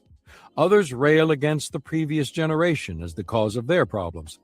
But do you know why? Cartoonist Doug Larson observed, the reason people blame things on previous generations is that there's only one other choice. Some of the best advice you could follow on this subject came from President Theodore Roosevelt. Do what you can with what you have, where you are. That's all any of us can do. Don't make excuses. Don't look for others to blame. Just focus on the present and do your best. And if you make a mistake or fail, find whatever fault you can inside yourself and try to do better the next time. 4. Learn responsibility's major lessons. There are 4 core lessons we need to learn if we want to display the kind of responsibility that makes us successful. The lessons are simple and obvious. They are also very difficult to master. Recognize that gaining success means practicing self-discipline. The first victory we must win is over ourselves. We must learn to control ourselves. You can use any incentive you want to do this: the desire to follow moral and ethical values, rewards for delayed gratification, even the threat of public exposure. Business executive John Weston commented, I've always tried to live with the following simple rule. Don't do what you wouldn't feel comfortable reading about in the newspaper the next day. Every time you stop yourself from doing what you shouldn't, or start yourself doing what you should, you are strengthening your self-discipline and increasing your capacity for responsibility. What you start, finish.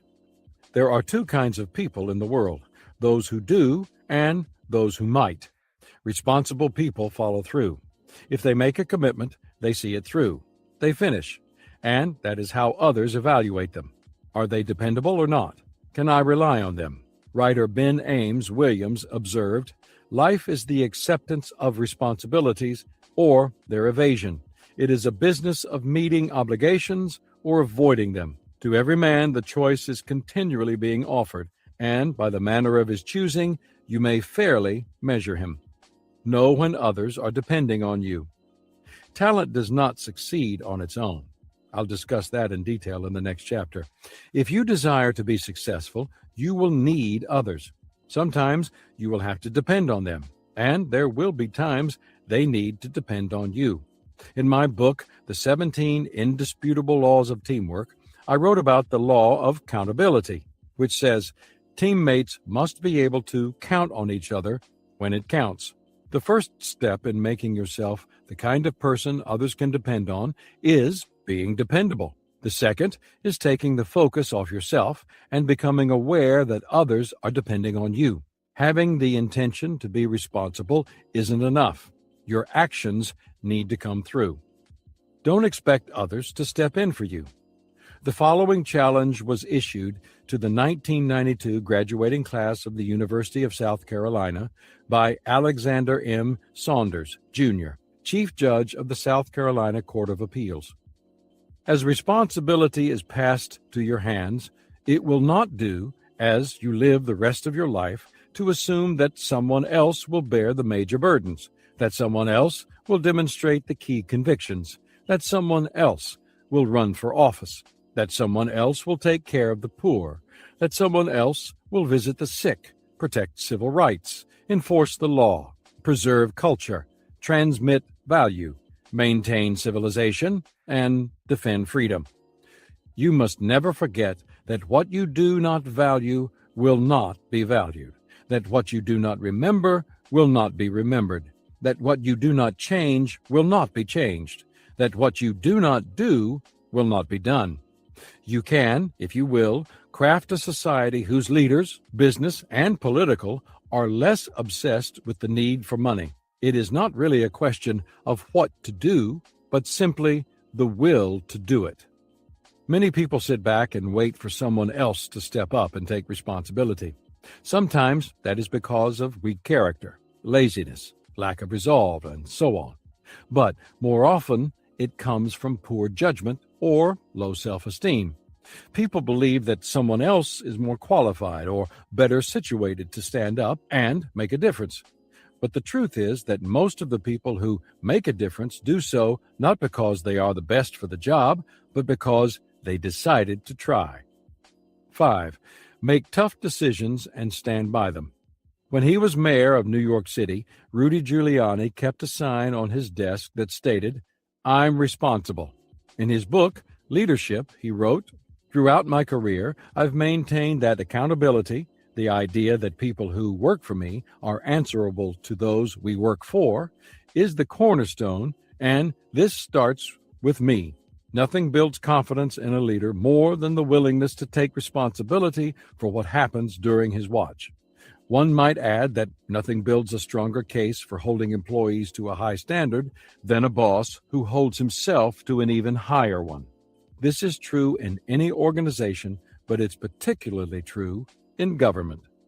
That mindset served him well during the crisis of 9/11 in 2001.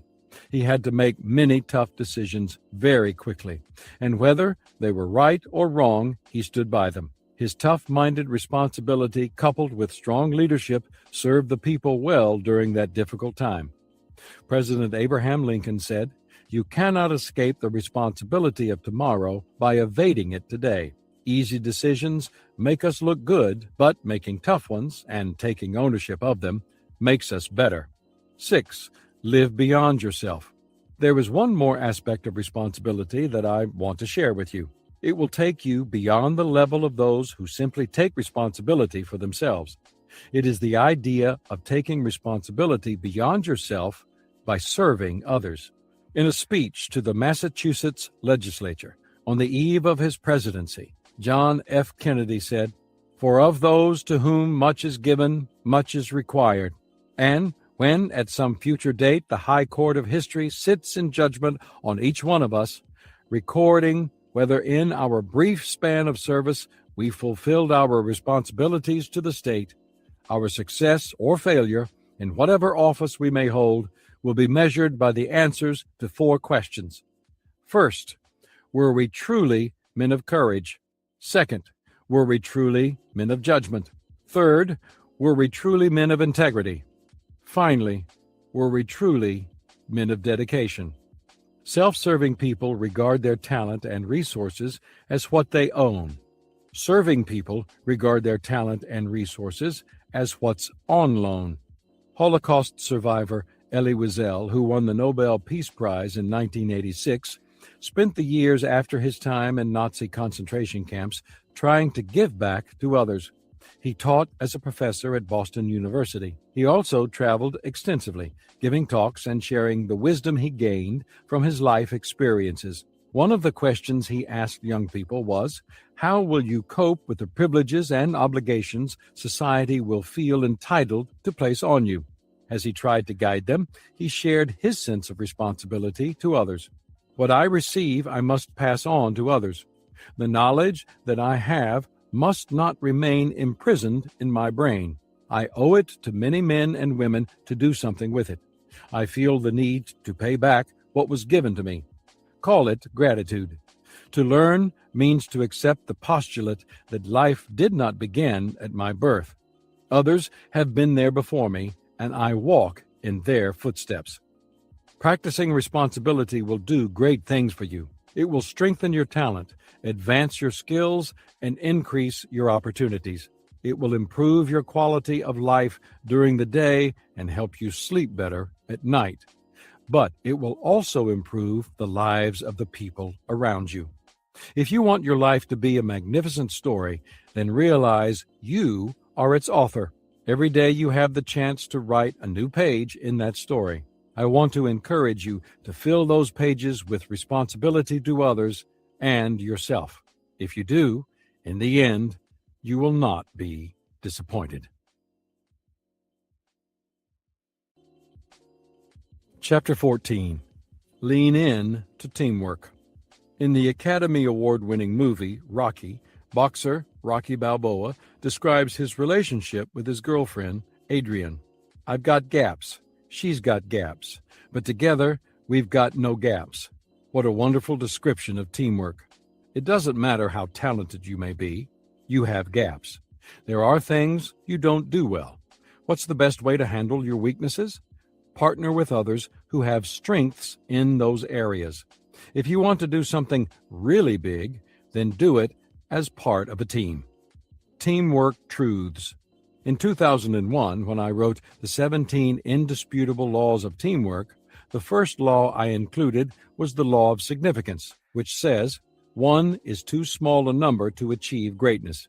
If you want to do anything of value, teamwork is required.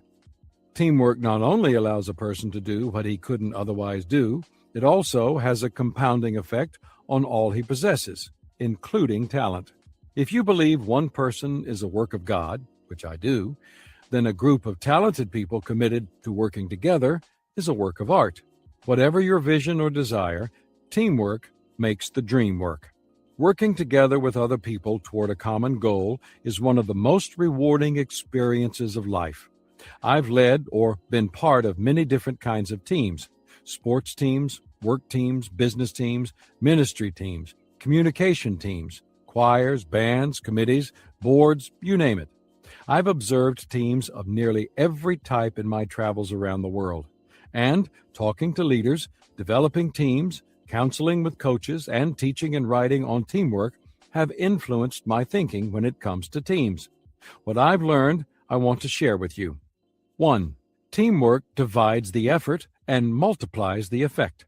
Would you like to get better results from less work? I think everyone would. That's what teamwork provides. In his book, Jesus on Leadership, C. Gene Wilkes describes why teamwork is superior to individual effort. Teams involve more people, thus affording more resources, ideas, and energy than an individual possesses. Teams maximize a leader's potential and minimize her weaknesses.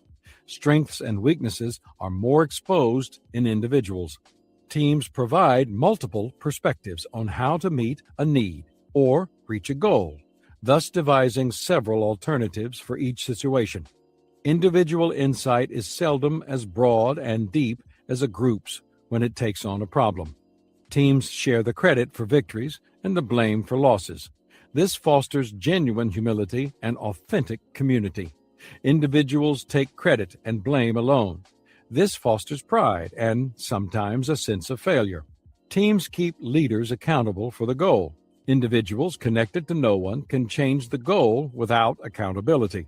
Teams can simply do more than an individual. It's common sense that people working together can do more than an individual working alone. So why are some people reluctant to engage in teamwork? It can be difficult in the beginning. Teams don't usually come together and develop on their own. They require leadership and cooperation.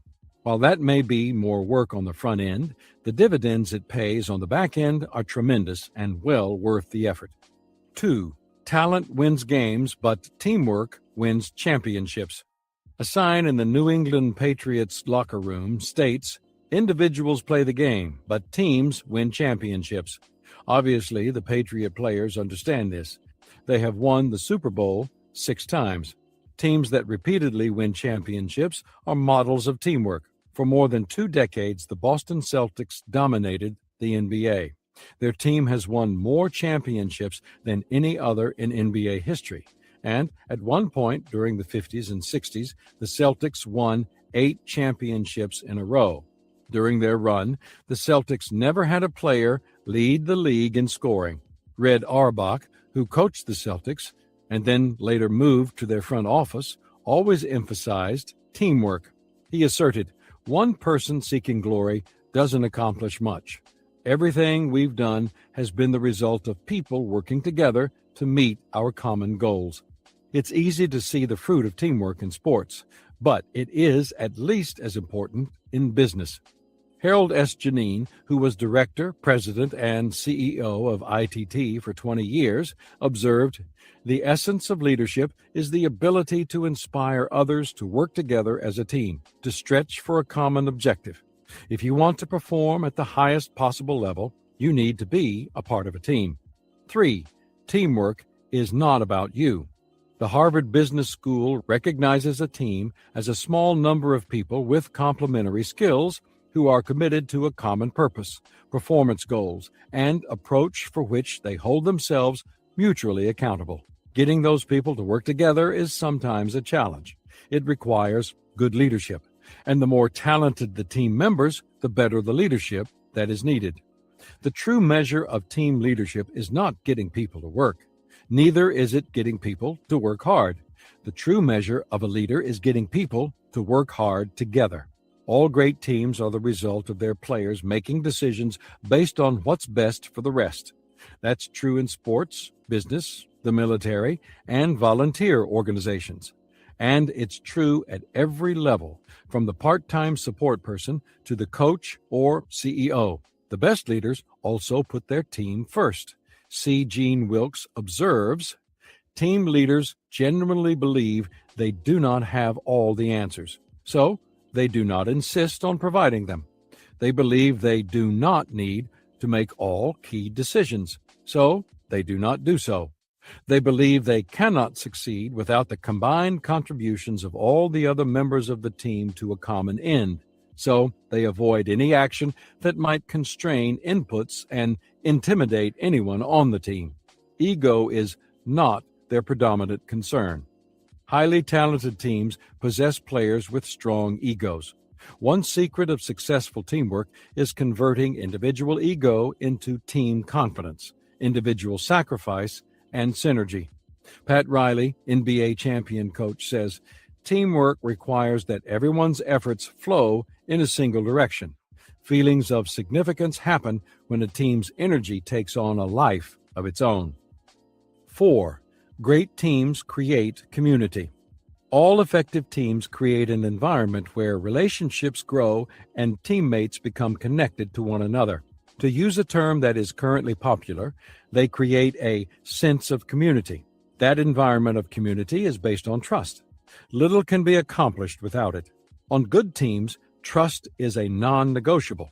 On winning teams, players extend trust to one another. Initially, that is a risk because their trust can be violated and they can be hurt. At the same time that they are giving trust freely, they conduct themselves in such a way to earn trust from others.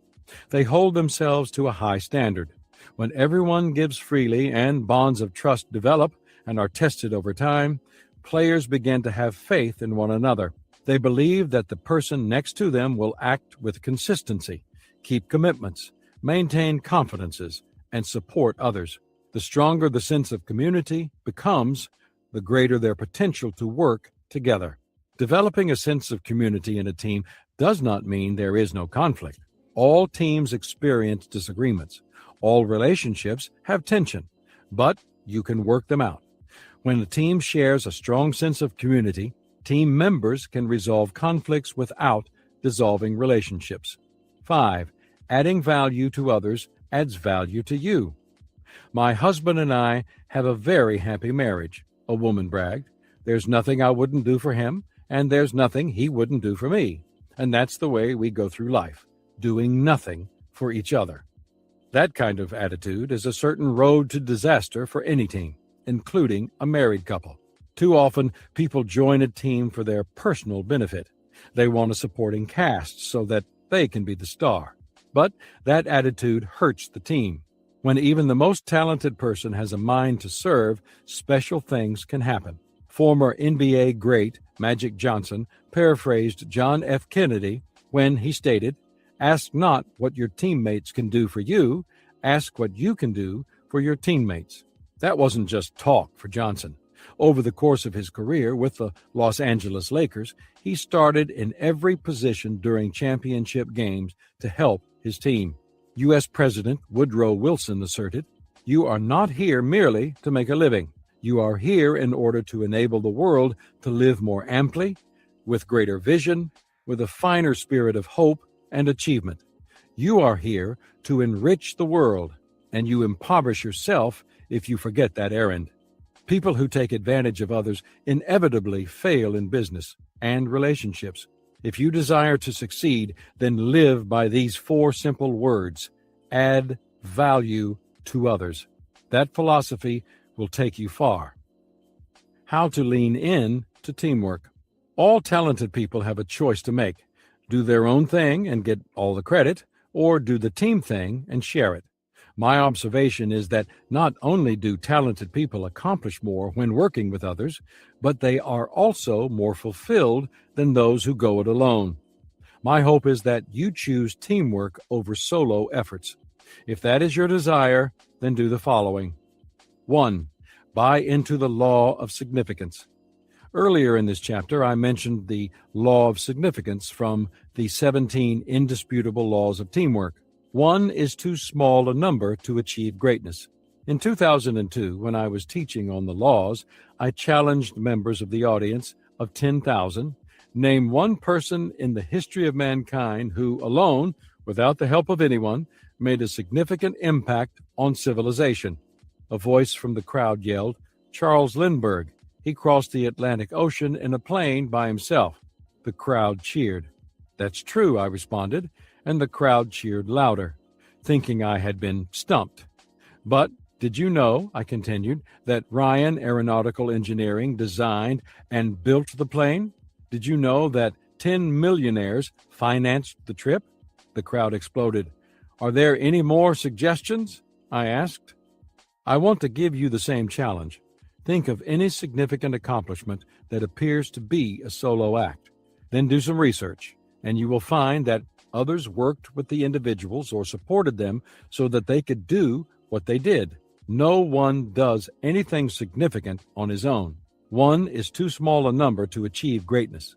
If you buy into that idea, then you will embrace the concept of teamwork, and that will be the foundation upon which you multiply your talent and take it to the highest level. 2. Include a team in your dream. Journalist and radio host Rex Murphy asserts, the successful attainment of a dream is a cart and horse affair. Without a team of horses, a cart full of dreams can go nowhere. Teamwork gives you the best opportunity to turn your vision into reality. The greater the vision, the more need there is for a good team. But being willing to engage in teamwork is not the same as actively pursuing a team and becoming a part of it. To succeed, you need to get on a team and find your best place in it. That may be as its leader, or it may not. Rudy Giuliani says, in reality, a leader must understand that success is best achieved through teamwork. From the moment you are put into a leadership position, you must demonstrate ultimate humility. A leader must know his weaknesses in order to counterbalance them with the strengths of the team. When I became the mayor of New York, I had both strengths and weaknesses. For instance, I did not have very much experience in economics. I found members for my team that had experience and great talent in the field of economics. When every member of the team is operating in his or her strengths, your organization will flourish. When crisis comes, you will have the people in place to manage every situation with excellence. If you're not certain about where you ultimately belong on a team, don't let that stop you from engaging in teamwork. Find others who are like-minded in their attitudes and passion and join them. 3. Develop your team. If you are a leader on your team, then you must make it your goal to develop your teammates or players. That process begins with having the right people on the team. It's said that people are known by the company they keep, but it can also be said that a company is known by the people it keeps. Jack Welch, former chairman and CEO of General Electric, observed, if you pick the right people and give them the opportunity to spread their wings and put compensation as a carrier behind it, you almost don't have to manage them. That's why Patrick Emmington said, it is the greatest folly to talk of motivating anybody. The real key is to help others to unlock and direct their deepest motivators. The process continues with your doing whatever you can to help people grow and reach their potential. You must do your best to see the abilities of others and help them recognize and develop those abilities. That's what all good leaders do. They don't just become successful, they help others become successful. 4. Give the credit for success to the team. The final step to becoming a success in the area of teamwork is to give as much of the credit as you can to the people on the team. In his book, Good to Great, Jim Collins points out that the leaders of the best organizations, what he calls level 5 leaders, are characterized by humility and a tendency to avoid the spotlight. Does that mean those leaders aren't talented? Of course not. Does it mean they have no egos? No. It means they recognize that everyone on the team is important, and they understand that people do better work and do it with greater effort when they are recognized for their contribution. If you consider what top leaders and former CEOs have said about this, you'll recognize a pattern. If I were to put someone on the front cover of Business Week or Fortune, it would be the person who heads up our research organization, not me. Or I would put a team of people on the cover. Ray Gilmartin, Merck. I haven't done this, created the company's turnaround. It's been 280,000 people who have done it. We took a change in focus, a change in preoccupation, and a great talented group of people and changed the company. Lou Gerstner, IBM. It's amazing what you can do when you don't seek all the credit. I find nothing is really one person's idea.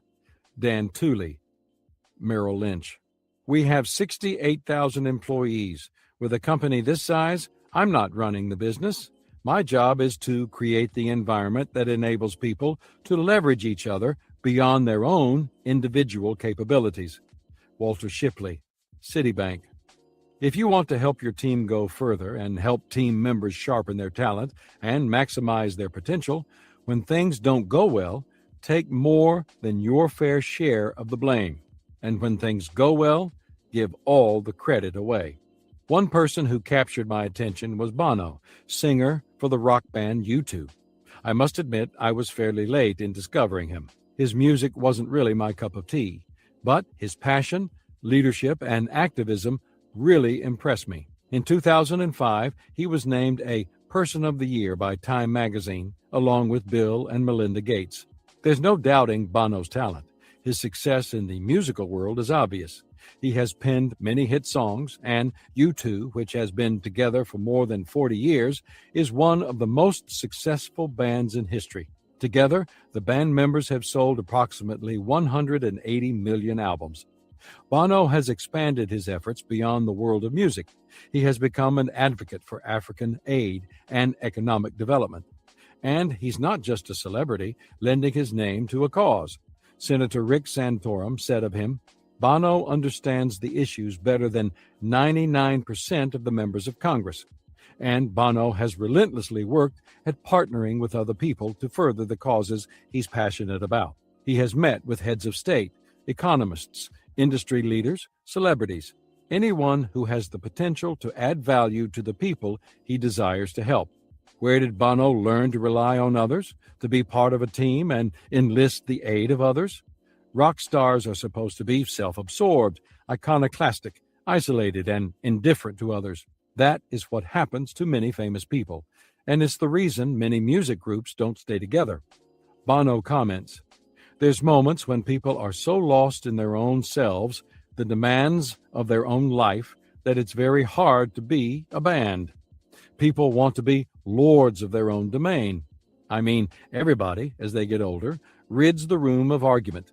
You see it in your family. You see it with your friends, and they get a little smaller and smaller circle of people around them who agree with them, and life ends up with a dull sweetness." What is Bono's secret after having been a rock star for more than 25 years? He learned teamwork in the band. Bono recognizes his need for others and, in fact, says he can't imagine having been a solo artist. He admits, "The thing that'll make you less and less able to realize your potential is a room that's empty of argument, and I would be terrified to be on my own as a solo singer, not to have a band to argue with. I mean, I surround myself with argument and a band, a family of very spunky kids, and a wife who's smarter than anyone. I've got a lot of very smart friends, a whole extended family of them. You're as good as the arguments you get." So maybe the reason why the band hasn't split up is that people might get this, that even though they're only 1/4 of U2, they're more than they would be if they were one whole of something else. I certainly feel that way.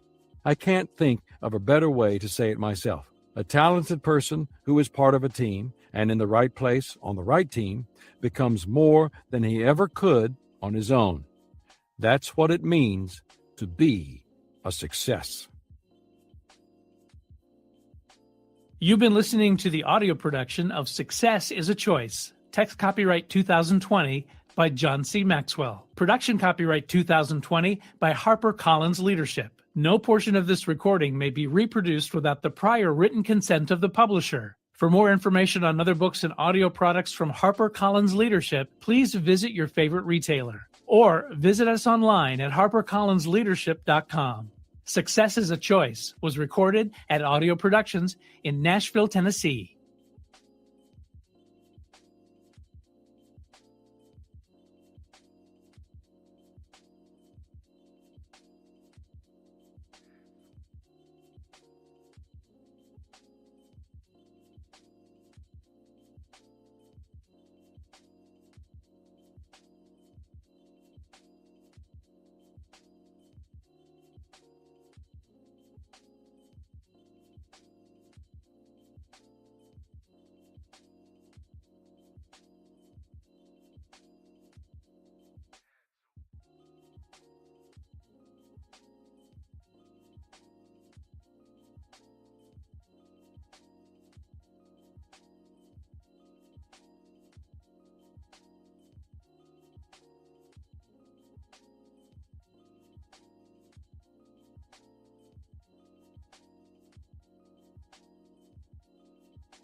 and their backers.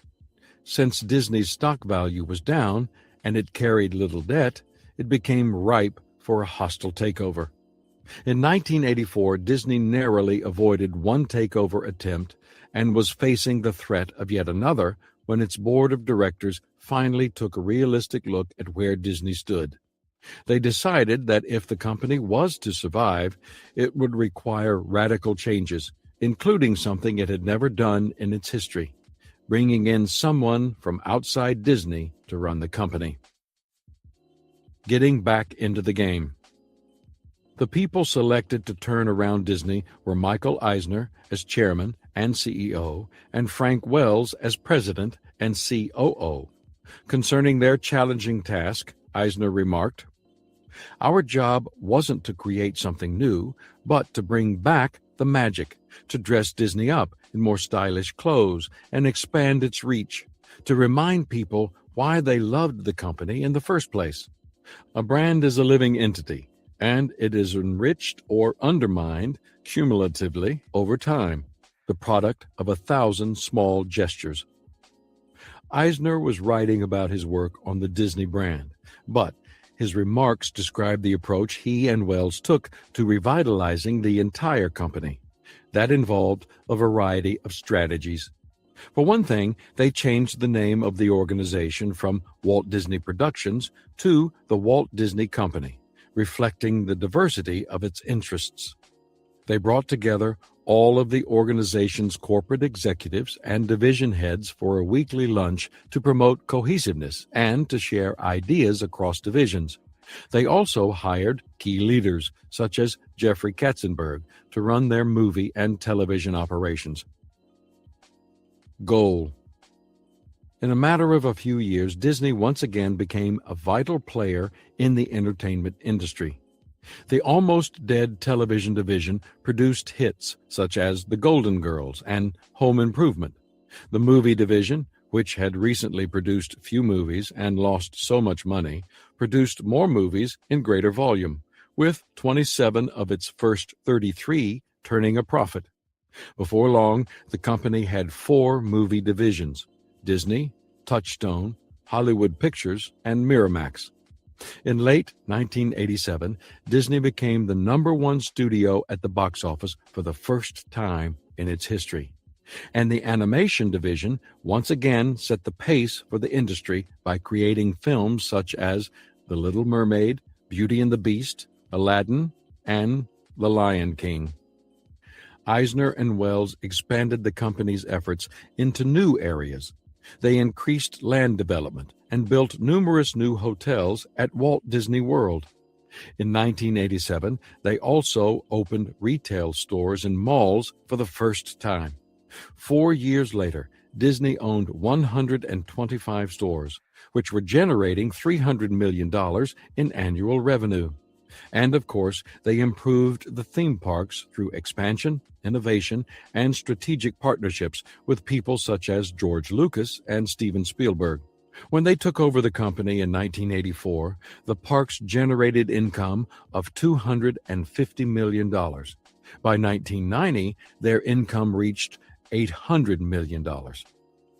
In 2000, the Walt Disney Company had revenues of $25.4 billion, with $2.9 billion in net income, more than double the figures from 1984. Disney has done more than just turn itself around. It has become an entertainment giant and one of the most powerful corporations in the world. For many of the years when the company was struggling, its team members looked at its history and the memory of its dead founder to gauge what to do. What they needed to do was to look at the scoreboard. The team can make adjustments when it knows where it stands. Eisner and Wells brought that ability to the company. They understood and implemented the law of the scoreboard. Underscoring the scoreboard. Every game has its own rules and its own definition of what it means to win. Some teams measure their success in points scored, others in profits. Still others may look at the number of people they serve. But no matter what the game is, there is always a scoreboard. And if a team is to accomplish its goals, it has to know where it stands. It has to look at itself in light of the scoreboard. Why is that so important? Because teams that succeed make adjustments to continually improve themselves and their situations. For example, think about how a football team approaches a game. Before the competition starts, the team spends a tremendous amount of time planning.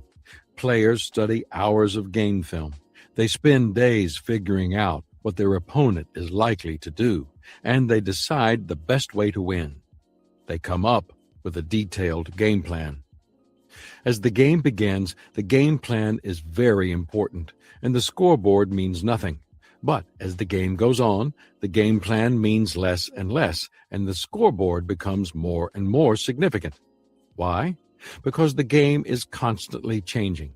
You see, the game plan tells you what you want to happen, but the scoreboard tells you what is happening. Why the scoreboard? No team can ignore the reality of its situation and win. For years, Disney clung tenaciously to an out-of-date game plan, while the world and the entertainment industry kept changing around it. The Disney team never really gave a hard look at the scoreboard. As a result, they kept losing. That's what happens when you ignore the law of the scoreboard. For any kind of team, the scoreboard is essential in the following ways. 1. The scoreboard is essential to understanding. In sports, players, coaches, and fans understand the importance of the scoreboard. That's why it is so visible at every stadium, arena, and ball field. The scoreboard provides a snapshot of the game at any given time. Even if you arrive at a game halfway into it, you can look at the scoreboard and assess the situation well. I'm often surprised by how many people outside sports try to succeed without a scoreboard. Some families operate their households without budgets, yet wonder why they are in debt. Some small business owners go year after year without tracking sales or creating a balance sheet and wonder why they can't grow the business. Some pastors busy themselves with worthy activities, but never stop to measure whether they are reaching people or performing according to biblical standards. 2. The scoreboard is essential to evaluating. I believe that personal growth is a key to success. That's why I've taught lessons on growth at conferences and in books for more than 20 years. A key principle I teach is this: growth equals change. This sounds overly simple, doesn't it? But people sometimes lose sight of the fact that they cannot grow and remain the same at the same time. Most people are in a position that could be described by something Coach Lou Holtz once said: "We aren't where we want to be. We aren't where we ought to be. But thank goodness we aren't where we used to be." But when it comes to growth, change alone is not enough. If you want to become better, you have to change in the right direction. You can do that only if you are able to evaluate yourself and your teammates.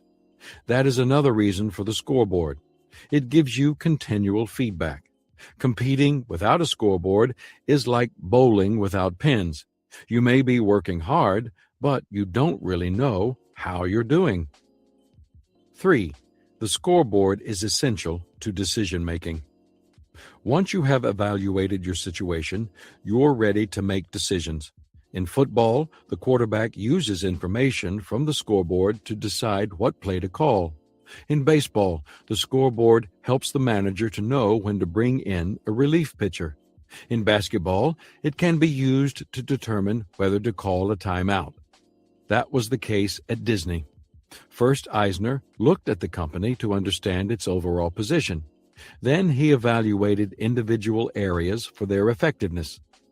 Only then was he able to make sound decisions concerning how to get Disney back into the game. 4. The scoreboard is essential to adjusting. The higher the level on which you and your team are competing, the smaller the adjustments become to achieve your best. But making key adjustments is the secret to winning, and the scoreboard helps you to see where the adjustments need to be made. One of the people on my staff is employing a unique scoreboard to help him make the adjustments required to go to the next level.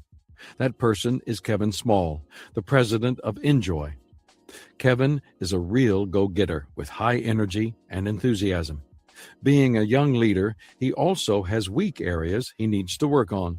To help him with that, he has engaged a personal coach to advise him, to help him read the scoreboard in his life, and to hold him accountable for growth.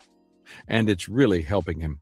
The small adjustments Kevin is making are taking him to another level and moving him closer to fulfilling his already tremendous potential. 5. The scoreboard is essential to winning.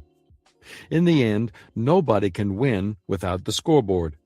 How do you know when the game is on the line without the scoreboard? How do you know when time is running out unless you check the scoreboard? How will you know if it's cruise time or crunch time unless you have the scoreboard as a measuring device? If your desire is to take a leisurely drive with some friends, then you don't need to worry about a thing. But if you're trying to win the Indy 500, then you and your team must know how you're doing. Some organizations view the scoreboard as a necessary evil. Others try to ignore it, something they cannot do for long and still do well in their profession. And some organizations make checking the scoreboard such an integral part of their culture that they are continually able to recognize and seize opportunities leading to huge success. High touch in a high-tech world. That is certainly the case for eBay. I'm not a technical person. I don't have a computer, and I don't even know how to use one. So, I have not used eBay. I first heard about it from friends who are collectors.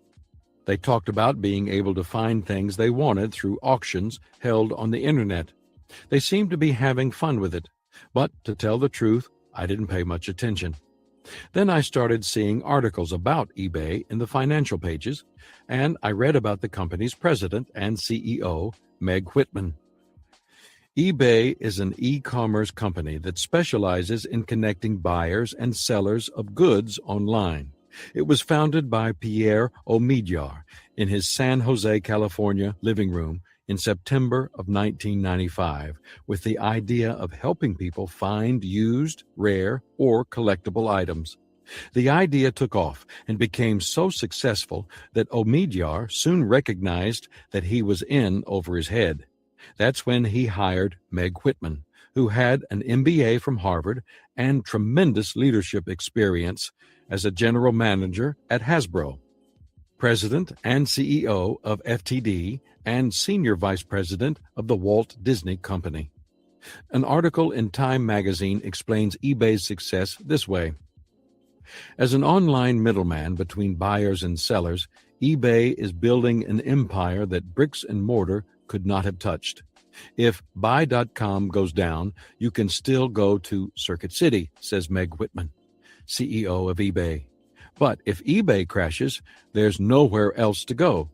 And because eBay's job is connecting people, not selling them things, it isn't lumbered with a traditional retailing cost structure. eBay is the only e-tailer that really fulfills the promise of the web, says Faye Landis, an e-commerce analyst at Sanford C. Bernstein and Company. The real genius of eBay is its mastery of the law of the scoreboard. It constantly makes adjustments because it knows where it stands, and that is what keeps it ahead. In the case of eBay, the scoreboard is the desires and interests of its customers and potential customers. Sensing that many people are uneasy with conducting monetary transactions on the internet, eBay made trust, safety, and privacy hallmarks of the company. Knowing that people wanted to get specific feedback on the individuals selling merchandise on the site, eBay created a unique rating system that allows subscribers to exchange information. The company even created a special consumer insights group to track what people want. Learning from the customer. Over the last 3 years, eBay has learned everything it can about its users and what they want while keeping its finger on the pulse of larger consumer trends. The company has expanded from being a place to trade Beanie Babies to a multifaceted auction service that offers, among other services, special local trading for difficult-to-ship items, global auction service that covers 150 countries, including a strong presence in Europe, a business-to-business exchange for products and services, an automobile auction site, real estate services. And in 2000, when eBay saw that a new startup company called Half.com was thriving by selling used CDs, books, movies, and video games at set prices, eBay bought the company and added it to its holdings. The result is that eBay has received highly favorable recognition and hundreds of awards, including Businessweek Entrepreneur of the Year, E-Retailer of the Year Award from E-Retailer, and a place on the list of Forbes magazine's 100 most dynamic companies in America. In 2000, it had 22.5 million registered users, controlled 80% of the online auction market, and had revenues of $430 million, up 92% from 1999. While other internet-based companies are struggling to survive and searching for ways to finally make a profit, eBay seems poised to keep growing and winning. Why? Because the eBay team always has an eye on the scoreboard, and the team can make adjustments when it knows where it stands. That is the law of the scoreboard. Teamwork thought. When you know what to do, then you can do what you know. Becoming a better team member. What is the scoreboard in your business or field? How do you measure your progress? Is it the bottom line? Is it the number of people you reach? Is it the level of excellence or innovation with which you do your work? How do you keep score? Take some time to identify how your team keeps score. Now, think about how you should be measuring yourself individually. What should you be keeping track of to make sure you are doing your best? Becoming a better team leader. If you lead the team, you have primary responsibility for checking the scoreboard and communicating the team's situation to its members. That doesn't necessarily mean you have to do it all by yourself, but you do need to make sure that team members continually evaluate, adjust, and make decisions as quickly as possible. That's the key to winning. Do you have a system to make sure that happens? Or do you generally rely on your intuition? Using intuition is fine as long as you have some fail-safe backups to make sure you don't let the team down. Evaluate how consistently and effectively you consult your scoreboard. If you're not doing it as well as you should, then create a system that helps you do it or empowers the leaders on your team to share the responsibility. Law number 11, the law of the scoreboard. The team can make adjustments when it knows where it stands. Every game or business has its own rules and its own definition of what it means to win. Some teams measure their success in points scored, others in profits. Still others may look at the number of people they serve. But no matter what the game is, there is always a scoreboard. And if a team is to accomplish its goals, it has to know where it stands. It has to look at itself in light of the scoreboard. Why is that so important? Because teams that succeed make adjustments to continually improve themselves and their situations. For example, think about how a football team approaches a game. Before the competition starts, the team spends a tremendous amount of time planning. Players study hours of game film.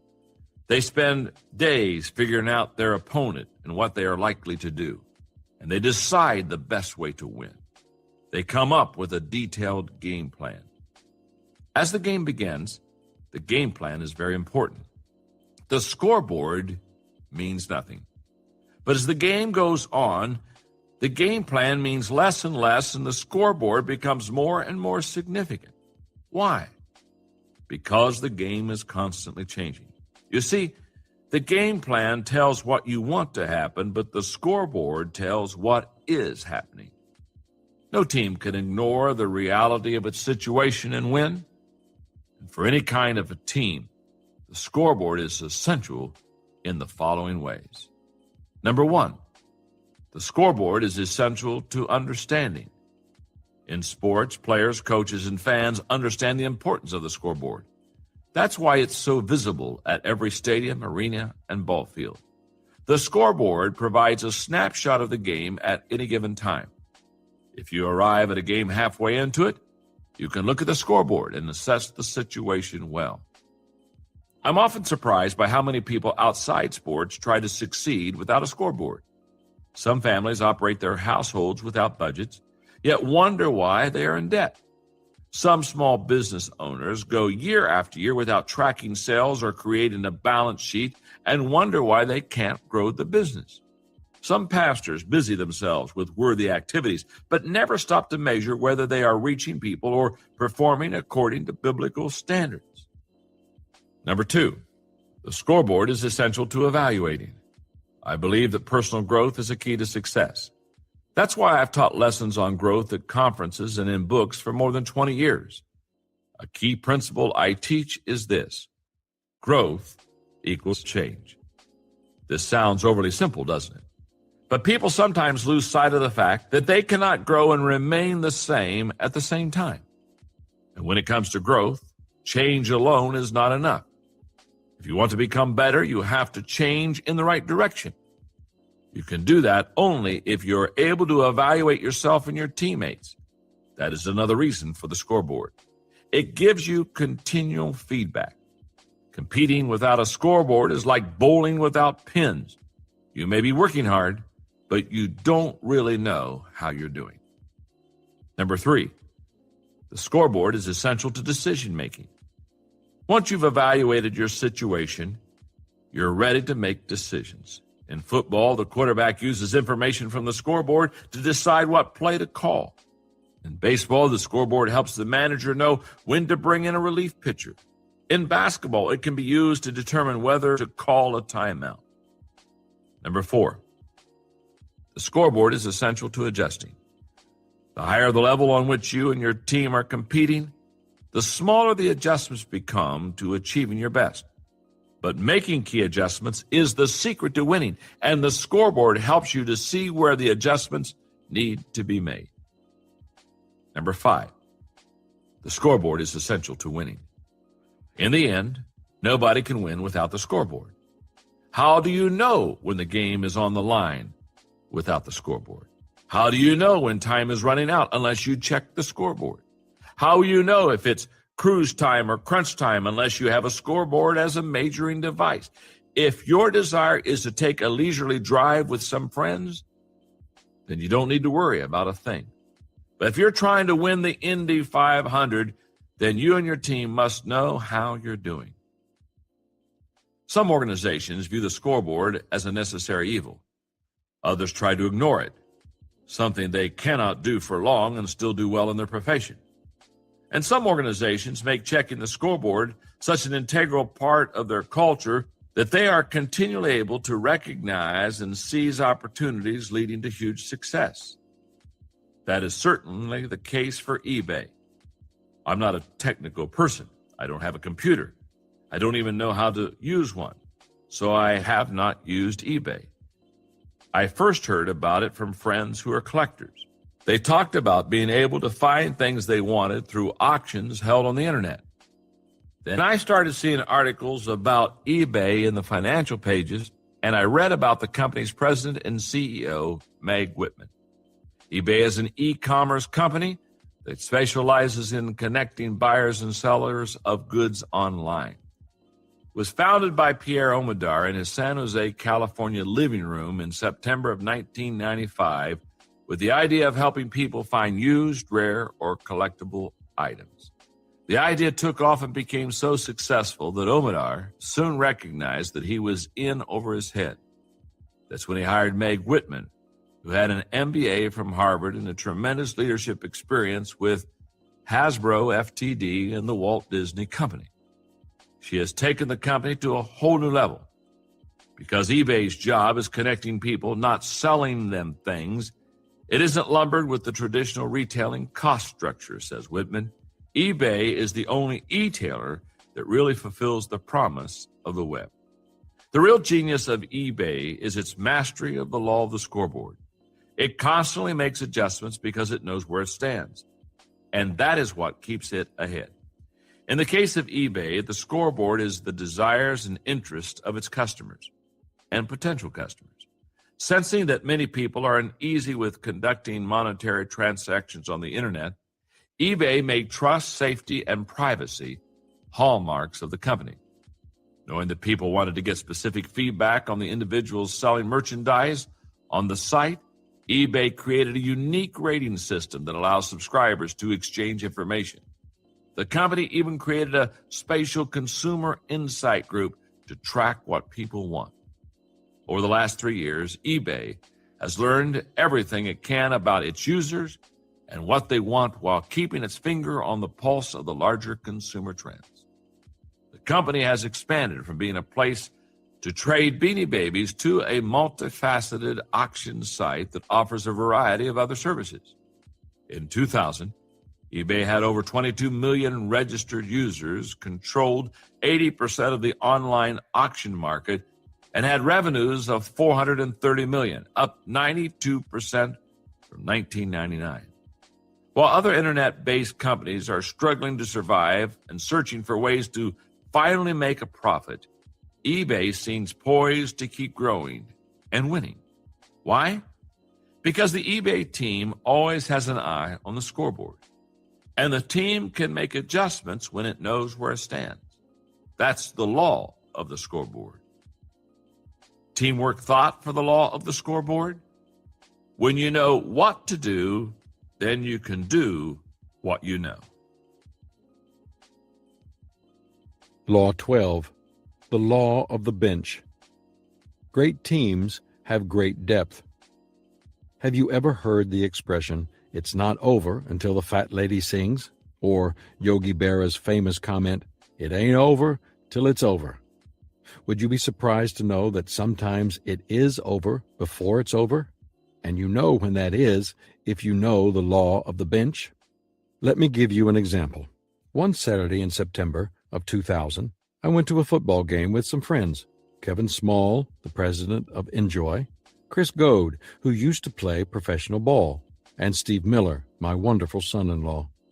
We were looking forward to an exciting game between the Georgia Tech Yellow Jackets and the Florida State Seminoles, even though FSU was a very strong favorite. There's an intense rivalry between Georgia and Florida college teams, so the teams can get pretty pumped up. And on that day, we weren't disappointed. The teams were battling, and the score was close. Tech was playing its heart out. Only a matter of time. But as the third quarter came to a close, I said, "Come on, guys, this one is over." Sometimes I leave games early because I hate to be stuck in traffic. Of course, if a game is really close or is likely to have some historic significance, such as a no-hitter in baseball, I stay to the end. On that day, the guys were surprised by my desire to leave, especially since the game was close and Tech had finally pulled ahead 15-12. "You don't want to see the end of the game?" asked Chris, a little curious. "No, this game is over," I said. "Let's go to the car." On our way back, we talked about it. It's true that Tech was hanging in there against FSU, especially when it came to the way the Yellow Jackets were playing defense. That was no easy task because the Seminoles had a powerful offense. But I had noticed throughout the course of the game that while Tech's starters were still in the game, FSU had been substituting many players from the bench, and the team's level of play had not been negatively affected. Because of that, I knew it was only a matter of time before Tech's players would be worn down by the powerful bench of FSU. And sure enough, the final score was 26-21 with FSU on top. That's the impact of the law of the bench. Great teams have great depth. The role of the bench. It's not difficult to see the importance of having well-trained, capable reserve players who sit on the bench in sports. In Major League Baseball, the teams who win championships do so because they have more than just a good pitching rotation and solid fielding. They possess a bullpen with strong players who can substitute or pinch hit off the bench. In the NBA, players and fans have long recognized the impact of the bench by talking about the all-important sixth man, the person who makes a significant contribution to the team's success, yet isn't one of 5 starters on the basketball court. And today's professional football coaches express the need to have 2 highly skilled quarterbacks capable of winning games on their teams. A great starter alone is simply not enough if a team wants to go to the highest level. Any team that wants to excel must have good substitutes as well as starters. That's true in any field, not just sports. You may be able to do some wonderful things with a handful of top people, but if you want your team to do well over the long haul, you've got to build your bench. A great team with no bench eventually collapses. Defining the bench. In sports, it's easy to define which people are the starters and which make up the bench. But how do you define them in other fields? I want to suggest the following definitions. Starters are frontline people who directly add value to the organization or who directly influence its course.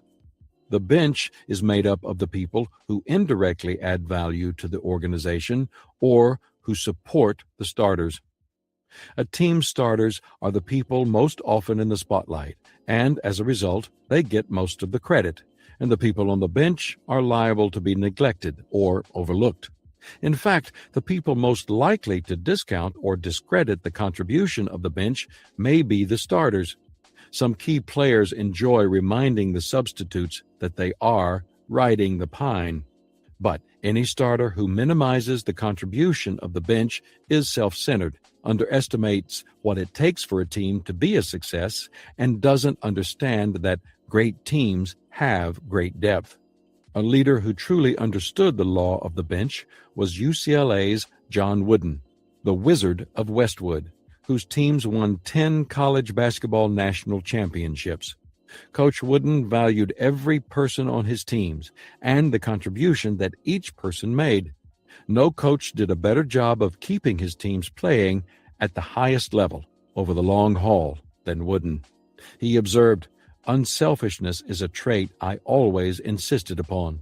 I believed that every basketball team is a unit, and I didn't separate my players as to starters and subs. I tried to make it clear that every man plays a role, including the coach, the assistants, the trainer, and the managers." The bench is indispensable. Every human being has value, and every player on a team adds value to the team in some way. These truths alone should be enough to make team members care about the bench players.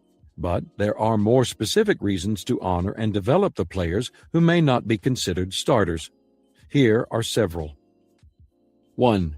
Today's bench players may be tomorrow's stars.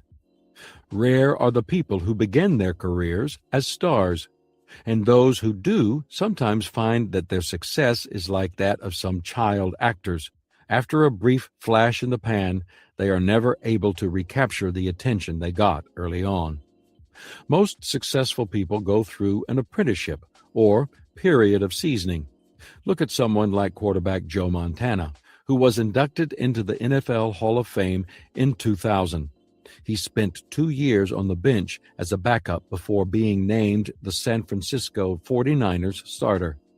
And as he was breaking records and leading his team to numerous Super Bowls, the person who sat on the bench as a backup to him was Steve Young, another top-notch quarterback.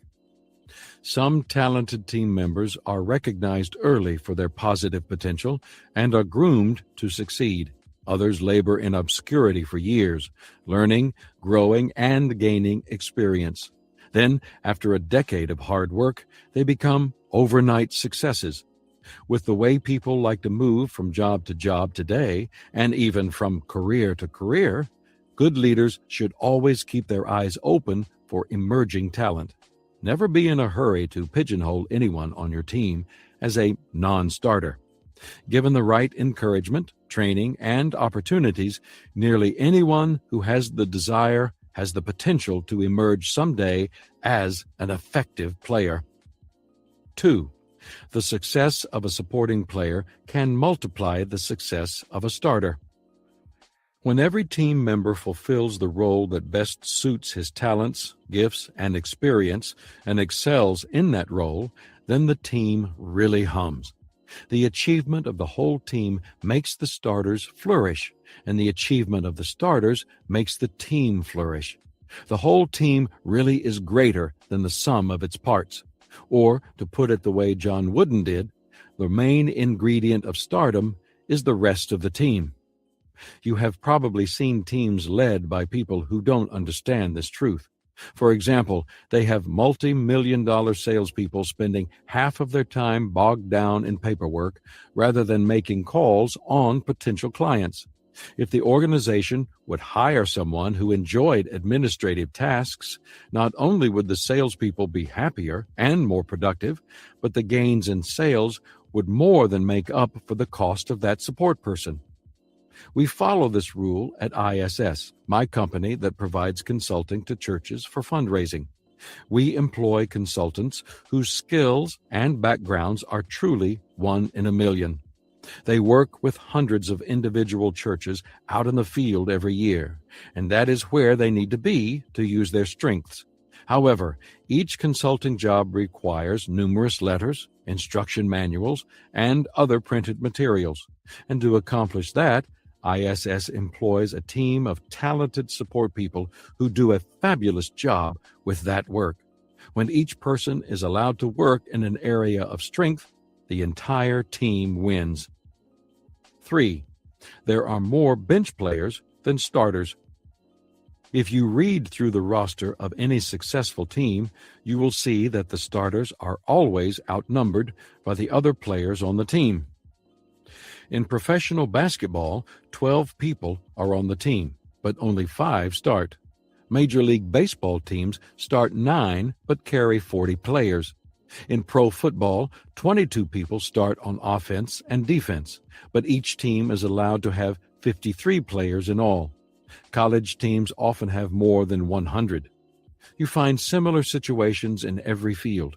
In the entertainment industry, the actors are often known, but the hundreds of crew members necessary to make a movie aren't. In ministry, everyone recognizes the people up front during a worship service, but it takes scores of people working behind the scenes to bring that service together. For any politician or corporate executive or big-name fashion designer that you know about, there are hundreds of people toiling quietly in the background to make the person's work possible. Nobody can neglect the majority of the team and hope to be successful. 4. A bench player placed correctly will at times be more valuable than a starter. I think if you asked most people how they would classify administrative assistants as team members, they would tell you that they consider them to be bench players since their primary role is support. I would agree with that, although in some cases, administrative people have direct influence on an organization. Take, for example, my assistant, Linda Eggers. Over the years, Linda has done just about everything at Enjoy. She has been the company's bookkeeper. She used to run our conferences. She did marketing and product development. She is a very talented person. I think Linda is capable of doing just about anything, but she has chosen to take a supporting role as my assistant. And in that position, she makes a huge impact. Today, my company has more than 200 employees. I respect and value all of them. But if I lost everything tomorrow and I could keep 5 or 6 people with whom to start over from scratch, Linda would be one of the people I would fight to keep. Her value as a support person makes her a starter. 5. A strong bench gives the leader more options. When a team has no bench, the only option of its leader is moving the starters around to maximize their effectiveness. If a starter can't perform, the team is out of luck. When a team has a weak bench, the leader has a few options, but they are often not very good. But when a team has a great bench, the options are almost endless. That's why someone like Bobby Bowden, the coach at FSU, was able to wear down Georgia Tech. If one of his players got hurt, he had someone to replace him. If his opponent changed defenses, he had offensive players in reserve to overcome the challenge. No matter what kind of situation he faced, with a strong bench, he had options that would give the team a chance to win. 6. The bench is usually called upon at critical times for the team. When an army is in trouble, what does it do? It calls up the reserves. That's the way it is in every area of life. You don't need the bench when things are going well. You need it when things aren't going well. When the starter gets hurt and the game is in jeopardy, a substitute steps in. That person's effectiveness often determines the